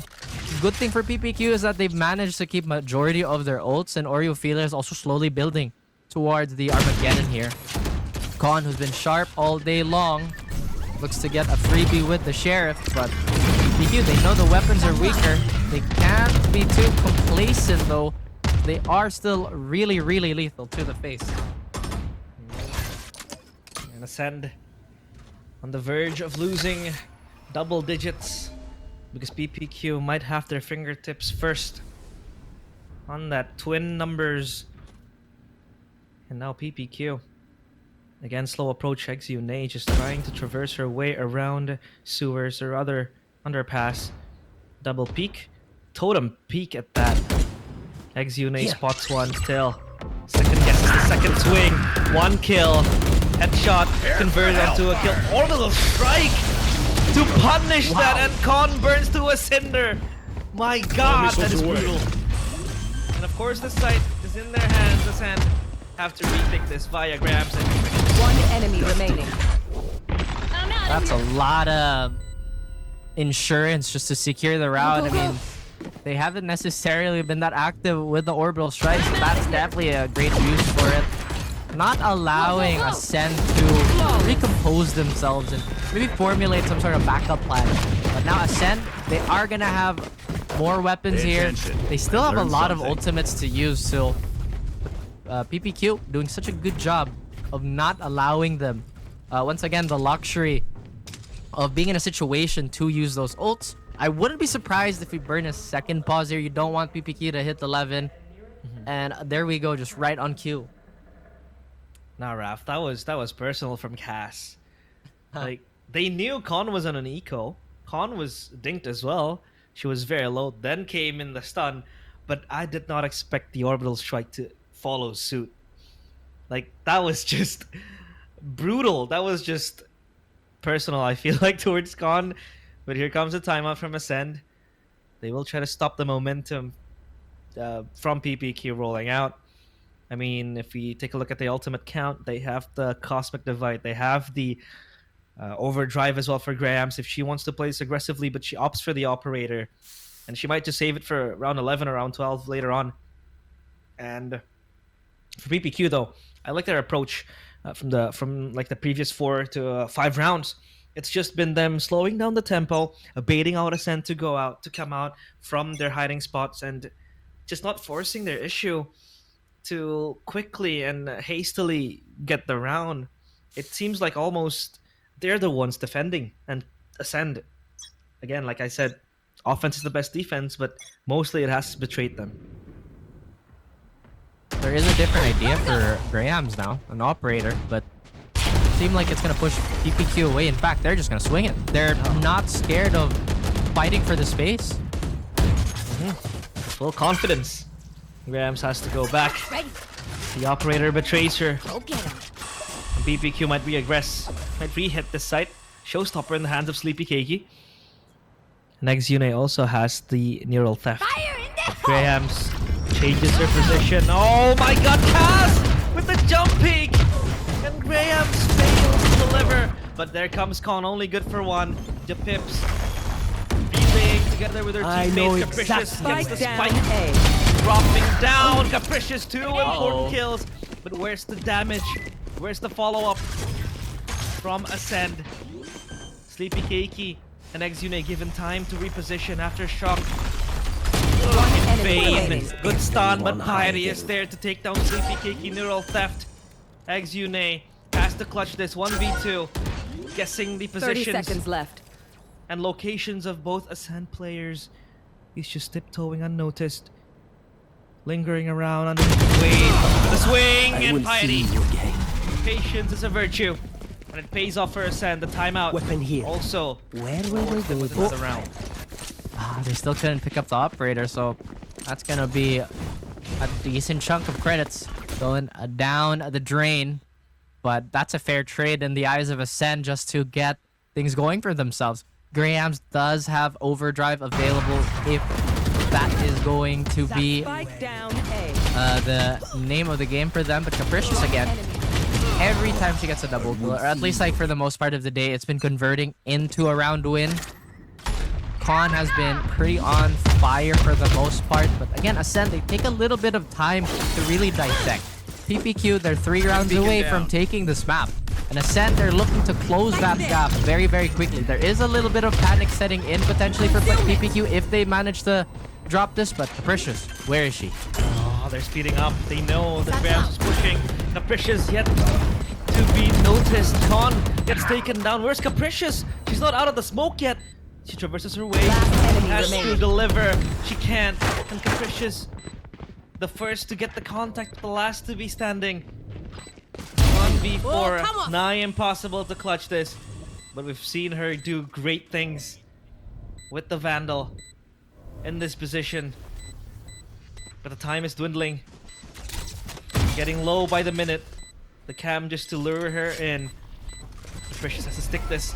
But the double peek from Jenny will be perfect. One left standing. Welcome her into round number 11 for PPQ. Ascend. Again, their own aggression betrays them. Ascend. They pushed up with Grahams with the overdrive, and PPQ knew that Arcade was clear. They can push up and cast pop the stem beacon to give them that leeway into B site. Great overrun there too by PPQ. I think that was the perfect moment to just kind of like, let's not back down. Sure, they won a round, but they do have the cushion that they've worked for so hard. Economy is definitely leaning on the side of PPQ. No matter what happens, they're gonna have a buy round after this. Rolling Thunder plus Armageddon. Great pair to have. Could guarantee a kill, and I was wondering when we were gonna get one of these things. First of the day, I think. It is the first technical pause of the day and off Game Changer Southeast Asia 2025 for Split 1, I guess. This is the first ever we are going to go to a technical pause. So we've seen Tash and Zach yap for quite a few minutes in the opener. Now it's our time to yap. Is it because of Sleepy Keki's mouse? Sleepy Keki. Is there time for me to buy a new mouse? Yeah, I mean, honestly, like, I'm really still stoked to see players still compete despite, like, things that are obviously hamstringing them. But we're back into the action here. We're back. Despite everything, PPQ looking quite solid. They will burn the South drone just to get some safety towards a main. And Ascend, they're on the opposite side of the map. There's no way to sound spot this, but they have seen the signals. The sheriffs will have to do something miraculous to keep this afloat. Otherwise, PPQ could run away with Fracture. And possibly force us to a map number 3. I mean, look at Ascend. The state of them. Just so low on weapons and economy. Cass has the audacity to push forth like that. Khan gets taken down, Guardian retrieved by Japips, but 3 players already waiting on the wings. Cass re-aggressing towards heaven. Because Cass is just absolutely insane.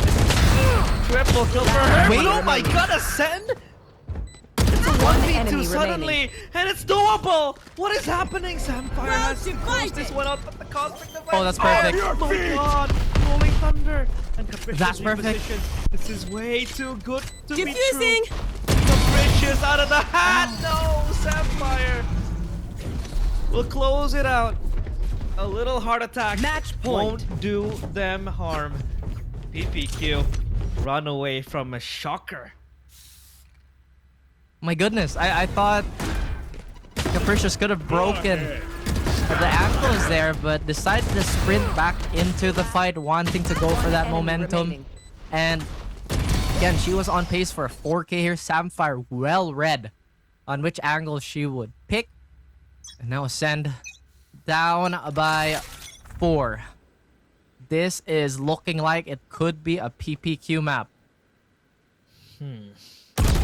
Still, right? Wait a minute. Rams! Get Sleepy Cakey. Quick push. And Ascend. They are still struggling to collect 1 round to stop PPQ's rampage.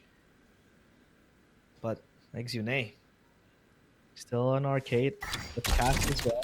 Now the question becomes, how do they end this fight?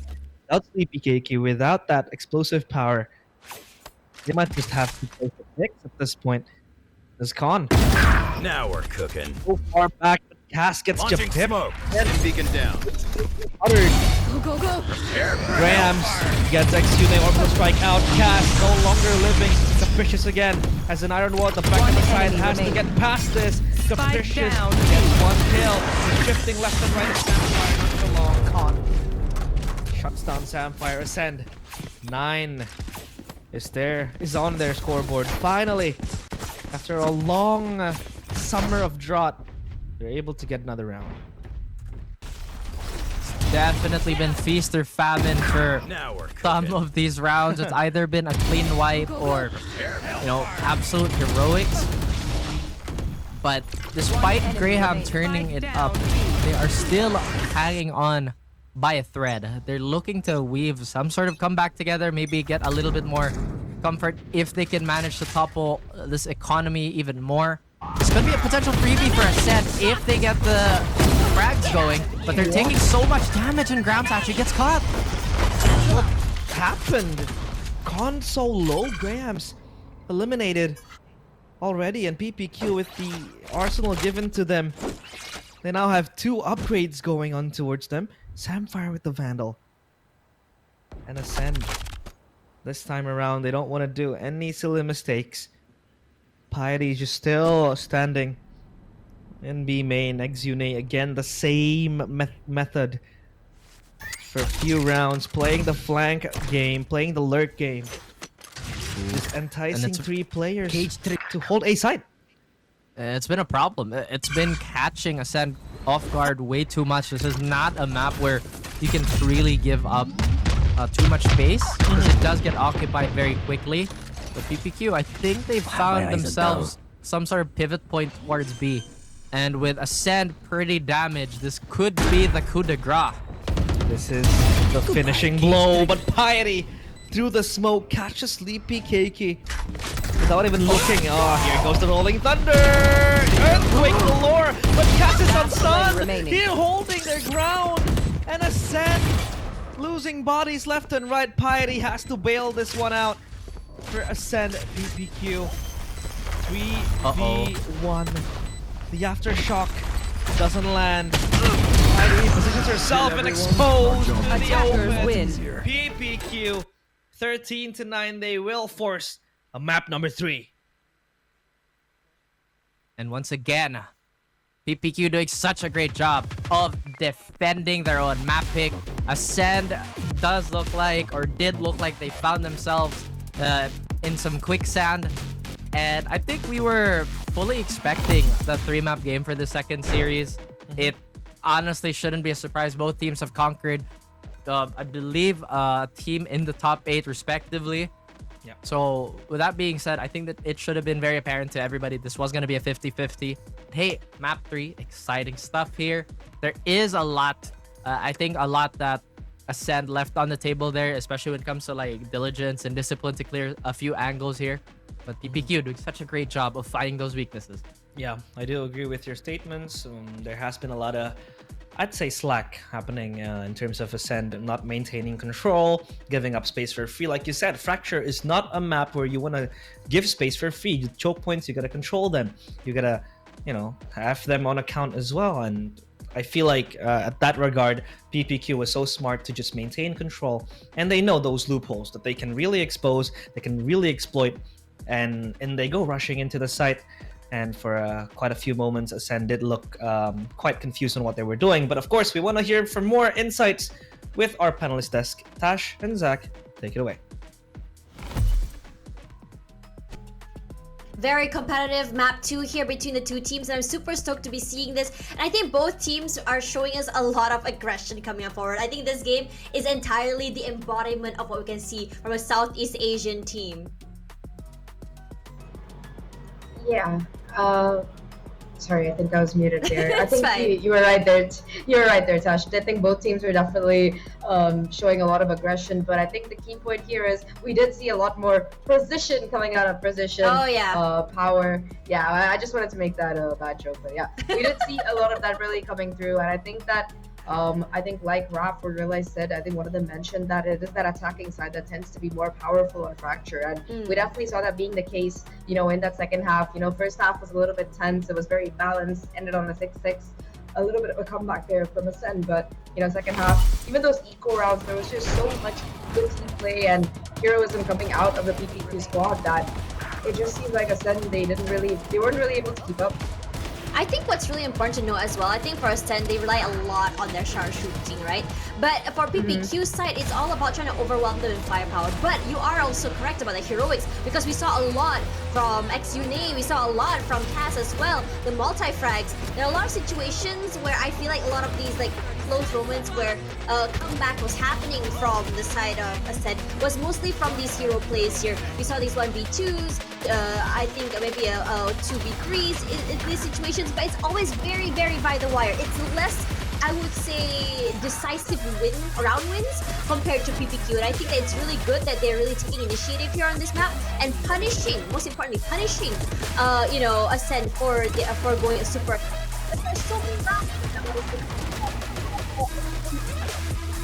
hands of sheriffs, and they are super good at using these sheriffs, but because of their reckless aggression, PPQ is very happy to punish them for that. Yeah, I think the way that they were able to catch him out as well to find that punish, it was just timing. Like, for example, Cass being able to find that triple in this round. This is a very crucial one. I think that it was kind of the straw that broke the camel back. And a lot of these rounds, Cash, it also came down to just a 1v1 kind of situation where it was who was more good in that encounter. And I think that PPQ on this map looks a lot more confident in not just the angles they were holding, but also the fights that they were taking, right? Yeah. They looked much more prepared, and you can see that in particular that first kills metric. I think last map it was something like 11 and 4 or something, 11 and A7 or something like that. But Yeah. this map it's like much more balanced. So you can see that PPQ, they've been much more willing to take those fights, those opening goals. Yeah, and I think that the cast also mentioned just now as well, PPQ perhaps took a little bit later to really warm up and really get into the groove of the game, because we didn't really see them come online toward the end of Haven, and now I think this sort of momentum started to carry here onto this map as well. And I think there's a lot of expectations coming for us from Ascend, given the fact that this team just got signed. This team was also coming in second last season as well on Southeast Asia, finally taking the spot of Boba after so long of the two team dominance, Exipto and Boba as well, right? So there are these expectations coming in from these teams. But what's really interesting as well? The fact that in this particular match, I was talking about how I am really excited to see Graham's on that Neon. I'm excited to see a lot of impact from her. We did see that impact, but unfortunately in terms of PPQ, their util was great to really cut off her from her teammates, so her teammates are not able to catch to follow up. Regardless, it's Cass that's gonna be MVP here. Remember, in the pre-show, Zach, I asked you what can we expect from Cass here, because we haven't really seen much of her on the bigger stage. I think that stats speak for themselves. Yeah, I mean, this is not just a player who is the MVP and has the highest kills in ACS.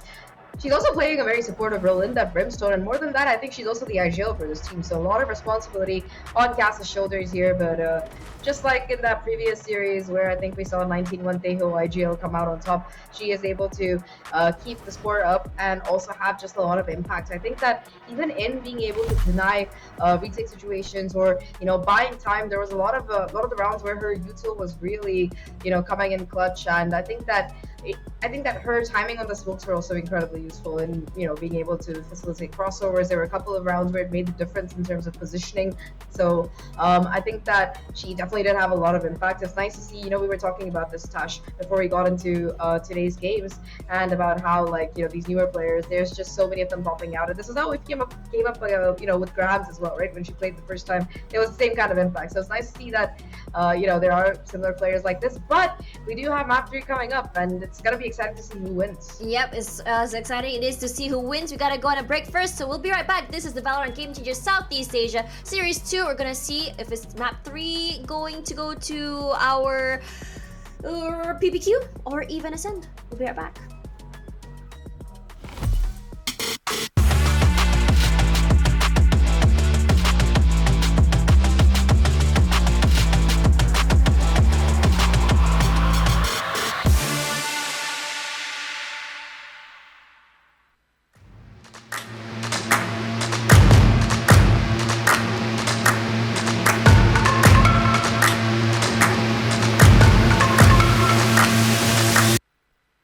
Y'all sit back and watch me speak. About to take over your screen. Talking bulls in 93. Talking mom, I'm on TV. Y'all know all I do is me. All I do is me. Y'all sit back and watch me speak. Y'all sit back and all I know, my money green. About to snap and make a scene. My cup off and make this free. My cup off and make them scream. Go back off for TMZ. Y'all sit back and watch me speak. Y'all sit back and watch me speak. Y'all sit back and watch. Watch me. Watch me. Watch me. Sit back and watch. Sit back. Sit back. Sit back. Sit back. Money long, nothing on credit. I got style, don't catch no feelings. All this bread, ain't got no lettuce. I got style, don't catch no feelings. Watch me. Watch me. Sit back and watch. Sit back and watch. Sit back and watch. If it ain't got style, I ain't with it. I ain't with it.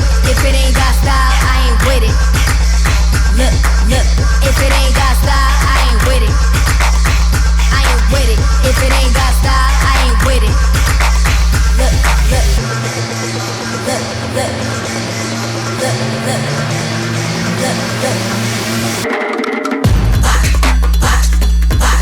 Watch me.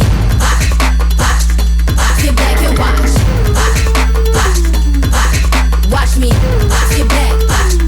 Sit back. Watch me. Sit back and watch. Sit back. Sit back. Sit back. Sit back.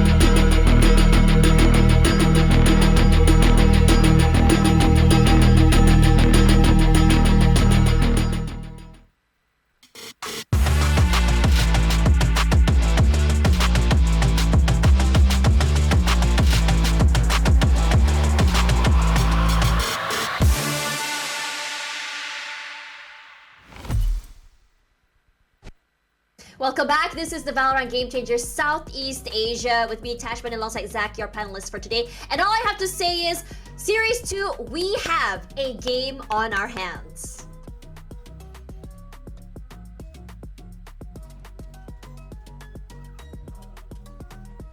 Yes, again muted. I apologize for that. But like you were saying, Tash, map number 1, 13-7. Map number 2, similarly close, 13-9. we have a decider coming up for the first time today, and this map number 3, I believe it's going to be Lotus. It is going to decide who comes out on top in the series and moves on in that upper bracket. And I'm personally, I think after that map number 2, momentum has shifted a little bit towards that PPQ side here. But what are your expectations for this map so far?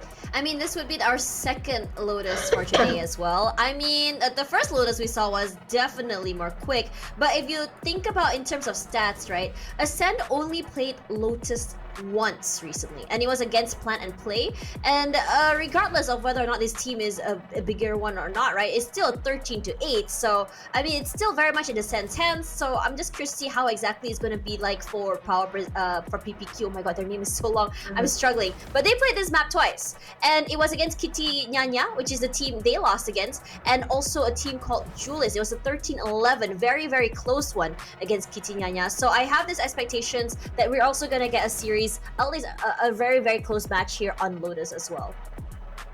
Yeah, like you said, both teams, they haven't lost it quite yet, have a perfect record on Lotus. So for one of them, at least, it's going to be the end of the day for that. But, looking over these stats, Tash, well, there isn't too much data, like you mentioned. We do also have, like, a kind of a hint of what the agent comps are going to be for these teams on this map, if the past is anything to go by. So, for precision, power, quickness, they do seem like they prefer that Vice on this particular map. And we already see the power of the Vice and Deho on this map, in that first series with the area on the Vice. So yeah. I would be excited to see if they're going to be reprising that for this particular decider. But for Ascent, it's a little bit more traditional. They've also slotted in Theo, but they're still sticking to the Cypher here. I mean, Cypher is no slouch either. Even with the recent nerf to his neural depth, you're able to put together some really annoying trips and stuff. And he just gets so much information. So I think that even if, you want to play him a little bit less aggressive than what you would do with the Vice, I think that this is still very much a viable comp. So both of these team comps, it could work out.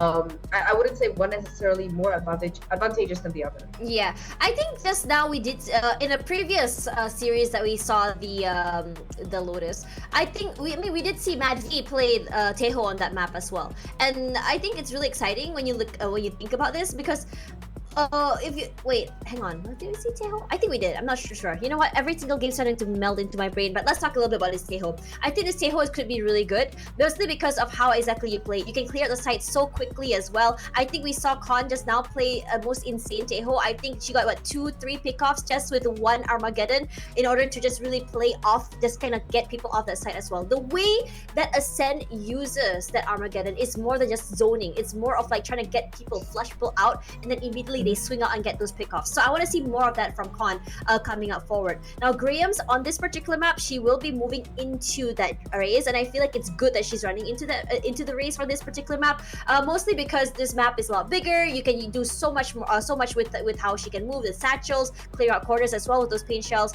Looking forward to that as well. But at the same time, when you look at PPQ, looking at this map, I mean, Sleepy Cakey, no slouch on that raise, but at the same time, coming in from that Samfire and Orophilia Opel combo, that is terrifying to deal with. Yeah, I think those combos are definitely a factor as well. I think that, you were talking about the individual heroics on this particular team for the side of PPQ here.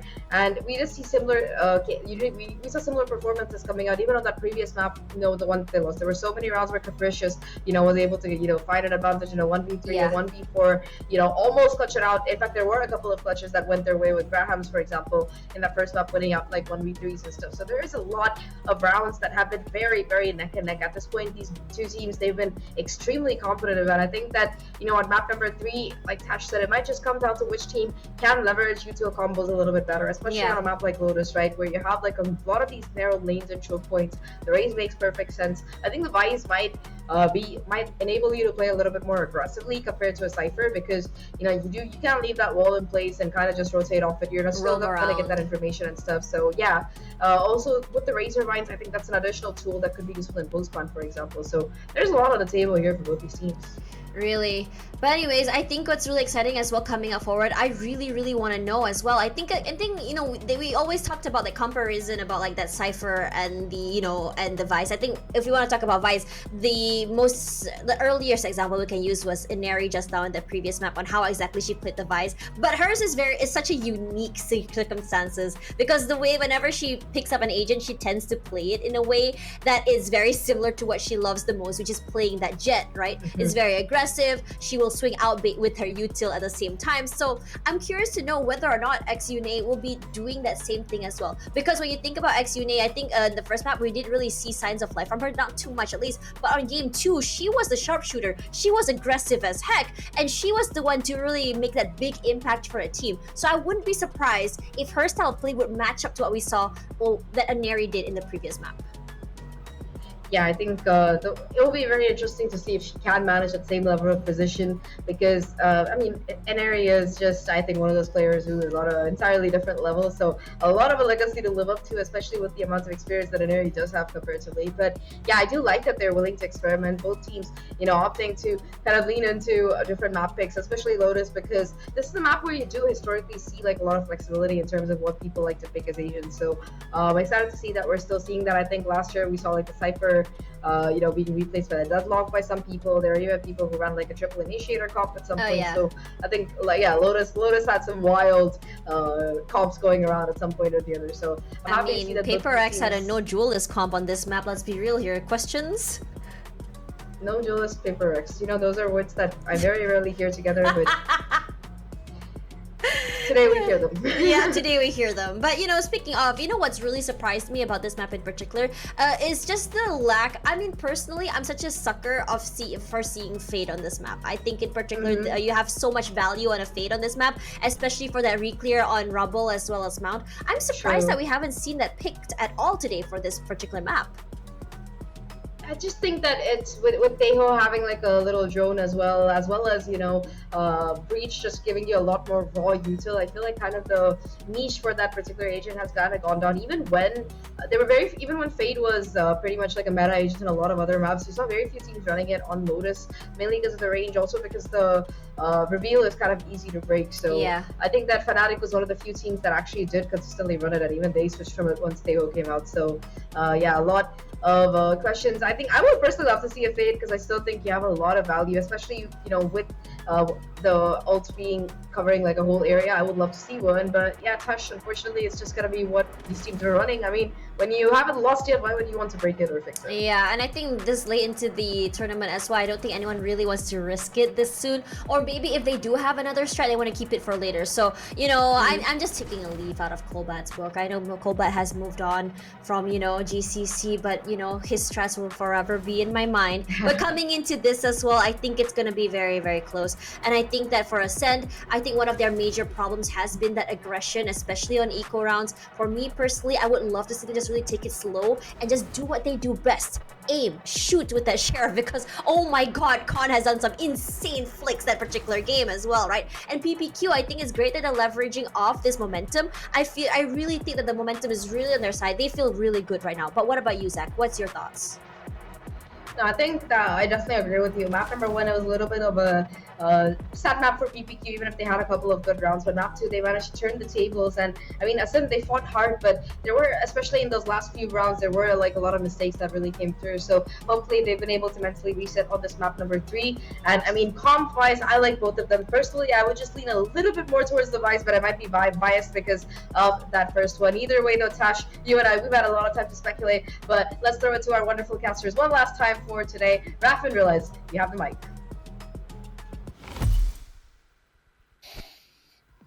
But what do you mean the last time for today? Is something gonna happen to me and Realize? Like that sounds so ominous, to be honest with you. But here we go. Here we go.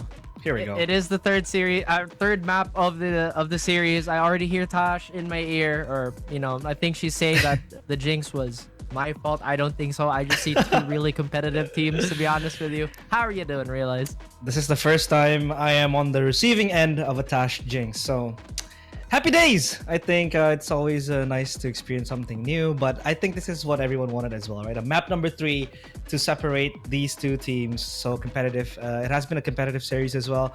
I mean, in map number 1, it was certainly a Sense map pick. In Fracture, it was much more close. There were a lot of heroic plays as well. And now, map number 3, Lotus. We had Lotus earlier today, in which Falcons was able to pull off the stomp. But now, let's see what these two teams will bring in Lotus. I'm checking the stats right now. It does look like both teams, I believe, are pretty solid on Lotus. There were 2 maps of Lotus being played on the side of PPQ, so they're not strangers to this. At the same time, I'm curious how Ascent is going to deal with a map of this size. I think when the rotations do kind of get bogged down, it's when a lot of their problems, especially on the defensive end, tend to rise. So with the way that they're playing, there is a lot of mobility, a lot of flexible utility, and pretty much interchangeable positioning for all their agents. Meanwhile, on the side of PPQ, there is the Vice here, so it does kind of point to a bit more aggression. Aggressive they will be, because PPQ, they're upping up the tempo, just ramping up the speed of attack, but now they open up the rolling door and they might just traverse onto a better place. Grams gets Empire. Their stunner, or rather their breach, gone. And Shambles, Pain Shells to divert the course of the push to PPQ. Quick on the kills! 3, 4, 1. It is not worth it at all for Ascend. Planted. This will come from the back. Cass gets tapped down. But Capricious is so low. Exuno and Sleepy Keiki both half HP. They might be next, but no. She stands tall. It's just Con that has to hold this. Waterfall already exposed. Con overthinks the flank, but no one's coming from the back. The flash is good. Con just crashes into the wall. The salvo will push her out. Whoa, Con gets a kill though. Who's got the snacks? And Sleepy Keiki will close it out. PPQ. Finally, they win their maiden pistol round. Sleepy Keiki definitely much awake ever since map 2. Ascend losing the pistol round. I think this is the first time we've seen that happen in the series. It did drop the second half of the previous map, if I'm not mistaken. And so far, their ecos have not been as toned as we would expect. But this is also because PPQ, I'm pretty sure they've done the prep work and the scouting coming into a team. After all, I firmly believe both these teams will challenge minimum top 4. Top 3, top 2, definitely within our... It's very much possible. Especially when you take a look at the caliber that they have, the firepower, the sheer strats that they are able to brandish. I feel like these two teams are very, very strong. And possibly on equal footing as well in this clash. And PPQ, again, slow tempo being demonstrated. They want to try to take control. And I feel like, again, Lotus, at least for A side, that choke point back there in rubble, that's where you really get a control. It's almost as if it's like Fracture. But again, it doesn't really pay you that big reward as opposed to maybe controlling Arcade, let's say, or A main in Fracture. Ascend.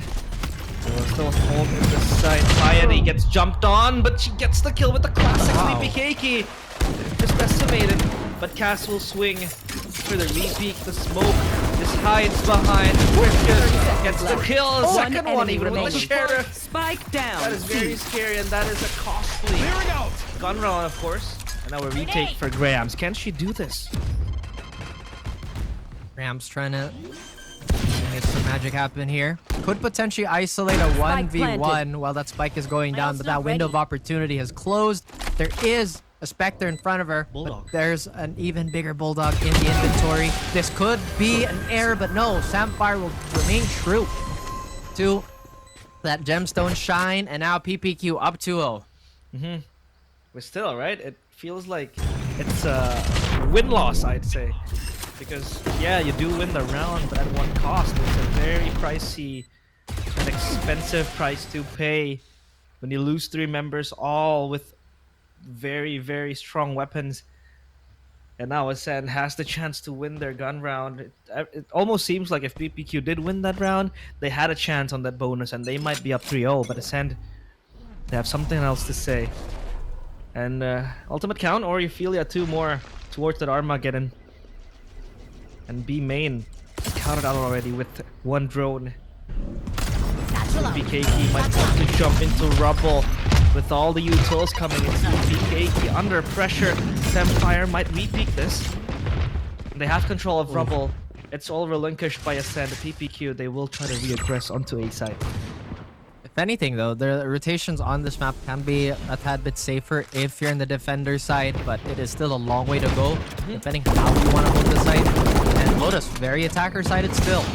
PQ, they're trying to squeeze the most out of this. You did mention the weapons are just not as good as they would hope for.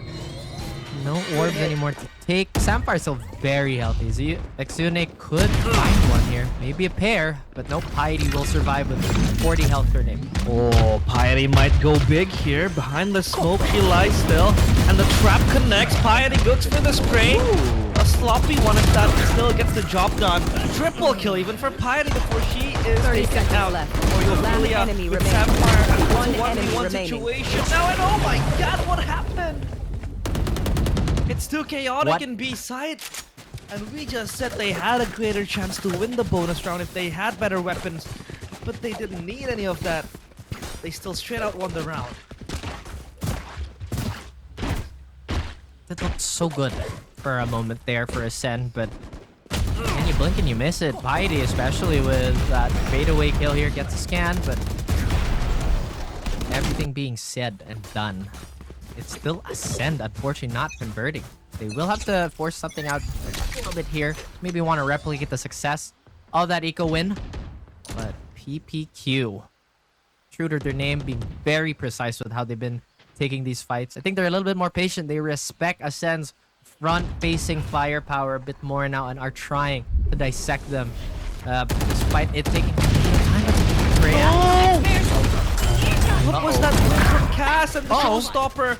There. Might be the showstopper. But no, it doesn't stop anything. If anything, PPQ just got even more rampant. And that was an uncharacteristic whiff from Cass, but still, PPQ, they have control. A side, next on the menu. Oh, good though. The team did manage to find everybody else. At the moment, doesn't look like it was anything too consequential. There is a Vandal in the hands of Piety, which is always a scary thing if you are playing against her. Look at the discipline by PPQ again. They will burn their utility first before they'll ever face check anything. And I'm really liking this discipline. Nothing for free.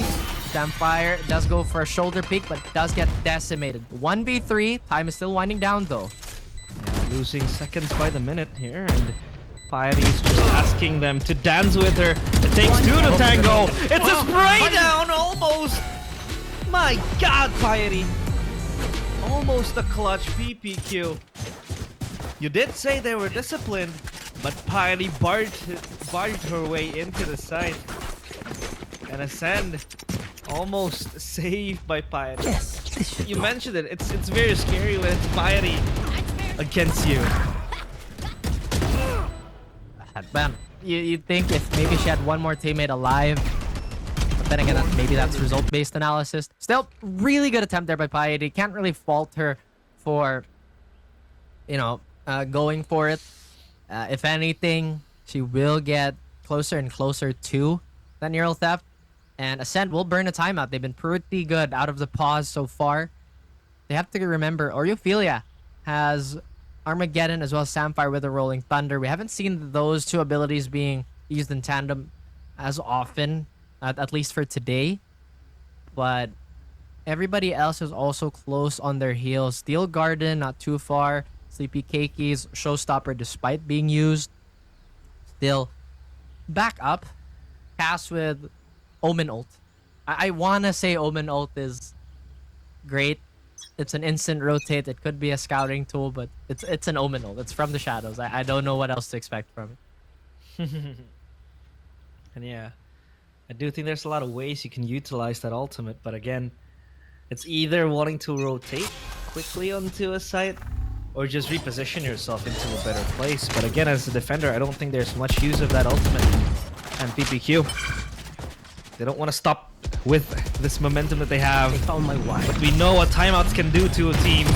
Sleepy Keiki teleporting into the side, jumping in, and Ascend gets 2 quick kills. This is what they're capable of. The holding power that they have stops PPQ right at that tracks. And Exune together with 2 other members, they need a way out of this. And have to ask yourself this: is Ascend just getting like slower adjustments despite these duels coming out here? Because again, out of the pause, they're so good, but they don't seem to maintain that speed going into the later rounds. Once PPQ adjusts, it just seems like Ascend could potentially be a step behind. Yeah, But a 2v4. It seems like it's always the case. Ascend, you would feel like they're very slow on the read. It takes them 1 or 2 timeouts to finally get their grasp on the game. Player standing. Ophelia with a round that could potentially be salvageable. No. Precious gets the last laugh and Ascend 1 round on the board. And yeah, timeouts really save rounds. And you talked about it. Ascend kind of slow on their approach, readjustments and whatnots. But it feels like after a timeout, they realize what they have to do. They know. You know, they come up to an epiphany that, hey, probably should push mound. Hey, we probably should be anchoring site. And that's what they do. They do it well. And I do believe this is also because BPQ was forcing their way into the site. By the way, what was that shot? That's so nasty by Ophelia.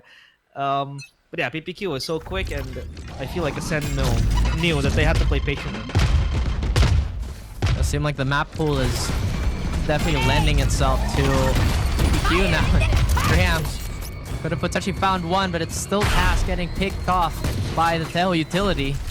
Like you said, patience is a virtue, and Temperance has been in spades for most of the players here. You don't necessarily see too many ill-advised pushes, but cannot line up the shot is actually Ophelia. Con makes this a bit more doable, a bit more possible for a team. More than possible, because the spike is there. Just hugged by her tightly. And Con might be a victim of timing. Because behind the door is Sleepy Keiki, but she only has a Bucky to her name. And yes, that Bucky will betray her. Rams follows up in the party of kills. Oh, Sapphire. Almost with the fireworks. 2 with the share. Not enough. And Ascend. They respond quickly. 2 rounds straight. BPQ. Economy check. They still have credits enough to buy, to rebuy in the next round. But as of now, they need a newer approach. My memory is failing me. There was this initiator player. I'm pretty sure she's still competing. That had such a disgusting sheriff. I should know this. Initiator But player. I can't. Yeah, I remember because this was a call made by Tash Ascent like a few years ago. But we have to look at now as the players are ready to cook and PPQ looking to prepare up PPQ for Ascent. BPQ, BBQ. Barbecue up in Mound. And Pyrie and Con are not invited. This BPQ will rotate into a site. 3v2, again, still doable. But in terms of the rounds that they're able to get, in terms of how far they're reaching out, it seems like PPQ are overthinking this. They don't want to rush into a site. What are they waiting for? They might be looking for other navigations, and oh, the neural theft just reveals them, and they know that it was in C Mound, so now they have to run into A side. Cass will do the teleport, leaving behind 2 vulnerable members. Oh, Con, that was too close for comfort. Launching And now they have to run fast. Thorns are alive. Yune, alongside Sampire and Cass, has to close this one out for PPQ.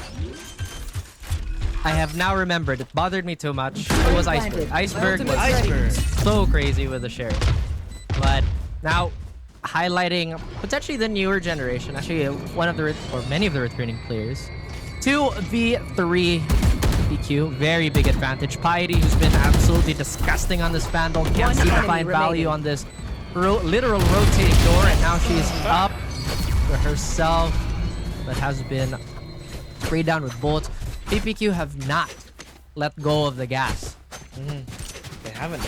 No breaks whatsoever in their name. And as we take a look at the scoreline, it seems like it's coming up roses for PPQ. I mean, they did not even expend a single ultimate in that round. A Rolling Thunder and Armageddon still, and Exune with the Steel Garden as well, still available to give them that leeway to enter narrow sites like B, right? Because we're talking about B, it's so tight. It's a space that's hard to retake, but when you can take it, it's going to give you those rounds you need. And Sleepy Keiki might be the one to present herself into the faces of Ascend. Here she goes. A spray down is enough to get the kill. 2 players on that Hobbit area. Waterfall assault. Capricious holds her ground. Only gets to 3v2 situation now. Retake for again 2 players of Ascend. This time though, it's Grahams and Khan.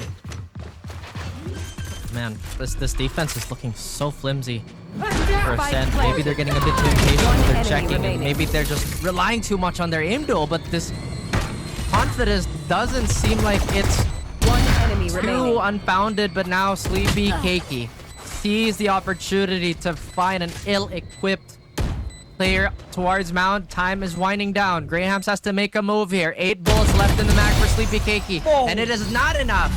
Ascend respond with one more round to the on the board. How did PPQ fumble that? I mean, they were up 3 players. They had the perfect post plant situated in C site. But Ascend, they were so quick to get their grasp on the retake, courtesy of Grahams and Khan. It was mostly Grahams, and this entry was actually perfect, but they again second-guessed their own decisions. They could have maybe planned for B side, have someone look at Link, or rather Hobbit. And they could have gotten a perfect round closure as well. This time though, they only expended the Steel Garden, but again, in terms of the weaponry, a little bit limited on what they have. Capricious jump peaks this. It's at 1 player, he has to fall back. Sleepy Keiki will re-aggress forward. 2 away from the showstopper. And Cass just holding the flank. Again, being that backbone, that foundation of PPQ. To not have someone slip from behind. She's basically impervious. Very, very strong statements to make here, but absolutely a lot of fantastic performances from really everybody. You can't really say any one of these players are having like a slow game. They've had their moments, they've had their clutches. If it came down to that, Grahams with the showstopper will choose to be a bit more passive on this take. The fallback vent, but this is going to leave an uncontested site. Does PPQ know that? Well, very soon they will with that stealth drone. No lurk threat whatsoever, but the Razor Vine is going to stop Grahams from re-engaging onto the site. Sleepy Keiki sets foot on Garden. And now A side 30 seconds left. looks so enticing to them. As they control side Armageddon and stun. Perfect combination, but where are the victims? No one has fallen yet. Joe, stop her! Right on cue. As Capricious gets to Exune, able to trade 1 back. Playing this slowly. Of course, you can't slow down. There's no time. PPQ, they have no choice but to surrender on towards Ascend. 3 players that are ready to pick her out. Ascend just stealing from behind now, a margin of 1 round. Go back and forth. I mean, we've talked about how the veto does kind of lend itself to PPQ at this point, but Ascend are not going to go down quietly. They are still exhibiting a lot of fight left in them and have a lot to give. But maybe on a macro level, they're not responding to PPQ's fake outs, or just like the rhythm is bothering them a lot. Because we see PPQ wait out a lot of these rounds, and Ascend, they seem iffy on their defense, which is, again, not a common sight for them. It does look like they've adjusted slowly but surely. But I'm pretty sure PPQ will respond in time. It's actually into the side of Sleepy Keiki. Under so much pressure, flashed, shot upon. Capricious has to deliver. They line up for her. 2 quick kills, and Cass down as well. Ascend in the nick of time so quickly. They equalize the score. PPQ seems like they've lost their footing on the rounds given to them. Ascend are so quick on the reply, and it feels like PPQ are overthinking a lot of things. A lot of the times the decisions that they made are on point, but they second guess it. It seems like it's happened almost 3 rounds straight. Spin swing for swing. PPQ, they do have 2 timeouts to use, but they have not missiles away. Decided to do just that. Locating targets. Still have a showstopper, I True believe, suppress. is Sleepy Cakey, as well as an Armageddon to back it up if they choose to use that as a bit of a band-aid solution. I'm not a fan of like some of these ults, especially in eco rounds. But hey, you know, everybody has a different philosophy approaching the game. Some really like to just supplement the weaker weapons. But Ascend, like I said, could potentially be overplaying. It's something they have to address. Yeah. 4 sheriffs now. Grams, 5 HP. Just hemorrhaging. Almost taken out. And Cass has the regen armor. With the sheriff in hand, it seems like it's going to be hard to do wonders. But we have seen what these players can do with the sheriffs given to them. Japip spots one out. And it's Con that gets first blood onto Exune. Meanwhile, the smoke will cover her. Will she do 30 a seconds great play behind that smoke? The boom bot as well. Just triggered, but oh, the paint shells connects to Grahams, who is low on HP. Rolling Thunder Pop. But where is the follow-up? There goes the Armageddon as well. Fire has to run back. Sleepy Cake. What? Okay. 10 Sleepy seconds Cake? left. That's not where Spike you want to planted. shoot your bazooka. One Will enemy swing remaining. from No. drop. It's done and dusted. It seems like Oriophilia will not stand for any longer. Cass gets betrayed by her own teammate. Okay, benefit of the doubt, there could have been a call that somebody was gonna jump down, or it could have been the double click. It can happen. At the Last same round time, before it the did switch. snowball into an unrecoverable situation. But Ascend, they will take that. They will absolutely take that. Maybe Now, it's just Sleepy Cakey's broken mouse. yeah, exactly. If you Double think about click. it though, Remaining. at least it happened Alright. on the eco. At least it happened on the eco round. Yeah, that's true.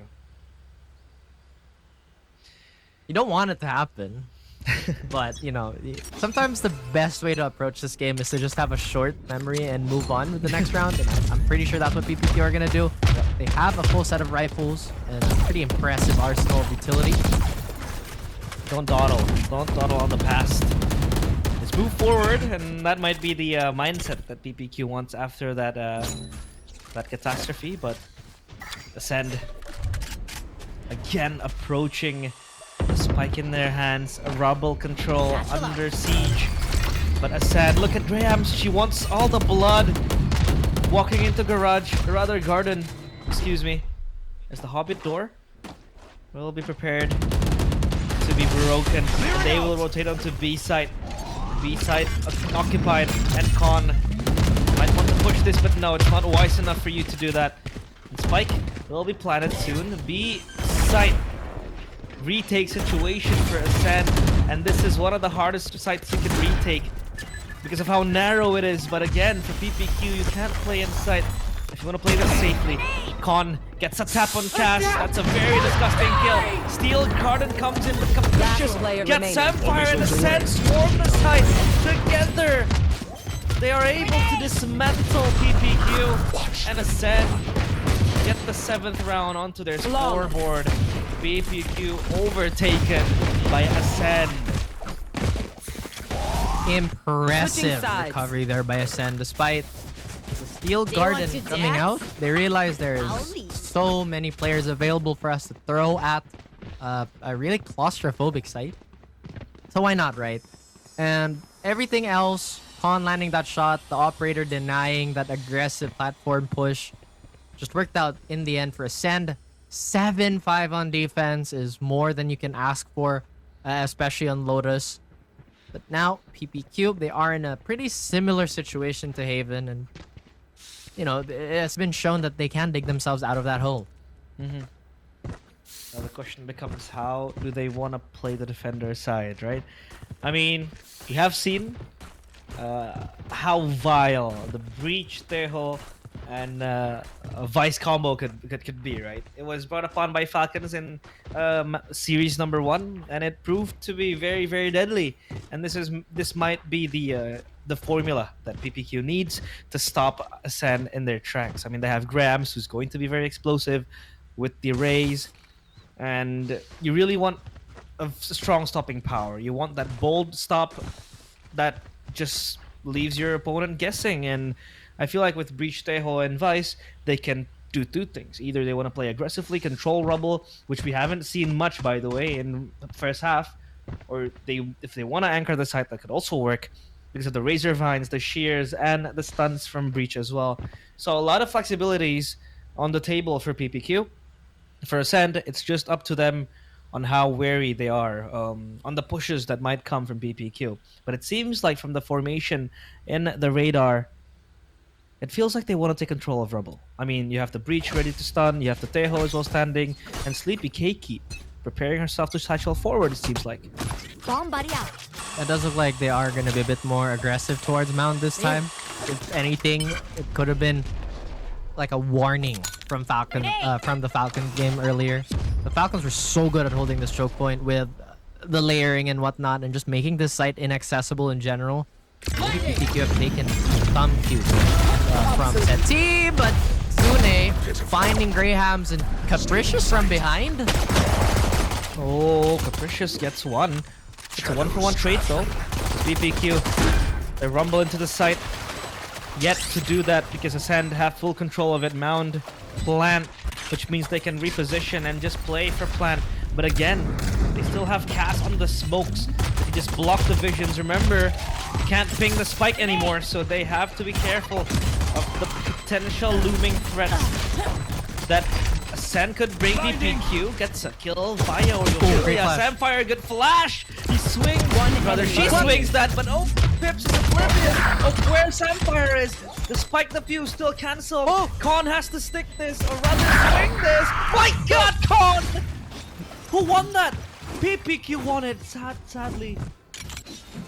Wow. Again, they had no idea who was sticking or who was low at that point.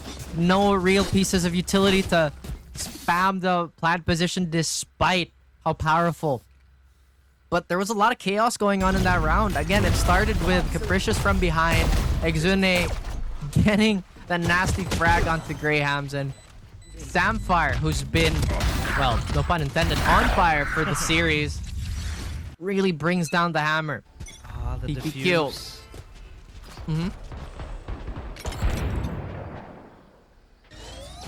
Well, that defuse was so close. I'm sorry for cutting you, Raph, but yeah, the defuse was so insane. It almost felt like Con was the one to win that round, right?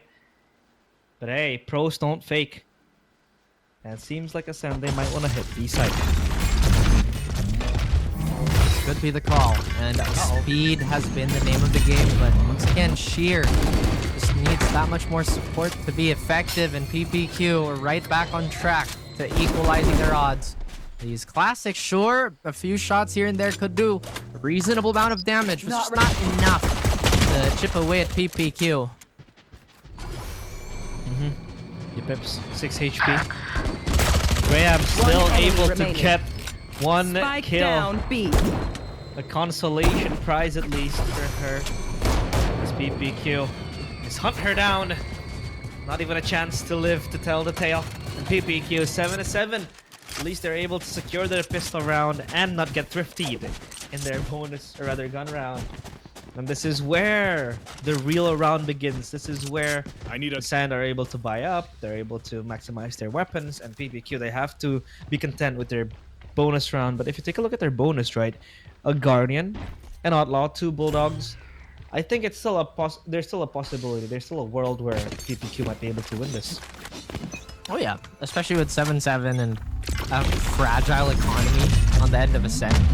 That's another round that they could convert. The PPQ have been really good at pushing away the ecos, despite ID getting awfully close in the first half. But now Sleepy Cakey finds one with the outlaw, and Graham's yet again removed from play. Graham's deleted. Now it's confusing how Ascend want to enter the site because they have no explosive power whatsoever. So they play this slow way. They play full contact, and Pyrido gets spotted out. So no question in hand on how Ascend will try to ramp up the speed. But at least for PPQ, all they need to do is wait. All they need to do is be patient. Because again, patience is a virtue, like how they were able to show in the previous map. And now here comes the Tejo flying into a missile. Oh, Capricious dodges death. Still able to survive for God knows how long. And she's able to relocate herself to a better position.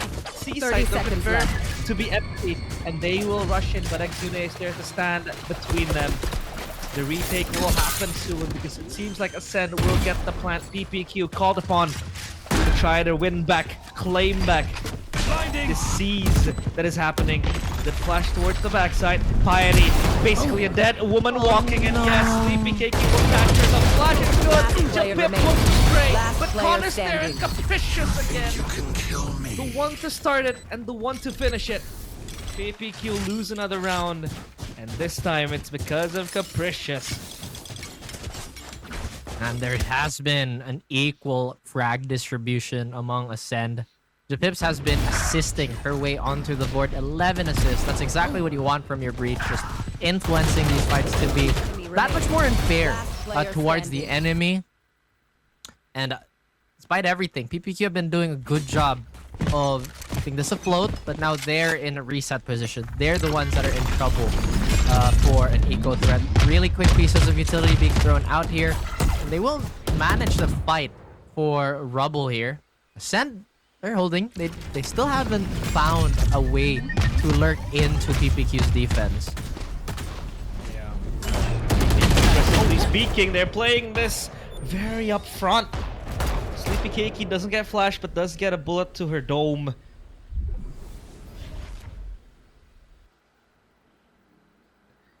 Action. No more charges left. So far, it's a 1-1 race. It's still even for both teams. That it. Although the 1-for-1s will definitely benefit the attacking side here. No. Showstopper, or Sleepy Cakey actually. If they did get that orb, it could have been a different story. But now PPQ. They will have to rely on Exune here with the Razor Vine. But Ascend taking their time. Again, this is very vintage of them to just kind of dissect the map. But I feel like with them seeing Capricious, they know where this attack is going to be leading towards. Can they respond in 30 time? seconds Yeah, left. it's leading towards Seaside now.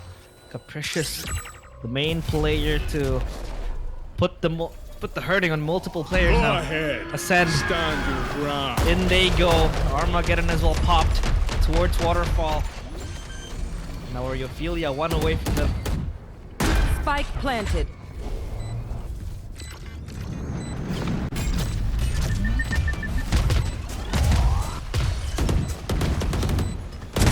Irrelevant. One enemy remaining. Ready.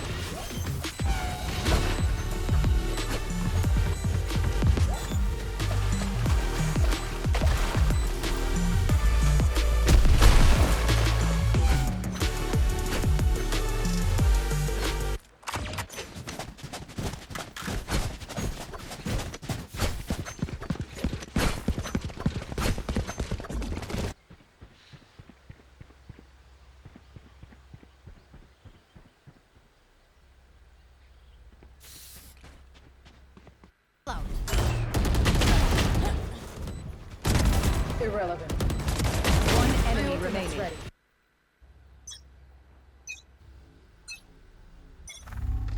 Rip and tear.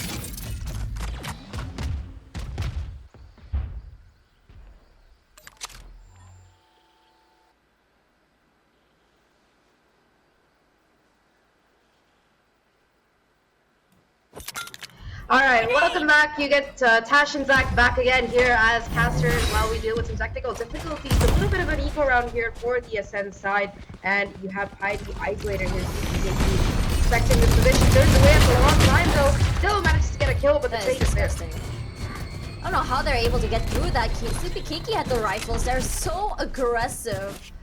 But Ascend have other things in mind. They've made the noise and they just move away here. They're looking to reposition as Khan. Sharpshooters as ever, and Aureophilia understands that, decides to stay out the way. Spotted out there. He knows the position, has to get the headshot, and does.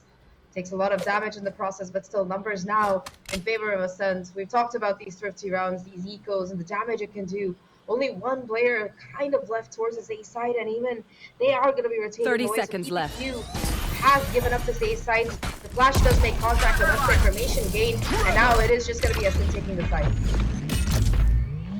Salvos will keep that at bay, but actually should have played with her teammates. A bit too unlucky in terms of timing, but she makes it work. Japips falls. Launching sword. As the Razor Vines will go down here. Grahams have no problem clearing it out. He should have stayed on through, but can't. Oh, her timing could be massive here. We don't know where she is yet. One enemy remaining. She needs, keeping fairly quiet. Kaz is all alone. Her teammate, side by side. They surrounded her from all different angles, and Khan, she does what she does best. Shoot people in the head, and that's a thrifty to Ascend. What a beautiful round there from Ascend, right? Of course, Khan getting that opening kill towards B, that was massive. But also, the crunch play in the beginning of the round, and I didn't see Graham getting those 2 headshots, but Graham's just keeping up with the sheriff, getting 2 isolated hits and being able to find 2 kills. That was just a fantastic round coming in for them there. So kudos to Ascend for being able to make the most of a bad situation. Now it is PPQ's turn to kind of feel the pain of a broken economy, at least for Aureophilia. Only gonna have a share of time, no ultimate either for this team. And look at Ascend, Cash. It's a full, whatever you call it, like a full stack, bolts, guns, everything you need. Yeah, all the bells, all the whistles, everything you need. In fact, that's 4 ultimates online here for Ascend, and it's gonna be massive if you think about it. Cass still on the hold here, and I think I'm really liking the fact that Ascend is willing to take it slow this time instead of their aggressive style pushes, because I think we have criticized so many times about how their overheats have really cost them the round, but this time around, Graham's on the side goes aggressive, finds nothing, but it's Sleepy Keiki that opens up the round. That third hit worked the last time, but not this time as one gets shut down. Aggressively space being taken here as a C-link towards Waterfall gets pushed through. Still have Sapphire though watching for the cross. This fight might decide the duration of this round here. And all because of the peak is there for Graham though, who gets 2 with that right swing. That's it. Here the retake ult is on its way. The attackers and defenders have swapped places. Oh my god. One enemy remaining. Finds a double for herself now. The 2 situation. It's all to the One enemy remaining. And Oreo finding the isolated 1v1. It's Japeeps though, has a full kit of util and arsenal. Oreo trying to bait it out here. Here comes the rolling thunder. No way to dodge it here. Japeeps just happy to try and buy time, denying the tap on the spike. Blinding. Clock ticking though. Those information not on the spike, and the stun as well. Everything in the kitchen sink, and Japeep with the cyberbullying gets another round for Ascend. And that is how you want to see an oppressive breach plays. But ladies and gentlemen, our casters are already back, so I'm gonna throw it back to them. Wow. You know, you ask for a desk that can't really do everything. The jump in when things can go south. So big thank you. But of course it's Graph and Realize. We're back on it.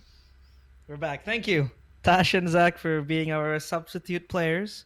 You know, you're always gonna need a last-minute winner. So, W, Tash and Zach, and now we are back.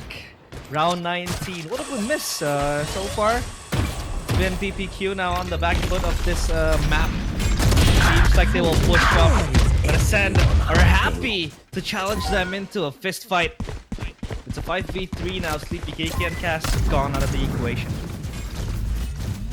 Well, there's definitely a lot of math to be done here. But it should be plain and simple for Ascend. They have the player advantage. They have the economy advantage. They should play this by the book if everything is forecasted. But now, you cannot be too complacent against these sheriffs still. One enemy remaining. Activated. That's good heavy lifting, but it's way too heavy to even be lifted. And your Pips closes out the round 11-8. We're here. That map win that they really want, because after this, they're able to move to the next round and potentially knock the PPQ down to the lower brackets. But still, it's not over yet for PPQ. The timeout is being called because I do think they want to strategize on how they're going to use the ultimates. They have the Rolling Thunder, they have the Steel Garden as well to go with it. So, oh, it's actually a Sense timeout. Interesting. It's PPQ. My bad. I got bamboozled by that, bro. It's okay. What's important is that Send have really gone on a bit of a tear here, and PPQ will have to burn that timeout just to keep this competitive. They are playing with a dangerous economy once more. If this does not pan out, then Ascend could potentially convert into a win against Sheriffs. But PPQ, they're doing exactly what they need to do to address this potential game ender. But they have the operator on Sleepy Kiki, who's been pretty sharp, all things considered. It's been very sharp with the operator, but again, it's not a sight you want to behold as PPQ. And Ascend, they're trying to build up that momentum as well as that economy, right? 3 rounds straight being won. That's more than what they can really hope for. Early salvo to just displace the Ascend players, but they don't want to stop pushing. Stealth drone revealing information. Oreophilia shown herself in that Hobbit place. And Exune try to hold Garden, has the Razor Vine ready, and this might be the entry where Ascend looks for. PPQ is more than ready to stop this assault, but they only have Exune inside though, so this is going to be very punishing for her. She has to face directly into 4 players. Graham satchling into the backside, Steel Garden being popped, their primaries jammed. No use of that Vandal, but Sapphire and Oreophilia together, they shut down the operations of PPQ, or rather of Ascend. PPQ 9-11, they're able to get the 9th round. Ooh, well, they certainly turned the situation around with probably the most successful Steel Garden we've seen all day. The last time we saw Steel Garden, it did look like Ascend was still pretty much emboldened by the fact that they had the numbers, but PPQ, great read on where the players could be holding, and just absolutely using their firepower to create a solution for themselves. Now it's Ascend's responsibility to keep this afloat. They will have a pretty shaky buy if they lose this. Granted, just a very finite cushion is in place for them, but they want to close this out before PPQ can cut down the lead. You could see the sound cues being made. The orb as well. Just flirted upon. Sleepy Keiki peeps right at the players of Ascend. She's flirting with death, but the smoke covers her. She's going to be fine and dandy. Meanwhile, Cass is her wingman standing in bend. But where are the stuns from Ascend? The stun, the flashes, the missiles even. I could really rattle them.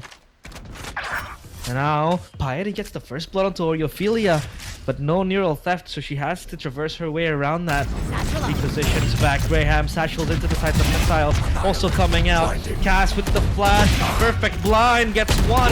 The second one, she TP's out to her death. Capricious, though, repositions after the Armageddon pop. 30 seconds left. And PPQ, they lose two. Ascend as well, still. An impasse. 3v3 situation now. Rolling Thunder being activated by Sapphire. She rushes into the side, holding her ground. The smoke is Piety, still able to get a kill for herself. Sleepy Keiki with the operator, just neglected fully with the players of Ascend. My goodness. It did look pretty even, and you know, even with the fancy shooting early on, Ascend stay strong. They managed to get everything going. If there's one thing that we've noticed, it's really these shears not getting too much value. Sure, it alarms them, but imagine if there was a player within close proximity. Either way, PPQ at the precipice of death. Narrowly missing Pi here. Well, we'll get that refrag anyway, or that retry. Tejo, or Con rather, is to rush in. Look at Sleepy Keiki. Not even able to save the operator. Con will take it for herself. And Ascend are on match point. 12 to 9. One away from closing this series out. And this was Cass actually holding her ground despite of the missile coming in, the Armageddon as well. But she teleports into her death. I think that was out of panic as well, I feel like. She also did not expect Capricious to be in the back of that double box, so yeah, you gotta give her the benefit of the doubt. But now, Con, with the operator that she has been able to snatch from Sleepy Keiki, but using that operator as an attacker means you're gonna play a little bit more slow. This is the speed that Ascent could win with, or PPQ could fight back. Again, they are at the razor's edge. Heidi trying to set up a lurk threat here, trying to go head to head with her fellow Sentinel player, but this time there's a lot of backup there, making a lot of noise. So this should be the call from PPQ to rotate. Here again. Support Razor Vine as well to stop the tree push. This could be enough to delay Ascend and put PPQ with proper footing, but no. They hit him with the ankle breaker. They're going back to C. It's gonna be uncontested. And PPQ know nothing about this rotation at the moment. Yeah, the plot twist happening, and Cass, that over-rotation with the From the Shadows might just bite them back. 30 seconds left. And Ascend, they get into the site scot-free. Coziness all in their names, and Cass will try to reclaim control of that spawn area. Good flash, good flick as well from Cass to hide and dodge the flash, but Cass comes in, rejuvenated, and all of a sudden, it's up to only the Pips. Low HP, headshot is good. Looks for the second one, no, she won't get it, and PPQ. Their over-rotation might seem scary, but Ascend fail to hold their fortress. Some of it is definitely on fire here. They have to put it out. They don't want the entire place to burn down. 10 to 12, Ascend, one away. They have to also remember that they can't be overzealous with this. They are still at risk of going into overtime. Economy-wise, if they drop this, then... I'm not entirely sure if they should just risk the eco here, to be honest with you, just to secure the better buy in the next round. But they seem to be confident in the rifle buy at the moment. This is going to be a timeout, and if we look at previous data from just today, Ascend have been converting out of this pause almost every single time. And the timeout, of course, again, the momentum breaker. Or rather just trying to re-strategize what they want to use, because if we take a peek at what they are dealt with in the next round, it seems like Ascend are really squeezed to the core. They don't really have that much credits as well to work with. I mean, 2 players with Sheriffs.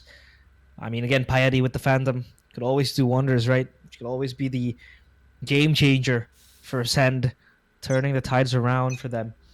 PPQ, this seems to be a cushion for them. This seems to be where they could turn things around. And Sleepy Keiki with the operator back again. This means that Ascend, they might just lose another round, and a possible overtime might even ensue. But again, Ascend still have at least 2 lifelines to work with. And they can start from here. Sleepy Keiki, whoa, just trying to scope in, scope out, flicks out, but gets shot in the body. Loses 2 kills. Sleepy Keiki showstopper connects. What happened? No damage! Piety! Oh no! He's able to dodge death. BBQ. They're gonna lose 2 in that process, even 3, Raph. I'm gonna mold. What was that? Planted. That's a Rosa ult if we've seen. That's crazy. I thought for sure it could have been the worst case scenario trade, but Piety comes out almost unscathed, unfazed, and now PPQ have been presented with an almost impossible situation here. They Enemy remaining. not line up, and Attackers Capricious win. will nail that coffin shut. The statistics were true. Every single time we see a Capricious double kill, it will convert. That's just, I don't know, that is preposterous the way they ended that game. It was Piety cosplaying as Neo in the Matrix, just dodging the rockets like he was Neo. And the way Capricious closes the round with a piercing shot, 2 for 1, you know, 2 birds with 1 stone, whatever they say. But that must be so heartbreaking for Team PPQ. That's not how you want to end it, because they were able to recover from that, by the way.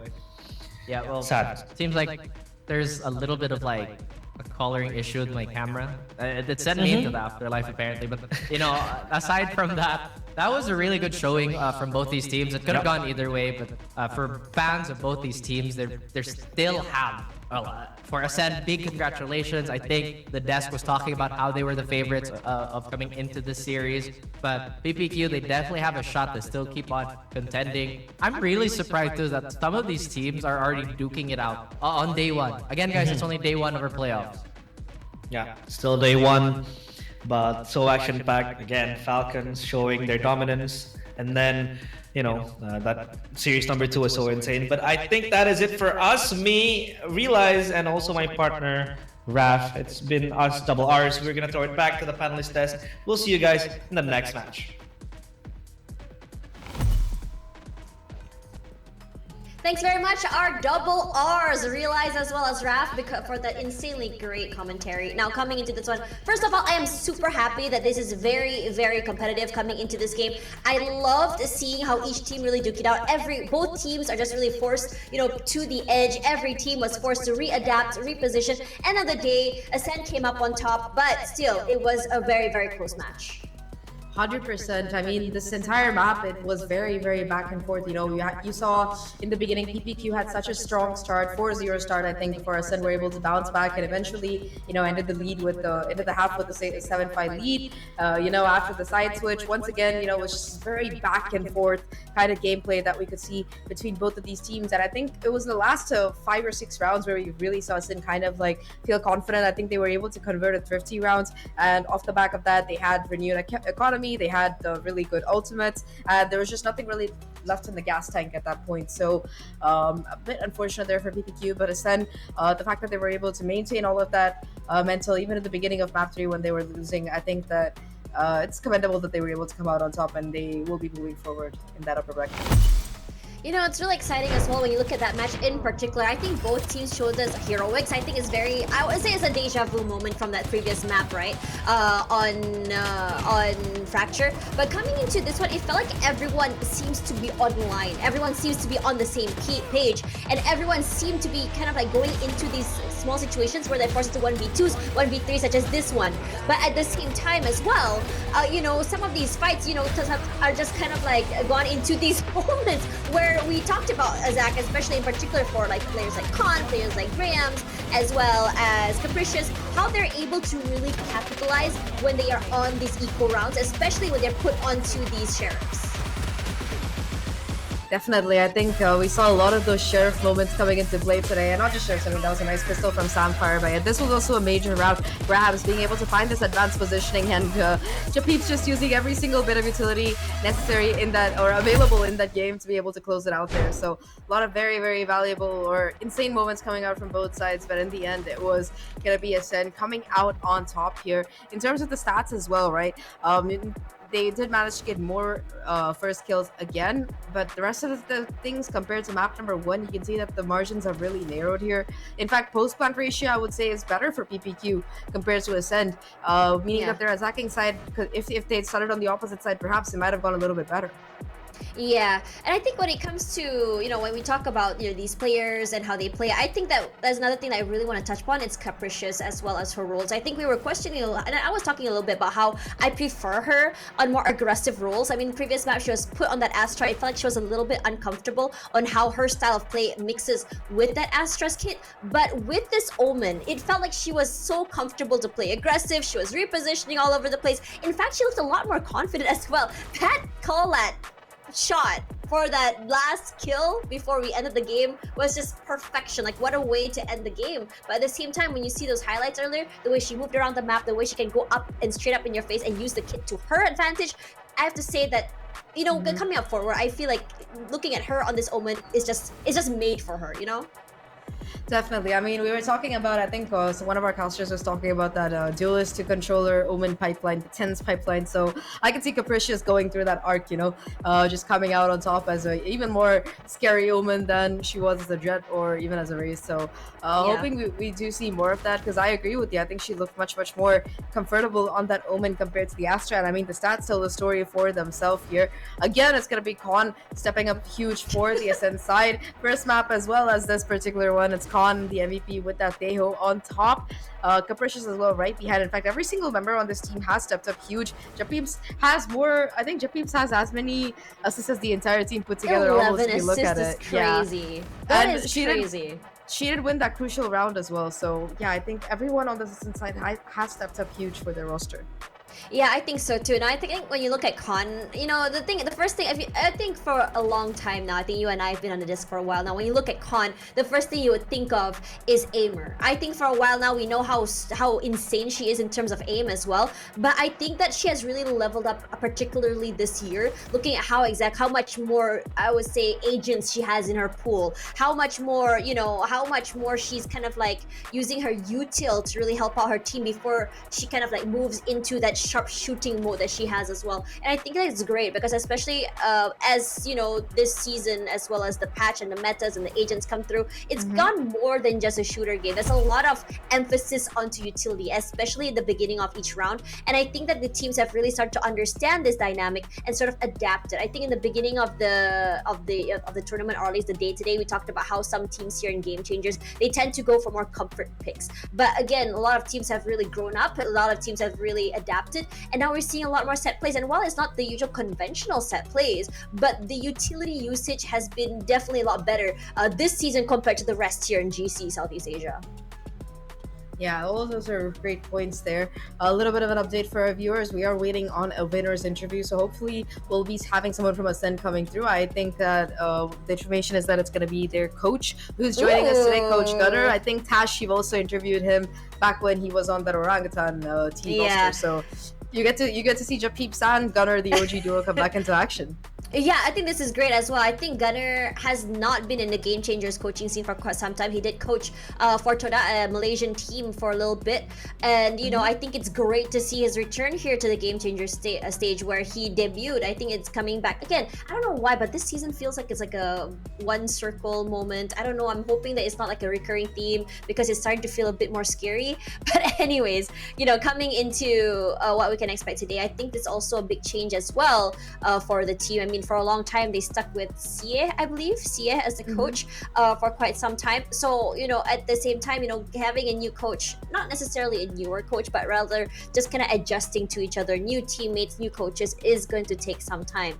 I mean, coming into this season, I think that, compared to Sisu and now, this is still quite a big roster reshuffle if you think about it. But one thing that, enough about Ascend, I'm really excited to talk about the newer players here. I think, for PPQ, the fact of the matter is they did, give Ascend a run for their money, like it or not. This was a very, very close series. Each team was just taking away each other's map picks here at this point. And I could really see the effort put in from the PPQ players as well, sharp as heck. And I'm really excited to see how competitive this stage is this year as well, because I think with the arrivals of brand new players here in Tier 1 Pacific, I think it's kind of like, poetic that we're having that here in Game Changer Southeast Asia as well.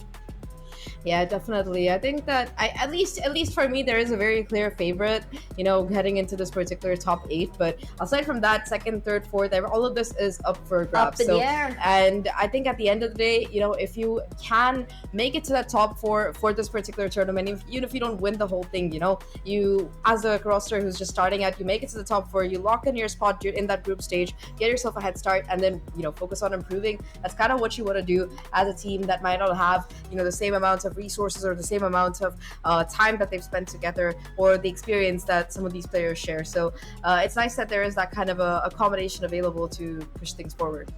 Yeah, and I think also, coming into today as well, while it was a very fast map 1, map 2 looking a lot more, close, I'm really looking forward to tomorrow as well, if you think about it, because we're going to be seeing our favorites return. Mad Army in particular, I think for a long time, Sapphire has been like one of the strongest teams here in Game Changer Southeast Asia for a while, until they were finally overtaken, by the SMG Zipto roster. So this is also something that's very excited to talk about. And at the same time, when you talk about these newer teams, I think today we went into a lot of these matches blind, right, Zach? The only thing we had about these players were just their Swiss states. True. And then suddenly we're like, okay, this team looks new, they look really good. And then suddenly we open it up and it's just like, oh wait, we know these players, we've seen them play before, but most of them have been mixtures of newer players and older players. We're not really seeing that full roster of veteran players like we used to.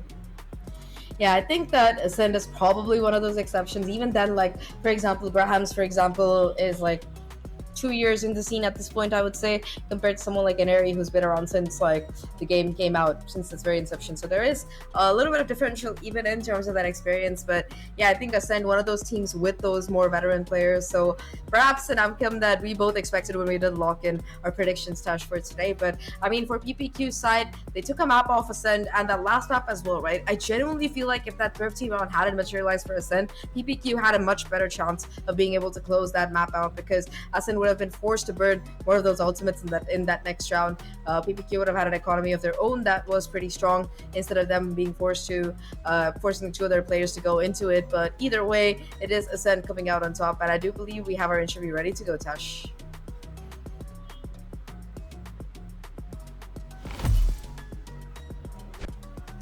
Hi, Coach Gunner! First of all, I just want to say welcome Hi. back to the Game Changer stage. Happy to have you back here again. First of all, how does it feel coming back here into the scene after so long of being in Challengers? Thanks for the welcome, and I think obviously Game Changers is improving a lot day by day. And when I came back to the Game Changers scene again, I wasn't expecting teams to be this good. Okay, like they have evolved a lot throughout when I wasn't there, maybe, but they've evolved a lot, and I felt like now it's much better than before. It's a lot better, Yeah. and I think they have what it takes to even compete against some of the tier 1 players, as well. Ooh, that is a very bold claim, and I love hearing that from you, Coach Gunner. Now, can you share with us a little bit about what you think of this new Sisu roster moving into Ascend, and what's it like, kind of like trying to figure out the chemistry as well as how these players gel off each other, especially since there's a lot of role swaps coming into the team. I think the Sisu has a lot of dynamic players which can play a lot of roles, okay, but at the moment we are still trying to figure out which role can suit which player at best.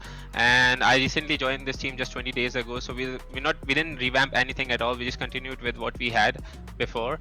So but there are going to be a lot of changes in split 2, so let's see what happens. But I think Sisu roster for me is kind of a miss, like it's a bit of everything. Okay, we have 3 experienced players like Japius, Mia, and MJ being there, and then we have the firepower in terms of Grahams and Piety.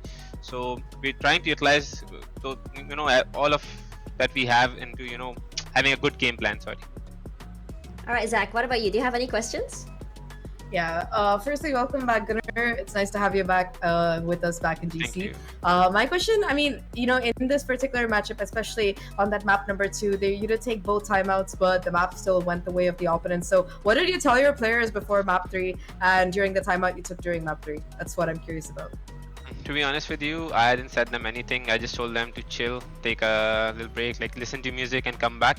And then we just discussed how we wanna approach the Lotus map. So because we know we got this map, and we were just having some fun in the second map as well.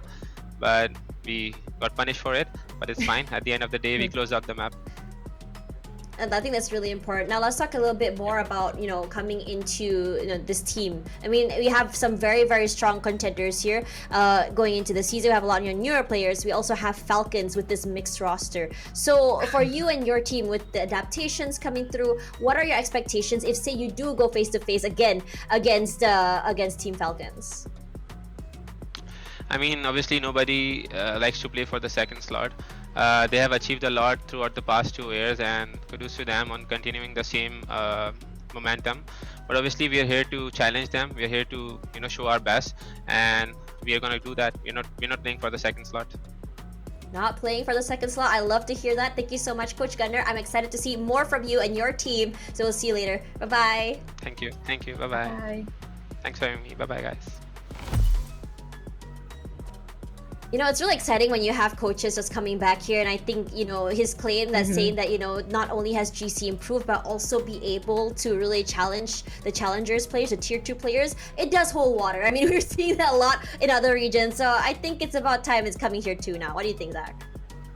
Oh no, I definitely agree. I mean, we already did see our first GC to VCT player go through from NA to EMEA. Like, we had multi-regional, multi-league swap happening there. So, I mean, I think that GC definitely is bridging that gap more and more. I wouldn't say that every single GC player is on that level of a VCT player yet, but there are several individuals who are currently playing in Challengers or in VCT in other regions. So I'm hoping that SCA is catching up there pretty soon. I would love to see that personally.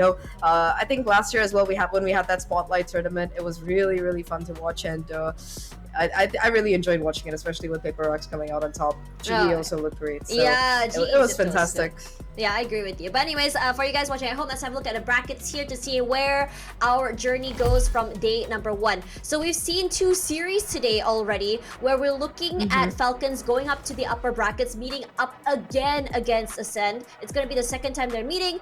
So let's see how far they're going to go from here. Now, coming into the lower brackets here, Lilacs and PPQ will be going into the lowers, waiting for the lower bracket winners to move on to them. So we're going to be seeing Mad Army full sense tomorrow. This is going to be a full Thai derby, as well as LXC versus ECA as well. So that's going to be very, very fun. Now, coming back into this one, Full Sense is going to be, it's not necessarily a newer roster, but I believe it was part of the roster from Invincible GC previously. And Mad Army is the previous roster of Full Sense Sapphire. So I don't know, is that rivalry or what? What do you think, Zach? I think that's definitely rivalry. I would personally be very excited to see that particular one. Ginny going up against the Full Sense team currently, so that's gonna be a banger one. And remember, Tash, these 2 games are also the lower bracket games, so much higher stakes. Today's games, at least both PPQ as well as Falcons opponents will be having a second chance in the lower bracket. But for tomorrow's games, there's no such thing. You either win or you're out for the rest of the split. So a lot at stake there in that lower bracket. However, any parting thoughts for today from what we've seen? Ooh, for me, my parting thoughts, seeing these new players, new blood come up into the league and really challenging the veteran players is something that I'm very, very excited to see. Actually, I'm welcoming this because I think for quite some time now, it's been such a rain from veteran teams, veteran players. It's really fun when you have newer players just really challenge these players on top as well. And I think it's great that we're seeing all these new players come up because for Game Changers, it's all about inclusivity. It's all about giving that space to players to really be brave and showcase the best that they're able to give to us. So I'm very happy to see that. What about you, Zach?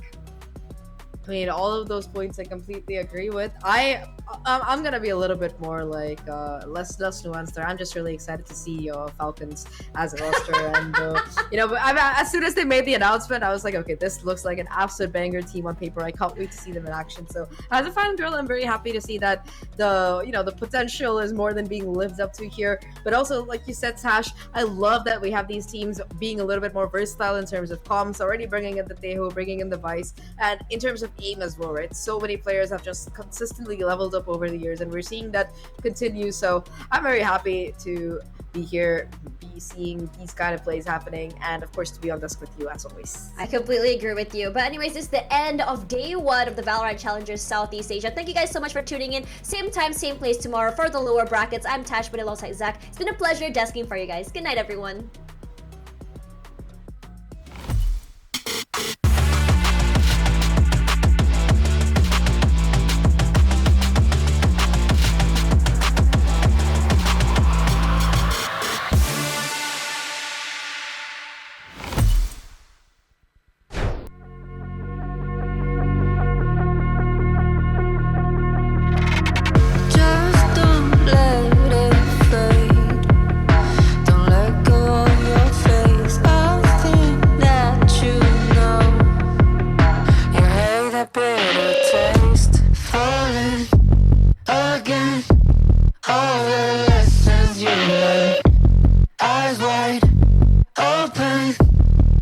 This is your moment, turn away, feel the pain. It's your fate, celebrate. We gotta stay awake.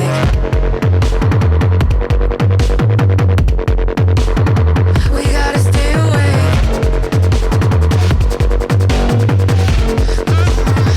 We gotta stay awake.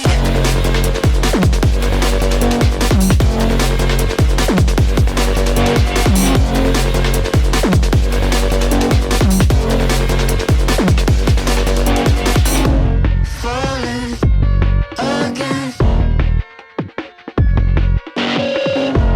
Eyes wide open. Go get your freedom. We gotta stay awake.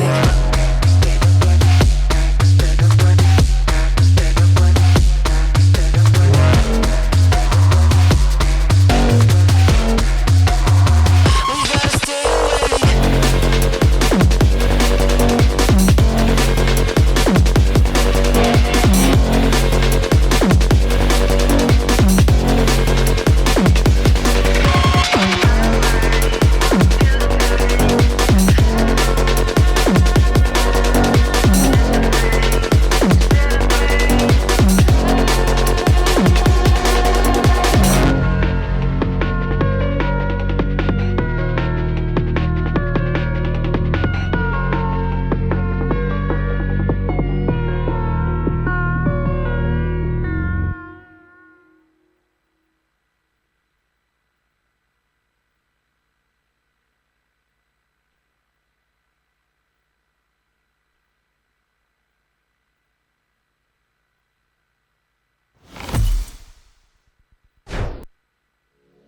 Sunrise, blooming afterlife, daylight, dawn comes as a surprise.